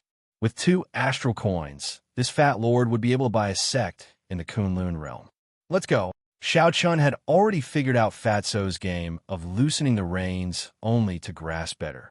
Naturally, he knew that the other party did not really want to reject him. Xianxia brought out his full power and tore space while carrying Fatso. They move as fast as lightning. In merely half a day, they arrived at the great Tang nation's imperial capital. When Fatso saw Xiao Chen's horrifying strength, he felt extremely excited in his heart. This transaction was definitely profitable. Not to mention the 2 astral coins, which were worth a rank 8 sex astral coin. He would definitely gain some benefits if he followed Xiao Chun to the Sky Dome Immortal Realm. Even if Kim Tae-ho did not give him any treasures, bringing Xiao Chun to the Sky Dome Immortal Realm would not be a loss for him. Thinking about the 2 priceless star coins in his pocket, Fatso could not help but feel extremely pleased. Xiao Chun was strong, but his intelligence was still a little lacking compared to the Fat Lord. Outside the Imperial Palace, Xiao Chun put on the Sky Sea cloak and said, "You can go in and negotiate. Don't worry, they won't be able to find me. I'll just follow you in." After saying that, he vanished. Fatso looked around and could not help saying, he really disappeared. This Kunlun realm really has many treasures. Stop dawdling. I'm right beside you. Hurry up and go.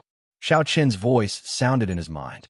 Kim Tae-ho was shocked and looked at it for a long time. He was completely convinced by this treasure. However, Xiao Chen thought to himself, with Xiao Chen's intelligence, he could do well in the Kunlun realm.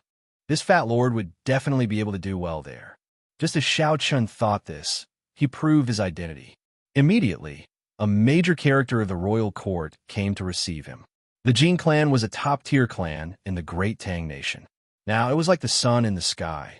When a major character heard that Fatso had changed his mind and wanted to go to the Sky Dome Immortal Realm, the major characters of the royal court hesitated. The various royal courts teams had already set off. If Fatso went now, he would not be able to help the Great Tang Nation's royal court disciples.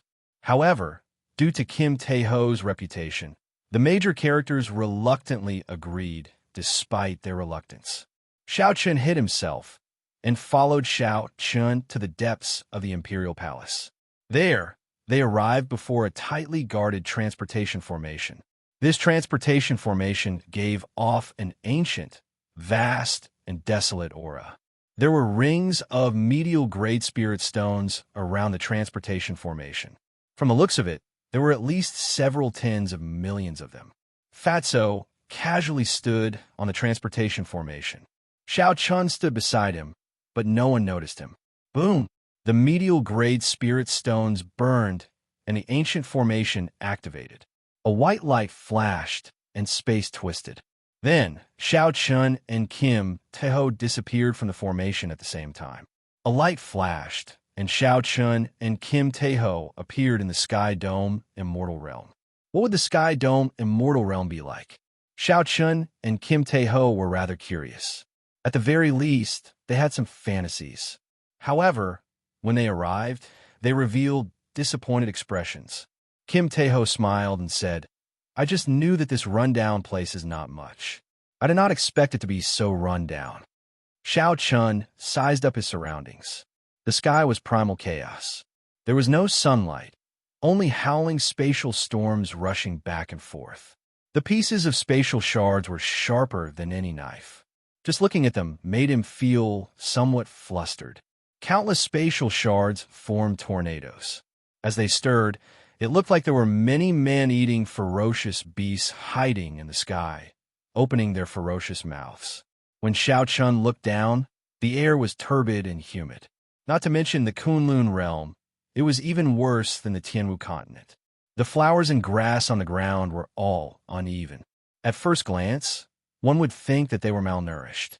Xiao Chun opened his mouth and said, somewhat flabbergasted, "Speaking of which, Brother DeBeo, did we come to the wrong place?" "Pah!" Suddenly, a palm-sized mosquito leaped out. Fatso reacted quickly. He swatted the folding fan in his hand, sending this mosquito flying far away. However, it did not die. It should be right. The Great Tang Nation's royal court would not lie to me about this. This mosquito is really extraordinarily big, Kim Tae-ho said with lingering fear as he watched the mosquito fly over again. Xiao Chun smiled casually and said, "The one on your butt is even bigger." A miserable shriek rang out. Fatso jumped up from the ground in pain. When he turned his head to look, he saw a black mosquito the size of his face resting silently on his butt. Its sharp and long beak pierced through his clothes like a needle, sucking happily. Fatso immediately swatted it with the folding fan in his hand. Pa! Pa! After swatting twice, the mosquito did not die. Furthermore, the mosquito that he swatted earlier also flapped its wings and flew over. 2 strands of saber chi flashed. An electric light exploded. These 2 mosquitoes were immediately blasted into pieces. Xiao Chun, who was standing at the side, had made a move. Damn! Damn! Damn! Kim Taeho held his, but as he jumped up and down on the ground, shouting as though his parents had died. Buzz! Buzz! Buzz! The air suddenly trembled, and a strong wind blew at the 2. Xiao Qin looked up and saw a large swarm of mosquitoes flying out from the grass and grass in front. The howling wind was the result of the swarm of mosquitoes flapping their wings. Let's go. Xiao Chun picked up the pale Kim Taeho and soared into the air. Then, he turned around and used his palm as a saber, executing the starting stance of the lightning tribulation saber technique.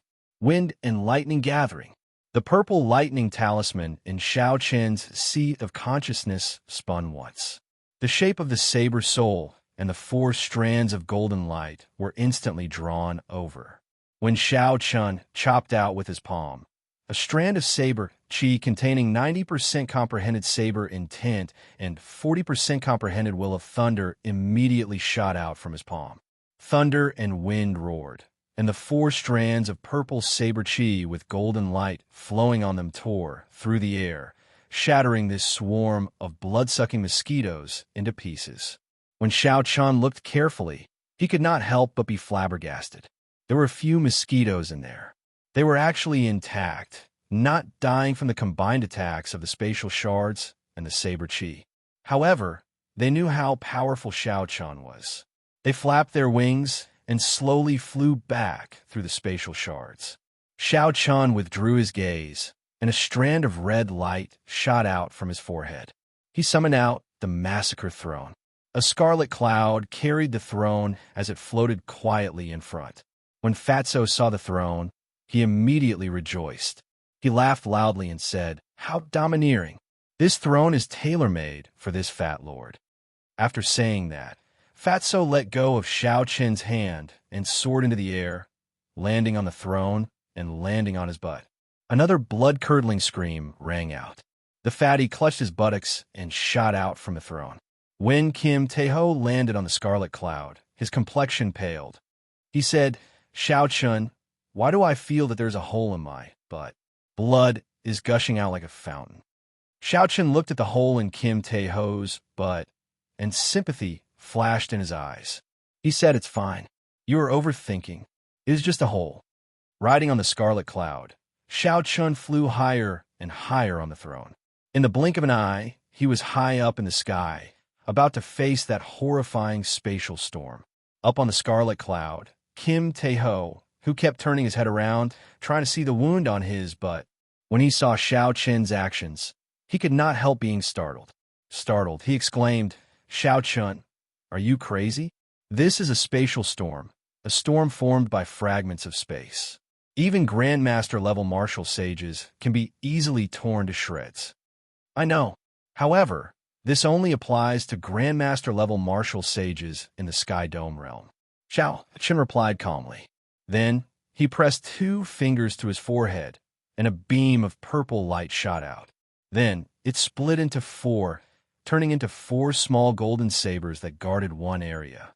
The moment the sabers entered the sky, 8 tornadoes made up of spatial fragments charged at Xiao Chun from all directions. These tornadoes looked like ferocious beasts baring their fangs, wanting to swallow up Xiao Chun. Suddenly, the 4 small golden sabers danced around. Beams of golden light of 4 different colors formed a screen of sabers flickering with electricity, tightly encasing the scarlet throne. The screen of golden sabers silently sliced the 8 spatial storms into countless tiny pieces. Then, they vanished completely, and the throne entered the void. There were still cracks in the void, and the strong winds that came out were still extremely horrifying storms filled with hidden energy. As Xiao Chun sat on the throne, He did not panic. With a wave of his hand, the 4 small golden sabers destroyed all the hidden energy. This stunned Fatso, who was on the scarlet cloud, and he cried out repeatedly. As Xiao Chan moved quickly in the sky, he soon caught up with the groups. Occasionally, Xiao Chun used his spiritual sense to check below. Finally, he saw the group of the great Qin nation's royal court. There were several familiar faces in this large group. When Xiao Chan saw the state of these people and paid special attention to Yingyu's strength, he relaxed. With Yingyu here, this group of great Qin nation's royal court was safe. Without any worries, Xiao Chun moved even faster. That horrifying spatial storm was like child's play to him. With a flick of his finger, it shattered. The towering longevity tree entered Xiao Chen's eyes. He sat on the scarlet throne and slowly descended from the sky. They slowly descended from the sky. In the end, they managed to arrive in front of the longevity tree ahead of everyone else. Chapter 859. A loud roar resounded. Before the scarlet throne landed, a berserk ferocious beast appeared below. This ferocious beast gave off a berserk aura. When it opened its mouth, it kicked up a strong wind that seemed like it could flip up the surface of the sea. Pu Ci. The 4 small golden sabers merged into one and turned into a purple talisman. Xiao Chun stretched out his hand, and the talisman flickered and instantly broke the strong wind.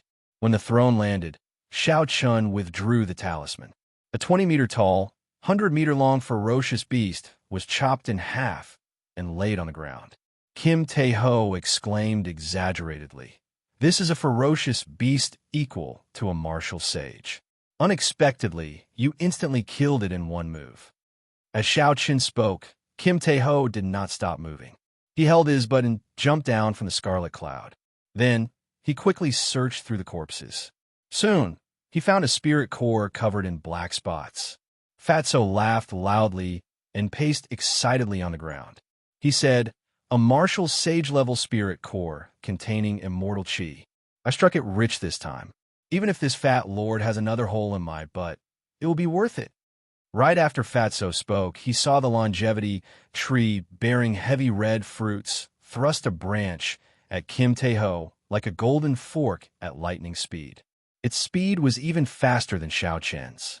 Kim Tae-ho had just obtained the spirit core and was somewhat carried away.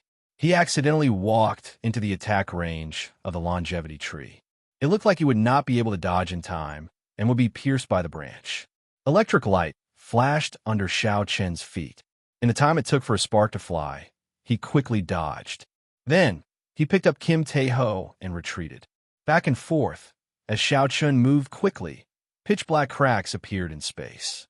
After escaping death, Fatso heaved a long sigh.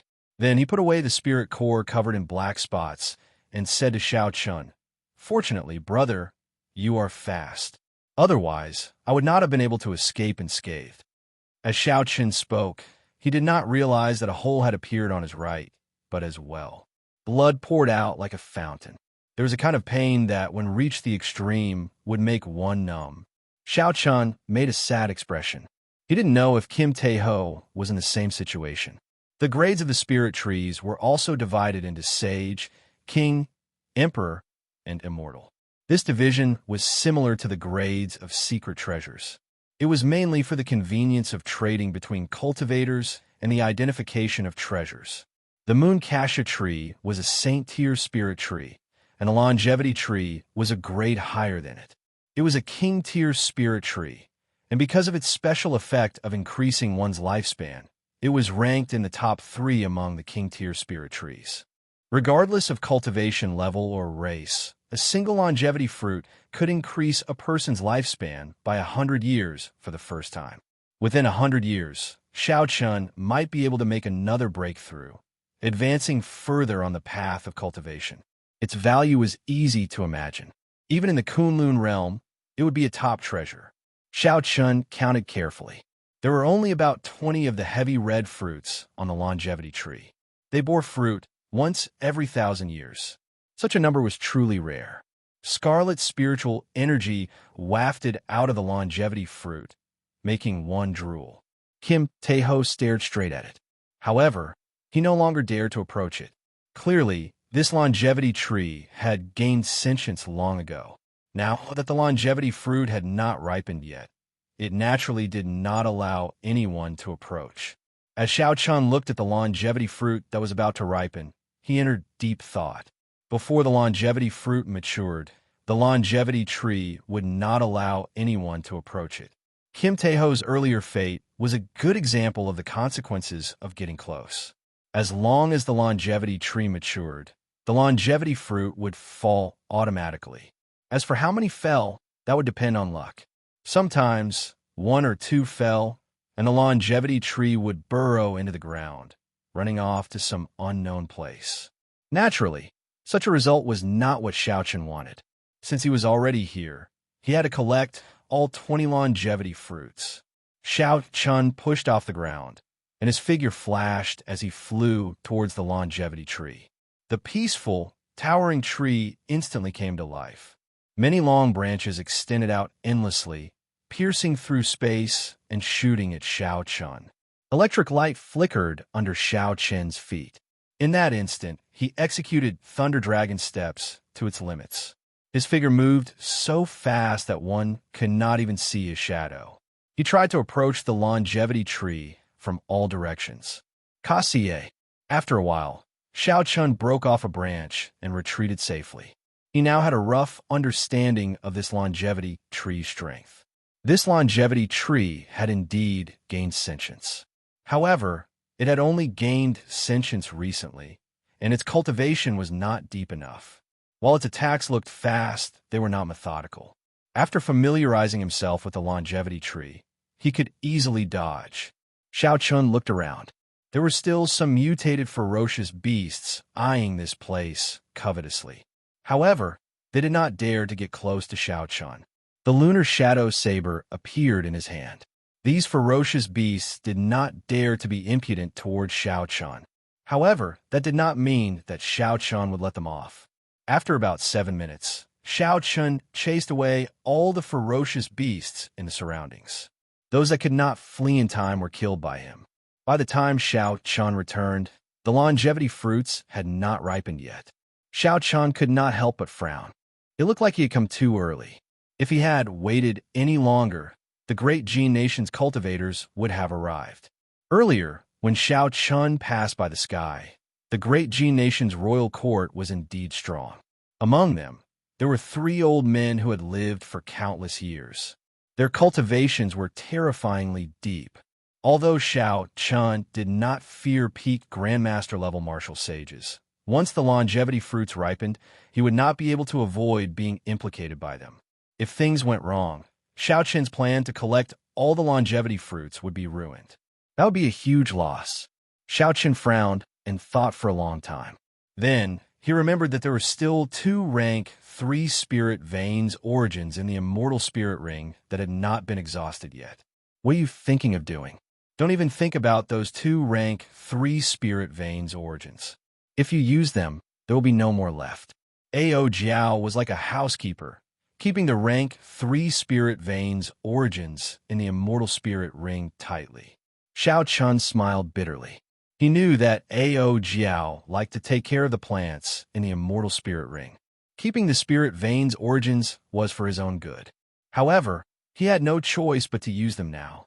After a long time, Xiaochun finally got Ao Jiao to agree to take out a rank 3 spirit veins origin. Xiaochun waved his hand, and the rank 3 spirit veins origin silently flew to the top of the longevity tree. After a while, it turned into spiritual rain and fell. The longevity tree happily absorbed the spiritual rain. The bright red skin of the longevity fruits on the tree thinned bit by bit as they grew rapidly. Fatso smiled with some heartache. Brother Xiaochun, you are really generous. A rank 3 spirit veins origin is even more valuable than a longevity fruit. Xiaochun smiled and did not reply. In the Sky Dome realm, a rank 3 spirit veins origin was indeed more valuable than a longevity fruit. However, in the Kunlun realm, the situation was different. If he could pick all 20 longevity fruits before the spirit tree burrowed underground, Xiaochun would earn a lot on this trip. A fervent look appeared in Xianxia's calm eyes. His heart was filled with boundless anticipation. When the longevity fruits ripened, he would collect all of the 7-colored auspicious signs, giving Lu Riyue a pleasant surprise. On the way to the longevity tree, Ingyu led the great Qin nation's people, killing the ferocious beasts blocking the way. The ferocious beasts here were not easy to deal with. They all had the bloodline of immortal beasts in their veins. Even as a half-sage, she did not dare to move around without fear. Fortunately, there was a peak superior grade martial sage senior in the group. Although he rarely made a move, he helped Ingyu share a lot of the pressure. Aside from that senior, who was nearing the end of his lifespan, Xiaoqian was familiar with the others in the group. There was no need to mention Ingyu, Feng Feishue, and Lu Ruyue. As for the remaining two, Xiaoqian had not seen them for many years. One was his half-brother, Xiao Jian, and the other was his cousin, Xiao Yulan, who once knelt down to plead for him. Feng Feishue had introduced these two to the Heavenly Qin School in the imperial capital. After that, they gained the appreciation of the princess and joined the Imperial Dragon Legion. Now, they were Ingyu's trusted subordinates.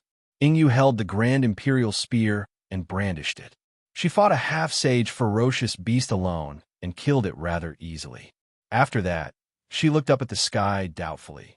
When Ingyu withdrew her gaze, she discovered that Lu Ruyue was frowning as well, shifting her gaze away from the sky. The others also felt doubtful. Earlier, they all felt a familiar gaze sweep through them from the sky. Only that senior, who was nearing the end of his lifespan, did not feel anything. When he saw the strange expressions of the group, he said, "Don't overthink it. No one in the Sky Dome realm dares to move about in the spatial storm in the sky unless they are tired of living." Seeing the senior with the highest cultivation say this, the others did not dare to voice their opinions. Only Lu Riyue still felt confused. That gaze earlier was too familiar. It was just a flash, but it felt very real. Ingyu collected her thoughts and said, "Let's go. The people of the Great Qin Nation are already far ahead of us." The group killed the ferocious beasts along the way and continued forward. After putting in a lot of effort, they finally saw the top of the longevity tree. When they looked up, the group could not help but feel gratified. Aside from the Great Qin Nation's royal court, they were the fastest. As long as they put in a bit more effort, they would be able to obtain some of the 7-colored auspicious signs. They would not have to return empty-handed. As long as they obtained a strand of 7-colored auspicious signs, their cultivation would soar significantly. If they were lucky and obtained a few more strands, their cultivation might even increase by a grade. Haha, indeed, it is as I expected. The one following closely behind is indeed you, Princess Ingyu. Before the smiles on the group's faces faded, 3 Great Qin Nation princes appeared at the intersection in front, leading a group of people. There was also a superior grade martial sage in their group. However, the 3 Grandmaster-level martial sages were not with them. They must have arrived earlier. When Ingyu and the others saw this group of people suddenly appear, their expressions changed slightly. The Qing Nation's royal court wanted to delay them and monopolize the longevity fruits and 7-colored auspicious signs. The person who spoke was the Great Qin Nation's first prince, Iqin. At such a young age, he had already advanced to peak superior grade martial monarch. His talent was only slightly weaker than Ingyu's. Ingyu's pretty face turned slightly cold. She said coldly, "Iqin, it is best not to be too ruthless. You schemed so much and used such despicable methods. In the end, you will not have a good ending." Chapter 860. Iqin laughed heartily. His eyes were filled with a domineering light as he said, "You are too naive. I will stop you now. So what? Let's see who will obtain the longevity fruit and the 7-colored auspicious sign in the end. You might be strong, but with the 3 of us working together, we really aren't afraid of you. If you have the ability, then come and force your way through." The senior from the Great Qin Nation, who was nearing the end of his lifespan, frowned slightly. The old man in the other side's team was clearly targeting him, not letting him off. There were also people watching Xiao Jian, Lu Ruyue, and the others. Even though the great G nation's royal court had lost their three strongest people, they could still suppress them. Yingyu's expression turned unsettled. She had not expected the people of the great G nation to be so shameless, not giving outsiders a chance at all. Just as the longevity fruit was about to ripen, they stopped them. Suddenly, colorful lights flickered in the sky. The longevity fruit had finally ripened. Auspicious signs filled the sky as they descended. When I Ching saw this scene, he could not help but reveal a pleased expression. The three royal clan elders should already be near the longevity tree. Thinking of this, Xiaoqian's lips could not help but curl up. He looked at the unsightly expressions of Yingyu and the others. He laughed loudly and said, "Good. The longevity fruit has ripened. Princess Yingyu, I will stand here. Let's see how you are going to make me suffer." Right after I Ching spoke, an ear-piercing alarm rang out. I Ching's expression changed. He turned his head to look at the sky and said strangely, "With the strength of the three seniors, why would they send out such a distress call?" I Ching could not be bothered with Yingyu and the others. The situation had probably taken a turn for the worse. He quickly led the group to where the longevity tree was. Xiao Jian stepped forward and asked doubtfully, "Princess, what's wrong with this group of people?" Yingyu thought for a while and quickly made a decision. She said, "It looks like they are in trouble. Come, let's follow them." The royal family of Jin Nation, who was initially domineering and unreasonable, suddenly changed their attitude and left in a hurry. Naturally, Yingyu and the others would not let go of this opportunity. They quickly followed behind. Lu Ryue did not know why, but her heart pounded heavily. She suddenly thought of a possibility. She thought of the gaze she saw on the road earlier. She had never doubted the authenticity of that gaze, even when the superior grade martial sage of the Great Qi Nation's royal court said that no one could walk in the Sky Dome realm. She didn't doubt that there was definitely a gaze like that standing above the nine heavens, shuttling through the endless spatial storms, looking deeply at her. As Lu Ryue thought this, her speed increased significantly. She circulated the quintessence in her body without caring about the expenditure. Soon, she was standing shoulder to shoulder with Yingyu. She desperately wanted to know the answer. Was the owner of that gaze, the person who had stopped to look at her in the nine heavens, the person she had been thinking about day and night? After a while, the great G Nation's royal court and Yingyu's group arrived at where the longevity tree was. When they saw the situation clearly, they were all dumbfounded. The seven-colored auspicious signs falling from the sky were collected by a fatso holding a jade bottle. The smile on his face was even brighter than the radiance of spring. The three Grandmaster-level martial sages of the Great G Nation's royal court were easily blocked by a mysterious man wearing a cloak. That black-cloaked man used his arms as a saber. Electric light burst out, and saber chi flew everywhere. Hundreds of lightning flood dragons circled around him.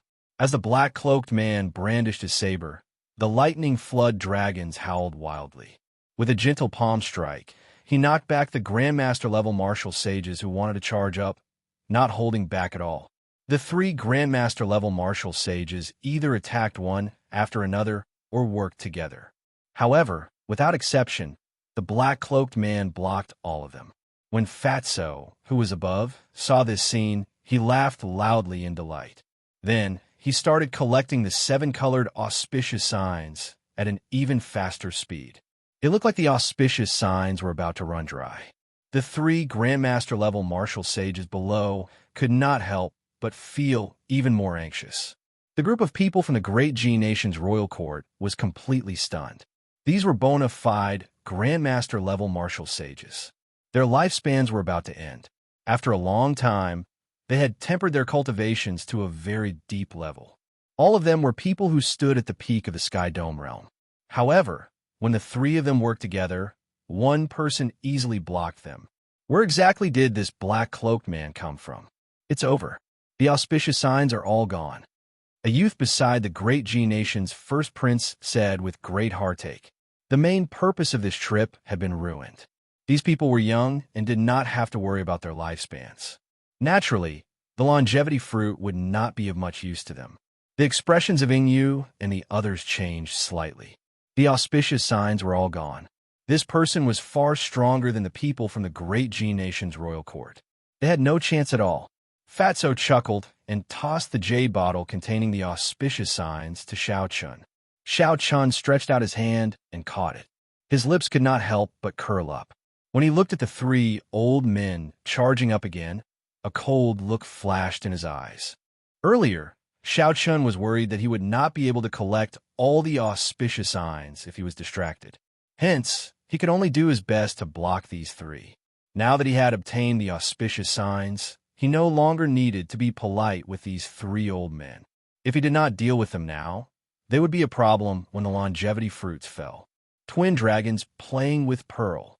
Xiao Chun used his palm as a saber and chopped with it, executing the third move of the dragon subduing slash. A pearl-like light struck one of the old men's chest. Before this person could react, two dragon-shaped saber chi flew over and struck his chest. There was no way for him to dodge. There was a loud bang, and a bright light flashed. This twin dragons playing with pearl severely injured this person. He would not be able to recover within half a year. Xiao Chen's figure flashed. He did not show any mercy. He turned around and headed for the other old man. His figure moved as fast as lightning, giving off loud bang. 7 profound fingers. That old man was startled. As he retreated in a fluster, he gathered all the heavenly sage laws in his body and formed a vast storm behind him. Then, he stretched out his hand and pointed. 7 streaks of light of different colors pierced through the air, tearing cracks in the sky. Each of the streaks of light was powerful enough to shatter mountains and rivers. Under the hood, Xiao Chen's expression was as calm as still water. His figure moved forward, not slowing down at all. Just as he was about to touch the 7 beams of light, he suddenly attacked, circulating all the vital qi in his body. Xiao Chun suddenly attacked, circulating all the vital qi in his body and attacking with his full power. A horrifying force that was infinitely close to 1,500 tons of force exploded in the air. In that instant, the world shook and a huge black hole appeared in space. The 7 beams of light suddenly broke apart. Xiao Chen passed through the black hole. The shock wave of his fist light did not diminish at all as it struck the old man. That old man vomited a mouthful of blood and went flying back. He slid on the ground for 100 meters in a sorry state, coughing endlessly. His eyes revealed an expression of disbelief. Xiao Chun held 2 fingers together, and a beam of light shot out from his forehead. The purple lightning talisman flickered. When the remaining old man saw an electric light, a bowl-sized bloody hole appeared in his chest. A strong wind blew endlessly. In the blink of an eye, Xiao Chun knocked out the 3 Grandmaster-level martial sages one by one. The hearts of the people below all sank. Such strength was unimaginable. He did not seem like a Sky Dome Realm cultivator at all.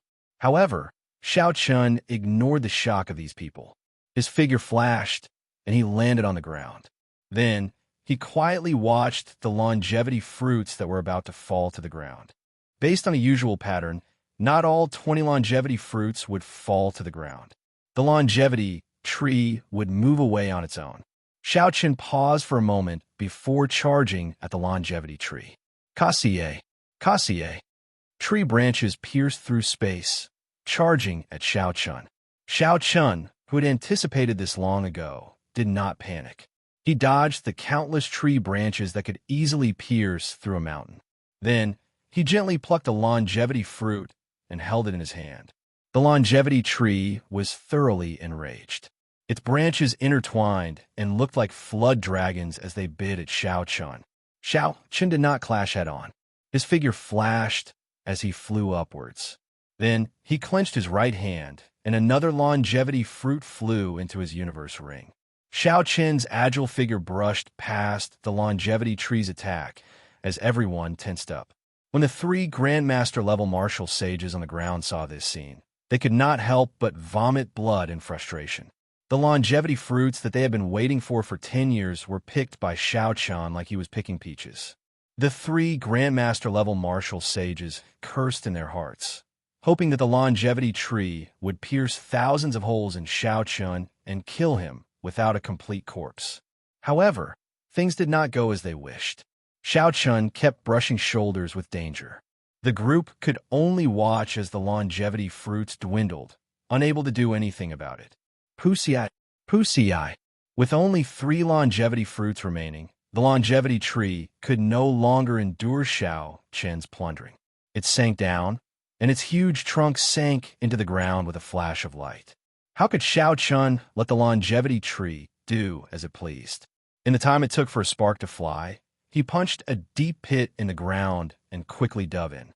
After a while, Xianxia flew back with a piece of the longevity tree's spiritual wood branch in satisfaction. At the last moment, Xianxia reacted quickly and put away the remaining 3 longevity fruits. Seeing Xianxia appear, the great Jin nation's people glared at Xianxia with bloodshot eyes. However, they did not dare to say anything. This fellow who suddenly appeared messed up their plans.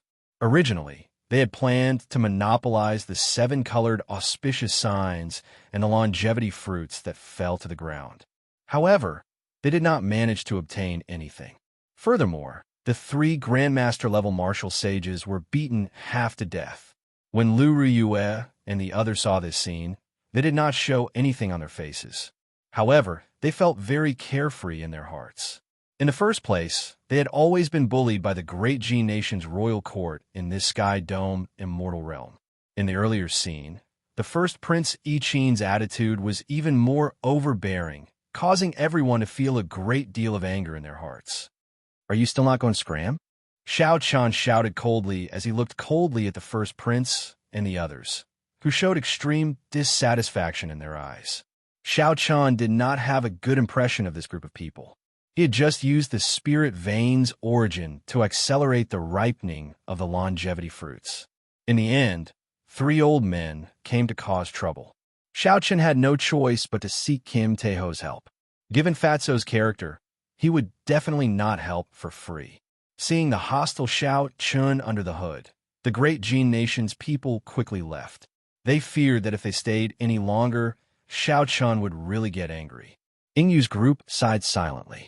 This person did not even care about the great Jin nation's royal court. Why would he be polite to them? To avoid humiliating themselves, they turned and left. Chapter 861. Everyone, long time no see. Do you really not recognize Xianxia anymore? Xianxia smiled faintly and took off his hood. Then he calmly called out to Lu Riyue, Feng Feishue, Ingyu, Xiao Yulan, and Xiao Jian. The few of them turned around one by one and saw a delicate and pretty face with a headscarf. Those familiar facial features and the sharpness between his brows were just like in the past. Without a doubt, he opened his mouth wide, unable to speak for a long time. Indeed, it is him. Tears welled up in the corners of Lu Ruyue's eyes. All sorts of emotions welled up in her heart. The person she loved had really returned. There was some disbelief in Xiao Yulan's eyes. Everything she saw was real. Cousin Xianxia, who had knelt 3 times to express his gratitude, had actually reached such a height today. Xiao Jian was even more in disbelief than him. A bitter smile appeared on the corners of his mouth. Who could have imagined that the person who had left his clan 7 years ago would grow to such a level? Xianxia did not say anything more. He slowly walked over and wiped away the tears at the corners of Lu Ruyue's eyes.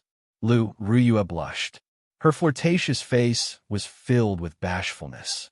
The others smiled faintly and tacitly left this place. A bitter smile appeared on Xiao Yulan's face.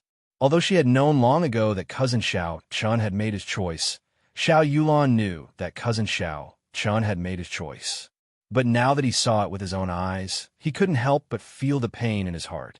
Ingyu walked over and patted Xiao Yulan's shoulder. She smiled and said, "Lass, don't be sad. This fellow is just so. There is no need to feel sad for him." Feng Feishue walked over leisurely. Dressed in men's clothes, she still looked as carefree and at ease as before.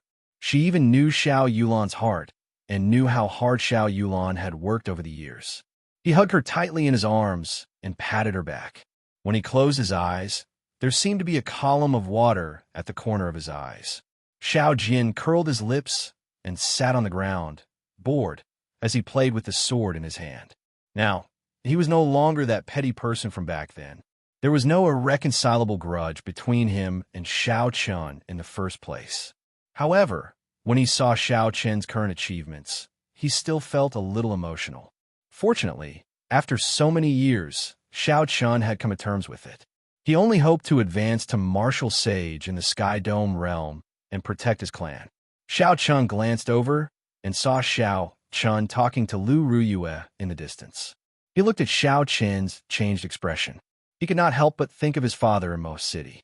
Xiao Xiong had never mentioned it, but everyone knew that he had been forced to chase Xiao Chen away back then. No one could understand the pain he was suffering. Xiao Jian would never forget the complicated expression on Xiao Xiong's face when he heard the news that Xiao Chun ranked first on the True Dragon ranking.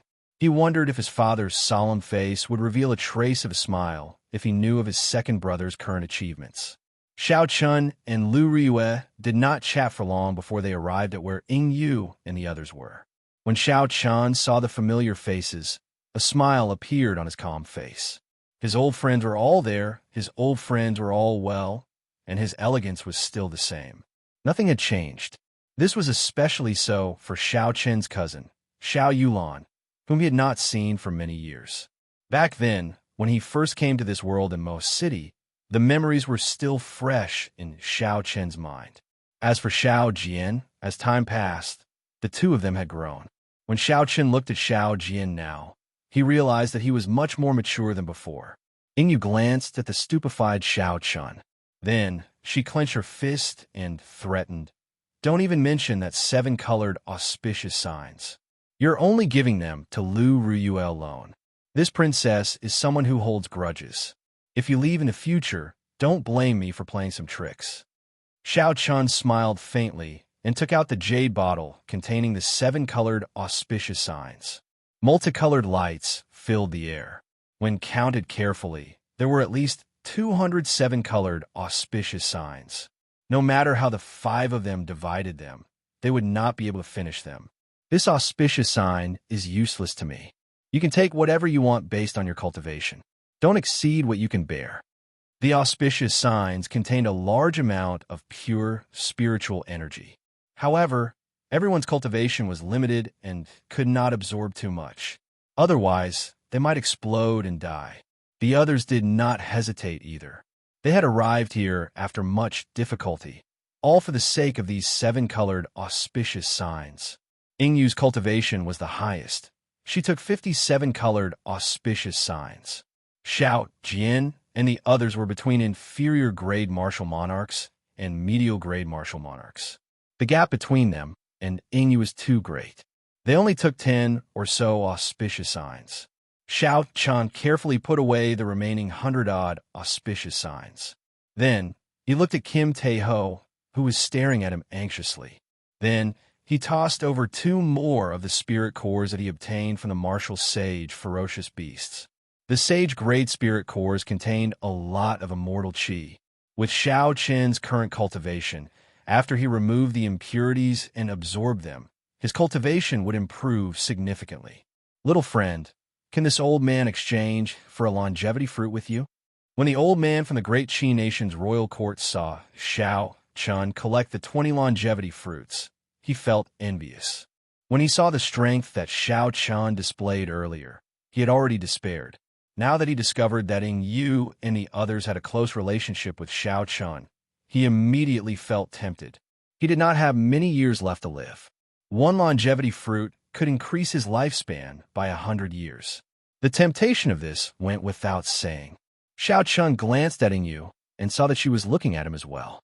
Clearly, this old man had a high status in the great Qi nation's royal court. Xiao Chun handed over a longevity fruit straightforwardly. There is no need to stand on ceremony. The great Qi nation's royal court has taken great care of my Xiao clan. This longevity fruit is a token of appreciation from the younger generation. There is no need to exchange it. After the old man obtained the longevity fruit, he beamed with joy. When he heard Xiao Chen's polite words, he felt even more grateful. Xiao Chen swept his gaze over the group and thought for a while. Then he said, Big brother, cousin Yulan, I have some things I would like to speak to you in private. The three went to the side and chatted for a while. Then, Xiao Chun briefly described his experiences. Xiao Yulan and Xiao Jian were both deeply moved.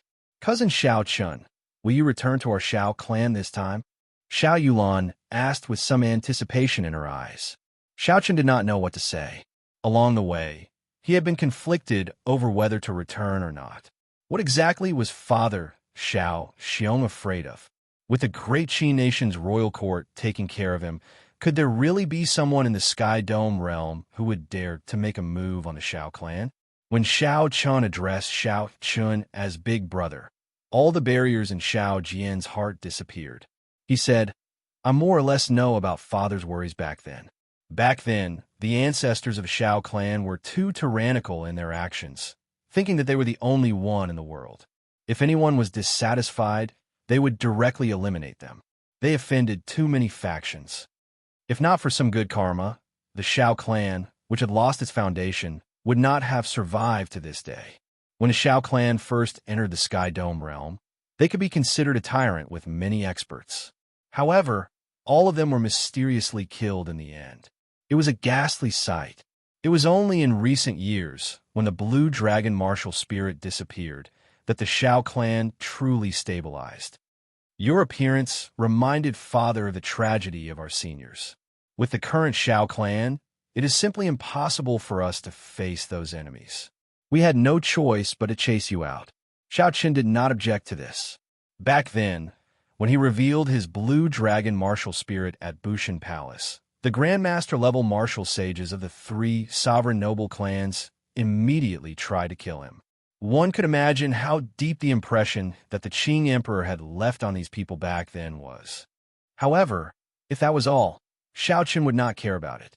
With the three sovereign noble clans and the Hao Ian Emperor protecting him, that would be enough. What Xiao Chun was worried about was not these enemies in the open, but those hidden in the dark, not showing any signs of doing so. In the end, Xiao Chun was still too weak. If he had the strength of the Qing Emperor back then, why would he fear small fries? What sovereign noble clans? Actually, it does not matter whether I return or not. I do not blame Father, nor do I want to make things difficult for him.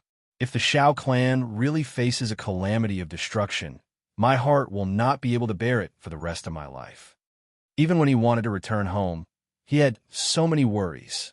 Xiao Qin could not help but feel bitter in his heart. After arriving in the Kunlun realm, he had fought many battles along the way. Practically no one in the Sky Dome realm could stop him. However, when he thought about the Kunlun realm's sovereign noble clans, any Grandmaster-level martial sage could easily kill him. What did all this count for? He had to break through to the 7th layer of the Purple Thunder Divine Incantation. Otherwise, not to mention a Grandmaster-level martial sage, any superior grade martial sage of the Kunlun realm would be able to kill him. Then, Xiao Chun took out some of the sage grade secret treasures that he won at the auction and handed them to the two. Even if a sage grade secret treasure could not bring out much of its might, it could still significantly increase the strength of a cultivator. With these sage grade secret treasures, the overall strength of the Xiao clan should be able to rise significantly. After a while, Xiao Chun took out several high-ranked secret manuals. These were all obtained from the spatial rings of the enemies he killed in the Kunlun realm. Xiao Chun did not think much of them. However, to the current Xiao clan, they were undoubtedly supreme treasures. After thinking for a while, Xiao Chun took out several spatial rings filled with superior grade spirit stones and handed them over. Spirit stones, secret manuals, and secret treasures. With these, the Xiao clan should be able to develop rapidly within 10 years. They would definitely be able to lay a firm foundation. Xiao Chun had a vague plan in his heart. After he advanced to Martial Emperor, he would rebuild the Dragon's Gate and let the Xiao clan return to the Kunlun realm openly, back to where they belonged. This plan was very far away, so Xiao Chun could only do it step by step. He could not reveal too much either. Right now, all he could do was let the Xiao clan disciples lay a firm foundation. When Xiao Jian and Xiao Yulan saw the things that Xiao Chun took out, they were deeply shocked. Even in the Kunlun realm, Some of the weaker sects would treat these as treasures. Now, that Xiaochun handed these things to the two of them, the overall strength of the Xiao clan would experience a qualitative increase in a short period. Seeing the joy on the two's faces, Xiaochun revealed a heartfelt smile. He raised his head and looked at Feng Feishyue, Yingyu, and his beloved Lu Ruyue. Even if Xiaochun did not need to break through to the Purple Thunder Divine Incantation's 7th layer, this trip back was worth it. Even if he lost to the outstanding talents of the Kunlun realm, it was still worth it. Some things could not always be measured in terms of value. Kinship, friendship, love, no matter how deep they were buried in one's heart, if one did not think about them or think about them, one would not be able to erase the imprint they left in one's heart. The group gathered together. Xiaochun got Lu Ruyue to return with Yingyu and the others first, to wait for him at the Heavenly Saber Pavilion. There were still some places in the Sky Dome Immortal Realm that Xiaochun wanted to visit. After the others left, Xiaochun slowly walked over to the pit in the ground. This was where the longevity tree had burrowed into the ground. When Xiaochun punched it, he discovered something interesting while chasing the longevity tree. Chapter 862. Xiaochun took a step forward and landed in the pit. Then, he stood firmly at the bottom of the pit. There was a large blue wooden chest below. Simple and unadorned patterns were carved on the surface of the wooden chest, flickering with a faint light. Dense talisman scripts flowed on the light barrier, forming a ring of light and spreading out immortal qi. As Xiaochun looked at the wooden chest, he revealed a contemplative expression. This was once the Sky Dome Immortal Lord's residence. It was not strange for there to be a wooden chest filled with immortal qi here. The strange thing was, why was the wooden chest under the longevity tree? Why did the Sky Dome Immortal Lord place it there? As Xiaochun hesitated on whether to open the wooden chest or not, he fell into a dilemma. He had always maintained a cautious attitude toward the unknown. Open or not open? Open. Xiaochun revealed a determined expression. The Sky Dome Immortal Lord was a peak major character of the immortal epic. Even the sovereign martial emperors of this era could not compare to him. The Sky Dome Immortal Lord had not left such a wooden chest under the longevity tree casually. This was a great opportunity. Xiaochun could not let it go to waste. Xiaochun stretched out his right hand, and a purple talisman appeared in his palm. This was the manifestation of Xiaochun's will. With a thought, the purple talisman turned into a soft, water-like electric light, encasing his entire right hand. 4 strands of golden light swam quickly within the soft, water-like electric light. They were incredibly sharp and gave off a boundless saber intent. Xiaochun focused, and the 4 strands of golden light merged. Buzz! A boundless saber hum resounded in the pit, boundlessly vast and ferocious. Xiaochun stretched out his hand, and a strand of golden saber qi shot out from his fingertip. It was long and slender, like a gushing river. The waves behind and ahead did not stop, rising and falling. This involved some of the techniques Xiaochun grasped after his will absorbed the vague form of his saber soul. Kassiye. This strand of saber qi broke the light barrier of talisman scripts on the wooden chest. Just as it was about to touch the wooden chest, the electric light in Xiaochun's hand vanished, and the saber qi vanished. Xiaochun made a grasping motion in the air, and the wooden chest flew over to him, hovering in midair. Then, he gently raised his hand, and an invisible force opened the wooden chest. When the wooden chest opened, a fiery, turbid qi immediately gushed out. Xiaochun was already prepared for this, so he pointed with his finger. 300 thumb-thick heavenly sage laws flowed out of Xiaochun's body through his fingertips and intertwined to form a barrier in front of him, blocking the fiery, turbid qi. Xiaochun took a closer look and found that the wooden box contained an egg that was as smooth as white jade. Through the eggshell, he could see the scene of a void burning in flames. Within the boundless flames, there was a hazy little life. Its eyes were closed as it breathed in and out. It was fast asleep. From time to time, the hot and turbid air that spewed out was caused by this little fellow's exhalation. Look at the pitch-black space burning in the air. Xiaochun was startled in his heart. What kind of existence is this little fellow in the egg? Just its subconscious breathing has such destructive power. He now understood why this wooden box was placed under the longevity tree. The longevity tree was a peak king great spirit tree. Its rate of absorbing spiritual energy was the fastest in the Sky Dome Immortal Realm. Placing the egg under its roots was the best way for this little fellow to absorb more spiritual energy. However, what exactly was in the egg? The longevity tree had existed for at least 10,000 years. Despite being nourished for so long, it still had not broken out of its shell. There was also a jade strip beside the spirit egg. Xiaochun grabbed it and sent his spiritual sense into it. He discovered that it was an immortal art called Starry Heaven Storm. This immortal art was much stronger than some of the low-ranked magic techniques recorded in the Compendium of Cultivation. It used magic energy to simulate the scene of a starry heaven storm. The moment this magic technique was executed, it would be like a starry heaven storm descending. It could instantly swallow up countless stars and turn them into dust. Of course, this was just the description. The true might of this magic technique still depended on the strength of the user. Xiaochun only casually looked around. He did not have magic energy and could not cultivate it. To him, no matter how powerful an immortal art was, it would not be of much use. Xiaochun closed the wooden box and tossed it into the universe ring. Then, he searched the cave. Aside from sensing that the longevity tree was very deep underground, he found nothing. With a flash, Xiaochun returned to the surface. Then, he looked around, preparing to check out the other forbidden lands of the Sky Dome Immortal Realm. In the end, he was somewhat disappointed. The natural treasures in those forbidden lands were not as valuable as the longevity tree. This made sense. If there really were any heaven-defying treasures, given how long the Sky Dome Immortal Realm had existed, the senior experts would have snatched them clean long ago. How could he have gotten his hands on them? Xiaochun did not dare to barge into the forbidden lands that others could not go to.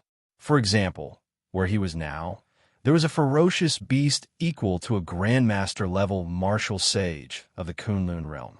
Behind that ferocious beast was a lake filled with immortal qi. There was also a pavilion in the center of the lake. Be it this immortal lake or that mysterious pavilion, they were both very attractive to Xiaochun. However, when Xiaochun looked at the dozing ferocious beast, he could not help but feel apprehensive. However, when he looked at the sleeping ferocious beast, the bubbles that it had spat out unconsciously exploded, shattering space. Layers of spatial shards turned into hurricanes and drifted into the sky. The spatial storms that filled the sky of the Sky Dome Immortal Realm were actually unconsciously generated by this ferocious beast while it slept. Just thinking about it made Xiaochun feel startled. How could he dare to have any more ideas? Xiaochun glanced at the pavilion in the center of the lake with some dissatisfaction. Then, his figure flashed, and he left this place, continuing to kill martial sage-level ferocious beasts. The spiritual energy of the Sky Dome Immortal Realm was very thin. With Xiaochun's current cultivation, cultivating here for a year would not be comparable to cultivating in the Kunlun realm for a month. The spirit cores of these ferocious beasts could help Xiaochun increase his cultivation speed. Although it would not be comparable to cultivating in the Kunlun realm, it was better than nothing. After wandering around for about 10 days, Xiaochun arrived at the Great Qi Nation's encampment. Inyu had made arrangements long ago. After Xiaochun reported his identity, he used the transportation formation to leave. The moon was cold and silent.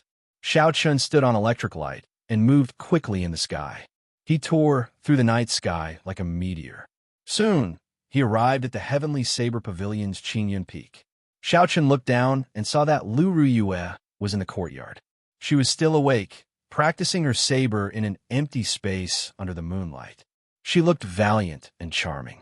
Xiaochun smiled faintly and drew the lunar shadow saber.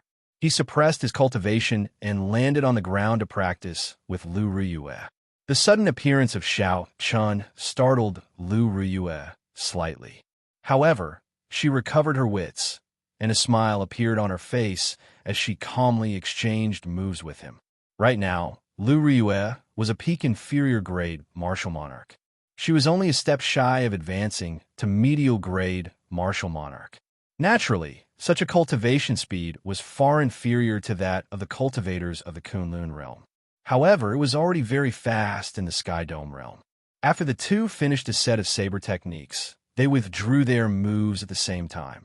Xiao Chun sheathed his saber and stepped forward to embrace Lu Riyue. Under the moonlight, Lu Riyue's charming face had a different kind of charm. Lu Riyue hooked her arm around Xiao Chen's neck and looked at his delicate face. The smile on her face faded away as she asked seriously, "Why did you come back? Can you tell me the truth?" There were some things that Xiao Chun could tell Lung Tianhe, but not Lu Riyue. Xiao Chun did not tell Lu Riyue that he was here to undergo his tribulation. If he fell in the Kunlun realm, he would never be able to see her again. "I missed you, so I came back." Lu Riyue smiled gently and said, "That's good. Let's not go back in the future, okay?" Xiao Chun was slightly stunned. He did not know how to answer. He was not good at lying in the first place, nor did he want to go against his heart to make a promise. Lu Riyue's words stumped him. Seeing Xiao Chun like this, Lu Riyue gently struggled free from Xiao Chen's grasp. She sighed and said, "You know you will not lie. Why the need to make me happy?" Seeing Lu Riyue enter the room alone, Xiao Chen stood where he was, not knowing what to do. He slowly walked to the door and knocked twice. However, he did not hear Lu Riyue call him in. It looks like Riyue is really angry. Xiao Chen could not help but feel sad. He looked up at the bright moon in the sky, thinking about how to explain things to her. He had not intentionally hidden his true purpose for coming back. He just did not want Lu Riyue to worry about him. However, if he did not tell her the truth, he would not be able to resolve the knot in her heart. Xiao Chen could not help but fall into a dilemma. In the middle of the night, the moon hid behind the clouds. Xiao Chun, who had been standing there for a long time, stood outside the door. He felt bored and started counting the stars in the sky. "You idiot! The door is not locked. If you still do not come in, I will really get angry." Suddenly, Lu Riyue's grumbling voice came from inside the room. Xiao Chen's face lit up in joy as he quickly pushed the door open and entered. In the Immortal Spirit Ring, Ao Jiao could not help but complain. "A beauty on the bed, the door is not locked." Only a blockhead like Xiao Chun would stand outside and count the stars. The sky had not brightened yet. Only the afterglow of dawn scattered a faint light. Xiao Chun had not slept so comfortably in a long time. He opened his eyes and turned his head to look. Lu Riyue had not woken up yet. Her eyes closed as she rested her head on his arm. Xiao Chun carefully pulled his arm out and supported his head with one hand. He looked quietly at the sleeping Lu Riyue and revealed a faint smile. His lips gently pressed against her forehead. Then, Xiao Chun put on his clothes and covered Lu Riyue with the blanket again. Then, he quietly left the room. In the back mountains of Qingyan Peak, where there was a waterfall, Xiao Chun sat cross-legged beside the stream. He closed his eyes and slowly circulated the purple thunder divine incantation. As Xiao Chun looked at the gushing waterfall, his expression turned grave. Every time he circulated the purple thunder divine incantation, he could clearly feel the bottleneck approaching. The horrifying lightning tribulation and the formless but even more horrifying heart tribulation would arrive at a suitable time. However, Xiao Chun was much calmer now. Compared to the first time he learned about the lightning tribulation and the heart tribulation in the Hao Ian Stars Heaven series training room, he was much better. Now, when he saw his old friends in the Sky Dome realm and his fellow Shao clan members in Mo City, his mental state was already close to perfection. He did not care about the future, only the present. On the road to the peak, the lonely did not fear. The lonely did not fear. The courageous did not fear. Xiao Chun stretched out his hand and released the spirit egg that was as smooth as white jade that he had sealed. When he saw the surging flames and the boundless sea of fire, he felt extremely confused. Ao Jiao, do you know what kind of egg this is? Chapter 863. Xiao Chun was rather interested in the mysterious little fellow in the egg. Unfortunately, his spiritual sense could not penetrate too deeply into it. The space within the egg seemed to be a world of its own, boundlessly vast.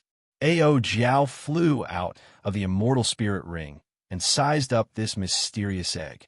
However, she could not make heads or tails of it. She shook her head and said, "I don't know. I have seen many powerful and noble spirit beasts.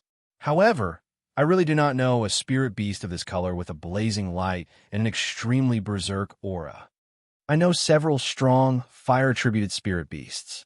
However, none of them match. If I am not wrong, it should be a holy beast from the immortal epic." Holy beast? There really is such a mythical creature? Xiaochen looked at Ao Jiao suspiciously. Ao Jiao nodded seriously and said, "There definitely is. When the martial epic was just born, there were people who frequently saw holy beasts near Kunlun Mountain. There were even people who captured holy beasts. According to rumor, the ancestors of the 4 holy lands of the human race sealed these holy beasts and established their bloodline totems. Only then could the holy beast martial spirit be passed down to the later generations. Although the rumor might be false and outsiders do not know what is going on, it definitely has something to do with holy beasts. Otherwise, why would only your 4 holy lands have holy beast martial spirits out of all the cultivators of the human race? It looked like the immortal epic's holy beast might really be in this egg. However, it did not look like it showed any signs of breaking out of its shell. Suddenly, Ao Jiao said, "I remember now. This is a golden crow egg. It is as white as jade and as smooth as a wall. There is a boundless sea of fire surging with intense flames. The one inside is the legendary golden crow." Xiao Chen's expression changed. He could not help but feel excited. The golden crow was a famous holy beast of the immortal epic. The golden crow was a pure young holy bird, also known as the scarlet crow or the sunbird. Its body contained the supreme overlord solar true flame. When it matured, its light would be like the blazing sun, able to illuminate the entire world. It was the golden crow that competed with the sun. However, Ao Jiao's next words dampened Xiao Chen's hopes. She said, "It is very difficult to hatch this golden crow egg. Even after the Sky Dome Immortal Lord died, he could not hatch it. You can imagine how difficult it is. That's not all. Young golden crows don't have much fighting power. Even if they hatch, they won't be able to help you much. It's not much, but it's of great benefit to the sect, and it can be passed down to future generations." Xiao Chen's excitement was immediately suppressed by Ao Jiao. He couldn't help but smile bitterly. "Tell me, what conditions are needed for it to hatch?" Ao Jiao scrutinized the golden crow egg. After a while, she said, "Looking at the golden crow egg, the spiritual energy of heaven and earth has almost been absorbed. Now, all it lacks is the origin source of the solar true fire. Where can I find the solar true fire's origin flame?" Ao Jiao pointed to the blazing sun above and said, "The deepest part of the blazing sun of the Kunlun realm is the solar true fire's origin flame. The solar true fire of the Sky Dome realm is just a portion that the Sky Dome Immortal Lord plundered from the blazing sun." Speechless, Xiao Chen carefully put away the golden crow egg. For now, he no longer had any thoughts about this. He did not think that he had lived too long and wanted to run into the blazing sun. Before he got close, he would probably be roasted until not even a drop of blood remained. At the very least, he would have to cultivate the golden body of Emperor Wu before he could obtain some of the solar true fire. As for the origin flame in the deepest part of the universe ring, Xiao Chen thought that only a sovereign martial emperor would dare to enter it carefully. After putting away the golden crow egg, Xiao Chen started fiddling with the longevity fruits in his universe ring. His gains in the Sky Dome Immortal Realm were pretty good. The 19 longevity fruits could bring out their value in the Kunlun Realm. That place did not lack old monsters nearing the end of their lifespans. All of them had lived for several hundred years. They would definitely be quite wealthy. Any one of these longevity fruits, which could increase one's lifespan by 100 years, could fetch a sky-high price. There are also a few longevity tree branches that were pretty good. He had been lacking a good medium for the life bestowal spell. The branches of a king great spirit tree were definitely sufficient. There were also the spirit cores of several ferocious beasts. After removing the impurities, they contained immortal qi and were barely enough to cultivate for a while. After tidying things up, another dragon pearl appeared in Xianxia's hand. He had been in the Sky Dome realm for more than 2 months already. His cultivation had not improved much, but he had obtained a lot of things. This Frost Flood Dragon's dragon pearl was definitely the most useful. Even though he did not cultivate ice quintessence, it was sufficient for killing enemies. If he detonated the energy contained in this dragon pearl, even a Grandmaster level martial sage would be severely injured. Coincidentally, he had 3-star breaker arrows for sneak attacks and this dragon pearl for frontal attacks. Given this, if he ran into a Grandmaster level martial sage, he would have a trump card to deal with. After using the spirit cores of the ferocious beasts to cultivate for the entire morning, Xianxia returned to Qinyan Peak. Then, he accompanied Lu Ruyue and wandered around the Heavenly Saber Pavilion. They looked at the mountains and rivers, the flowers and grass, far away from the intense, dangerous, and hostile Kunlun realm. Even the word happy was insufficient to describe such peaceful days. The days passed leisurely like this. Aside from the necessary cultivation, Xianxia spent most of his time on Qinyan Peak with Lu Ruyue.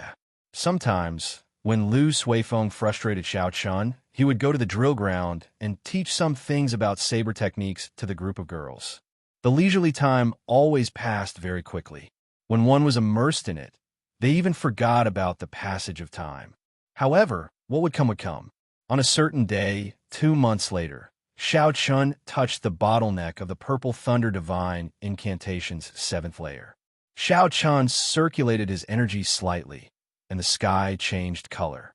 Thunderclouds pressed down, and strong winds howled. So, he quickly stopped cultivating. It was not that Xianxia was afraid of the tribulation. It was that he could not choose the Heavenly Saber Pavilion's Qinyan Peak to undergo the tribulation. Xianxia did not explain it to Lu Ruyue. He only said a few words to Lu Suifeng before quietly leaving alone. While in midair, Xianxia turned his head back and looked at this towering Qinyan Peak. This place held too many memories, too many entanglements. I can't get enough of it. Ao Jiao, I will come back alive, right? You have to. Even if you want to die, I will not let you die. Ao Jiao had a ferocious expression as she said, "You even promised me to take revenge for the Thunder King. You're not allowed to die, and you will not die." At Qinyan Peak, where Xianxia and Lu Suifeng had parted ways, Lu Ruyue slowly descended from the sky. She looked at Xianxia, who had already become a small black dot in the sky, in a daze. "Sis, you already knew from Senior Lung why he left. Why didn't you come out and say one last thing to him?" His parting this time was a narrow escape from death. It was very sad. Lu Suifeng said helplessly as he looked at Lu Ruyue. Lu Ruyue smiled and said, "He did not want me to know.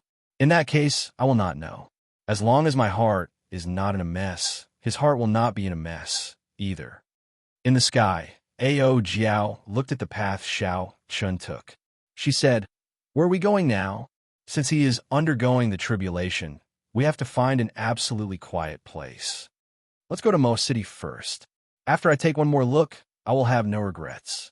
Xianxia had already decided on the location of his tribulation long ago.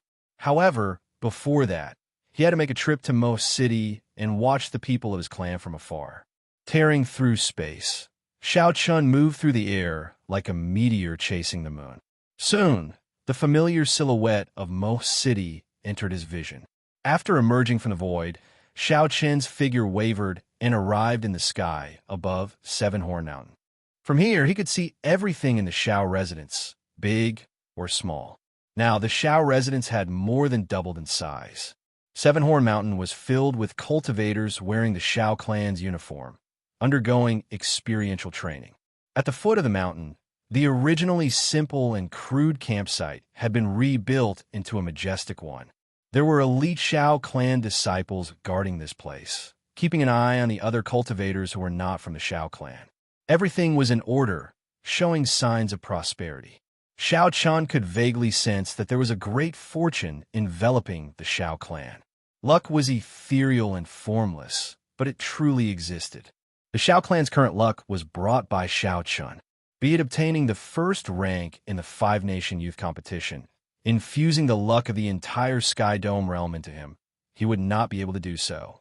Furthermore, after absorbing the essence of the heavenly dew divine spring, Xiao Chun's luck had reached a startling level.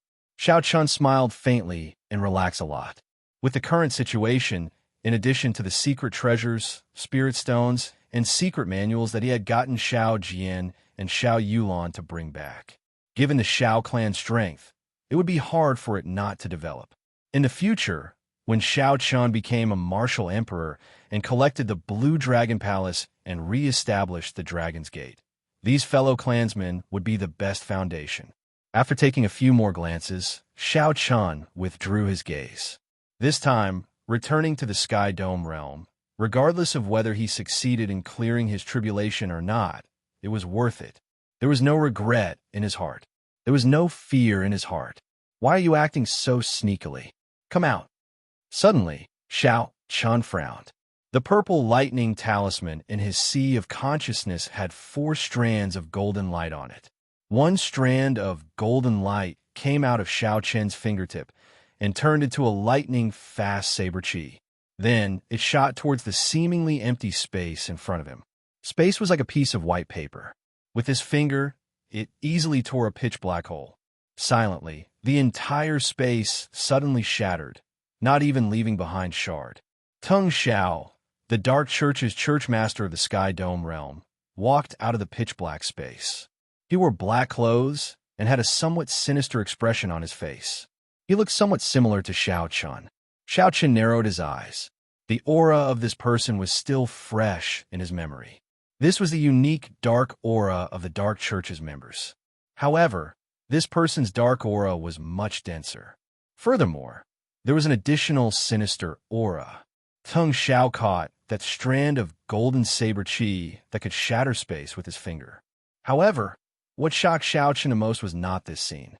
Instead, it was this person's appearance.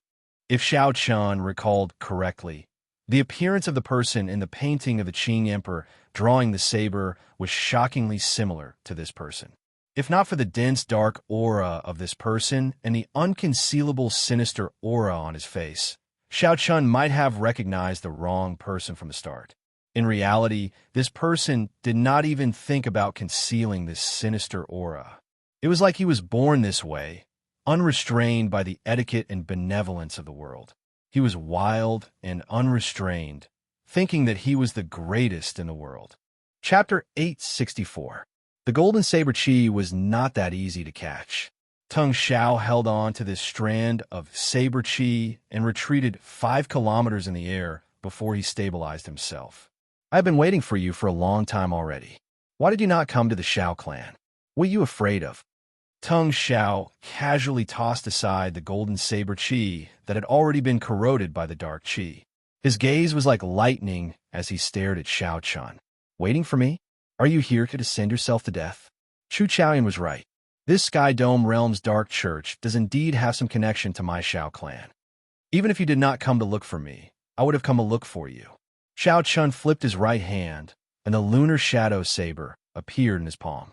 His figure flashed, and he executed the starting stance of the lightning tribulation saber technique without holding back. Xiao Chun's 90% comprehended saber intent and 40% comprehended immortal will of thunder allowed this simple starting stance to burst forth with boundless might. As electric light burst forth, it radiated a large amount of light. The slender saber pierced through the electric light and quickly chopped at Tung Xiao. Electricity started to accumulate in the air behind Xiao Chun. As they moved about, sparks flickered everywhere. Tung Xiao had not expected Xiao Chun to fight in the moment he arrived. He smiled coldly, and a slender saber flickering with a cold light appeared in his hand. Dang! Tung Xiao Chun gently swung and blocked Xiao Chun's saber. Then, he quickly spun around in the air and gave off electric light, dissipating the force in Xiao Chun's saber. Xiao Chun's eyes lit up.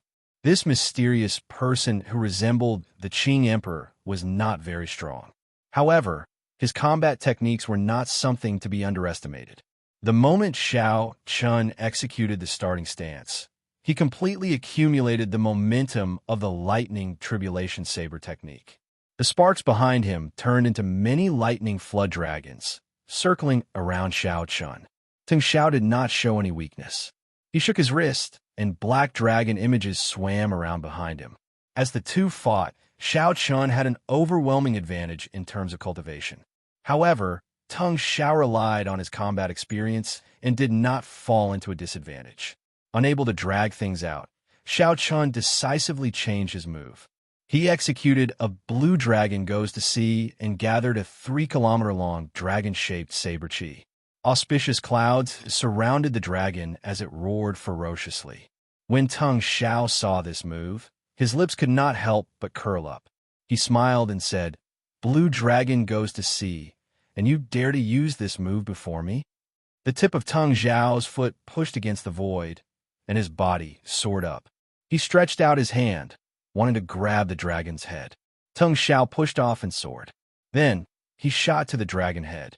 However, Xiao Chun already knew the weakness of this move and had already made up for it. How could the other party succeed? Xiao Chun stretched out his hand, and the somewhat rigid dragon-shaped saber, Qi, seemed to come to life. It shook its head and wagged its tail, baring its fangs and claws. Tung Xiao was startled. Clearly, he had not expected such a change. He could not figure out how to grab the dragon head. Without waiting for Tung Xiao to retreat, Xiao Chun shouted, and the dragon-shaped saber, Qi, pressed down ruthlessly. Tung Xiao spat out a mouthful of blood on the spot and was sent flying 10,000 meters in the void.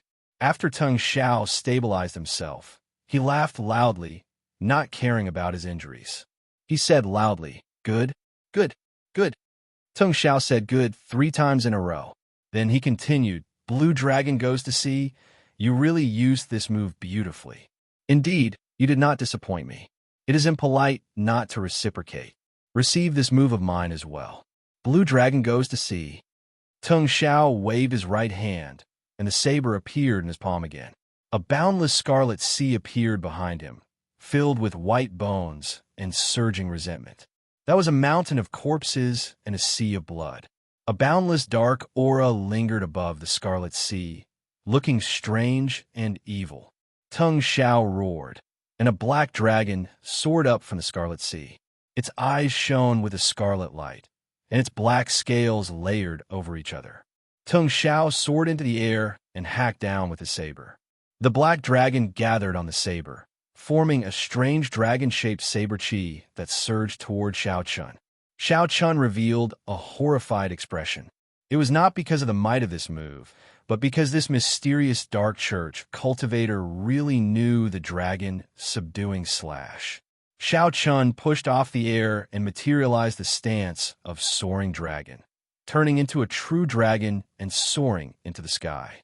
Hidden dragon in the depths, soaring dragon in the sky. It was fine if it did not fly, but it soared into the sky. Bang, bang, bang.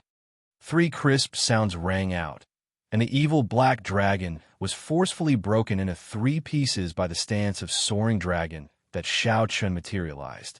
After breaking this move, Xiao Chun looked up and discovered that that person had already fled. The mysterious phenomenon of a mountain of corpses and a sea of blood also vanished. The dark aura spreading in the sky slowly dissipated. However, the 3 pieces of the black dragon lingered in the air for a long time, as if they had already solidified. Xiao Chun entered deep thought. If this person had not been far weaker than him, this mutated blue dragon goes to sea would not have been easy to deal with. That person earlier seems to be the church master of the Dark Church. 10,000 years ago, he rampaged everywhere. He also contributed to the destruction of the Tianwu dynasty. Ao Jiao said slowly, her eyes filled with doubt. She continued, "According to rumor, he was killed by the Holy Lord of the 3 Holy Masters' Holy Land. Why did he appear again today?" Xiao Chun did not chase after this person. He felt that this person was just a clone and not the true body. Unexpectedly, There was such a horrifying enemy of unknown origins in the Sky Dome realm. No wonder Xiao Qian's father was so worried back then. If Xiao Qian succeeded in his tribulation, he had to uproot the dark church in the Sky Dome realm. The appearance of this mysterious person cast a shadow over Xiao Qian's heart. Not only was this person's appearance strange, but his identity was also suspicious. Why did this person appear in most cities' Xiao clan? If his clone was already so strong, how strong would his true body be? Chu Chaoyan said that the Dark Church was connected to the Xiao clan. How did this person know? Many doubts appeared in Xiao Qian's mind. He turned his head to look at the bustling Xiao clan and the lively faces. Then, he cleared his mind of distracting thoughts and left with a resolute expression. Half a day later, Xiao Qian landed on a desolate island in the boundless sea. There were no humans or beasts on the island. It was a completely desolate island. Similar islands dotted the vast, boundless sea like the stars in the sky. They were very ordinary and would not attract the attention of others when undergoing a tribulation. This was the best choice. There was a small mountain on the island. Xiao Qian jumped onto it and sat cross-legged at the summit. He looked up at the clear blue sky. Xiao Qian took a deep breath. A cool chill came from the sea monarch headscarf on his forehead, causing his entire body to calm down, both inside and out. After spitting out a long breath of turbid qi, Xiao Qian closed his eyes and started to circulate the purple thunder divine incantation. The power of natural laws quickly circulated in his meridians. Not long after, a thunderous sound rang out in his body. Lightning flashed in the mysterious small world in his dantian. The blue dragon martial spirit swam around carefully, dodging the lightning. The dantian was the most mysterious place in a cultivator's body. It looked like a pearl hanging between the belly button and the sternum. However, if one cut open the belly of a cultivator, one would not see the so-called dantian. The dantian was not an organ, bone, or flesh. It existed between reality and illusion. It was a world of its own, containing the cultivator's essence, quintessence, and heavenly sage laws. A cultivator used their body as a vessel. Actually, this referred to the space in the dantian. The size and toughness of this space determined how much quintessence and spiritual energy a cultivator could contain. The dantian was the cornerstone of this small world. If the dantian was destroyed, the small world would cease to exist. Naturally, the cultivator would be crippled. Rumor had it that once one reached the level of Emperor Wu, one would grasp heavenly laws and be compatible with the world.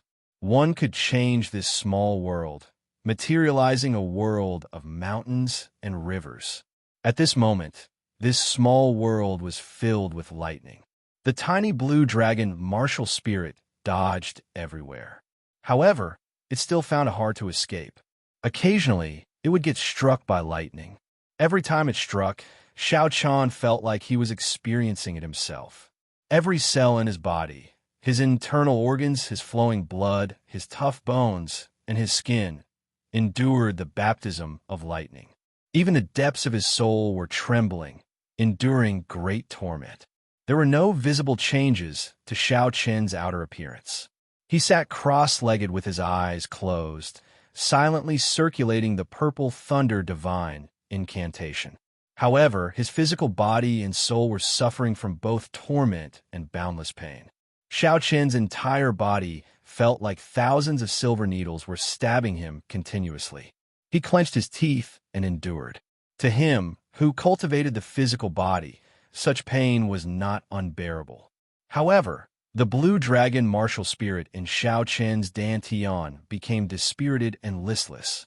It looked like it would disappear at any moment. However, Xiao Qian's heart was as clear as a mirror. Under the tempering of the lightning, the inner charm of the blue dragon martial spirit became even more spirited. It was filled with a divine nature, as if a true soul was condensed within it. The lightning tribulation of the martial spirit lasted for half a day before it finally stopped. Several sticky black impurities flowed out of Xiao Qian's body. Xiao Qian's heavenly sage laws shook the impurities off his body and scattered them with the wind. This martial spirit tribulation had been extremely arduous. However, Xiaochun had gained a lot as well. Using this opportunity, his peak rank 2 Sage body finally broke through to rank 3 Sage body. Xiaochun thought to himself, now that I'm at full power, I should be able to achieve 1,500 tons of force. That would be another breakthrough. Xiaochun's physical body's recovery ability and ability to resist attacks had also improved. Even without a cultivation technique or martial technique that specialized in protecting the body, Xiaochun's physical body was much stronger than before. Xiaochun's defense should have already reached the level of a Grandmaster-level martial sage. After all, a regular Grandmaster-level martial sage's physical body would barely reach the level of a rank 2 sage body. Xiaochun did not specialize in vital qi, so he could not compare to Xiaochun. However, Xiaochun did not know how his martial spirit was doing now. The blue dragon martial spirit in his dantian was now only a small spot of light. It was incredibly bright, but he could not sense it at all. Startling thunder roared by his ears. Xiaochun opened his eyes and looked at the sky.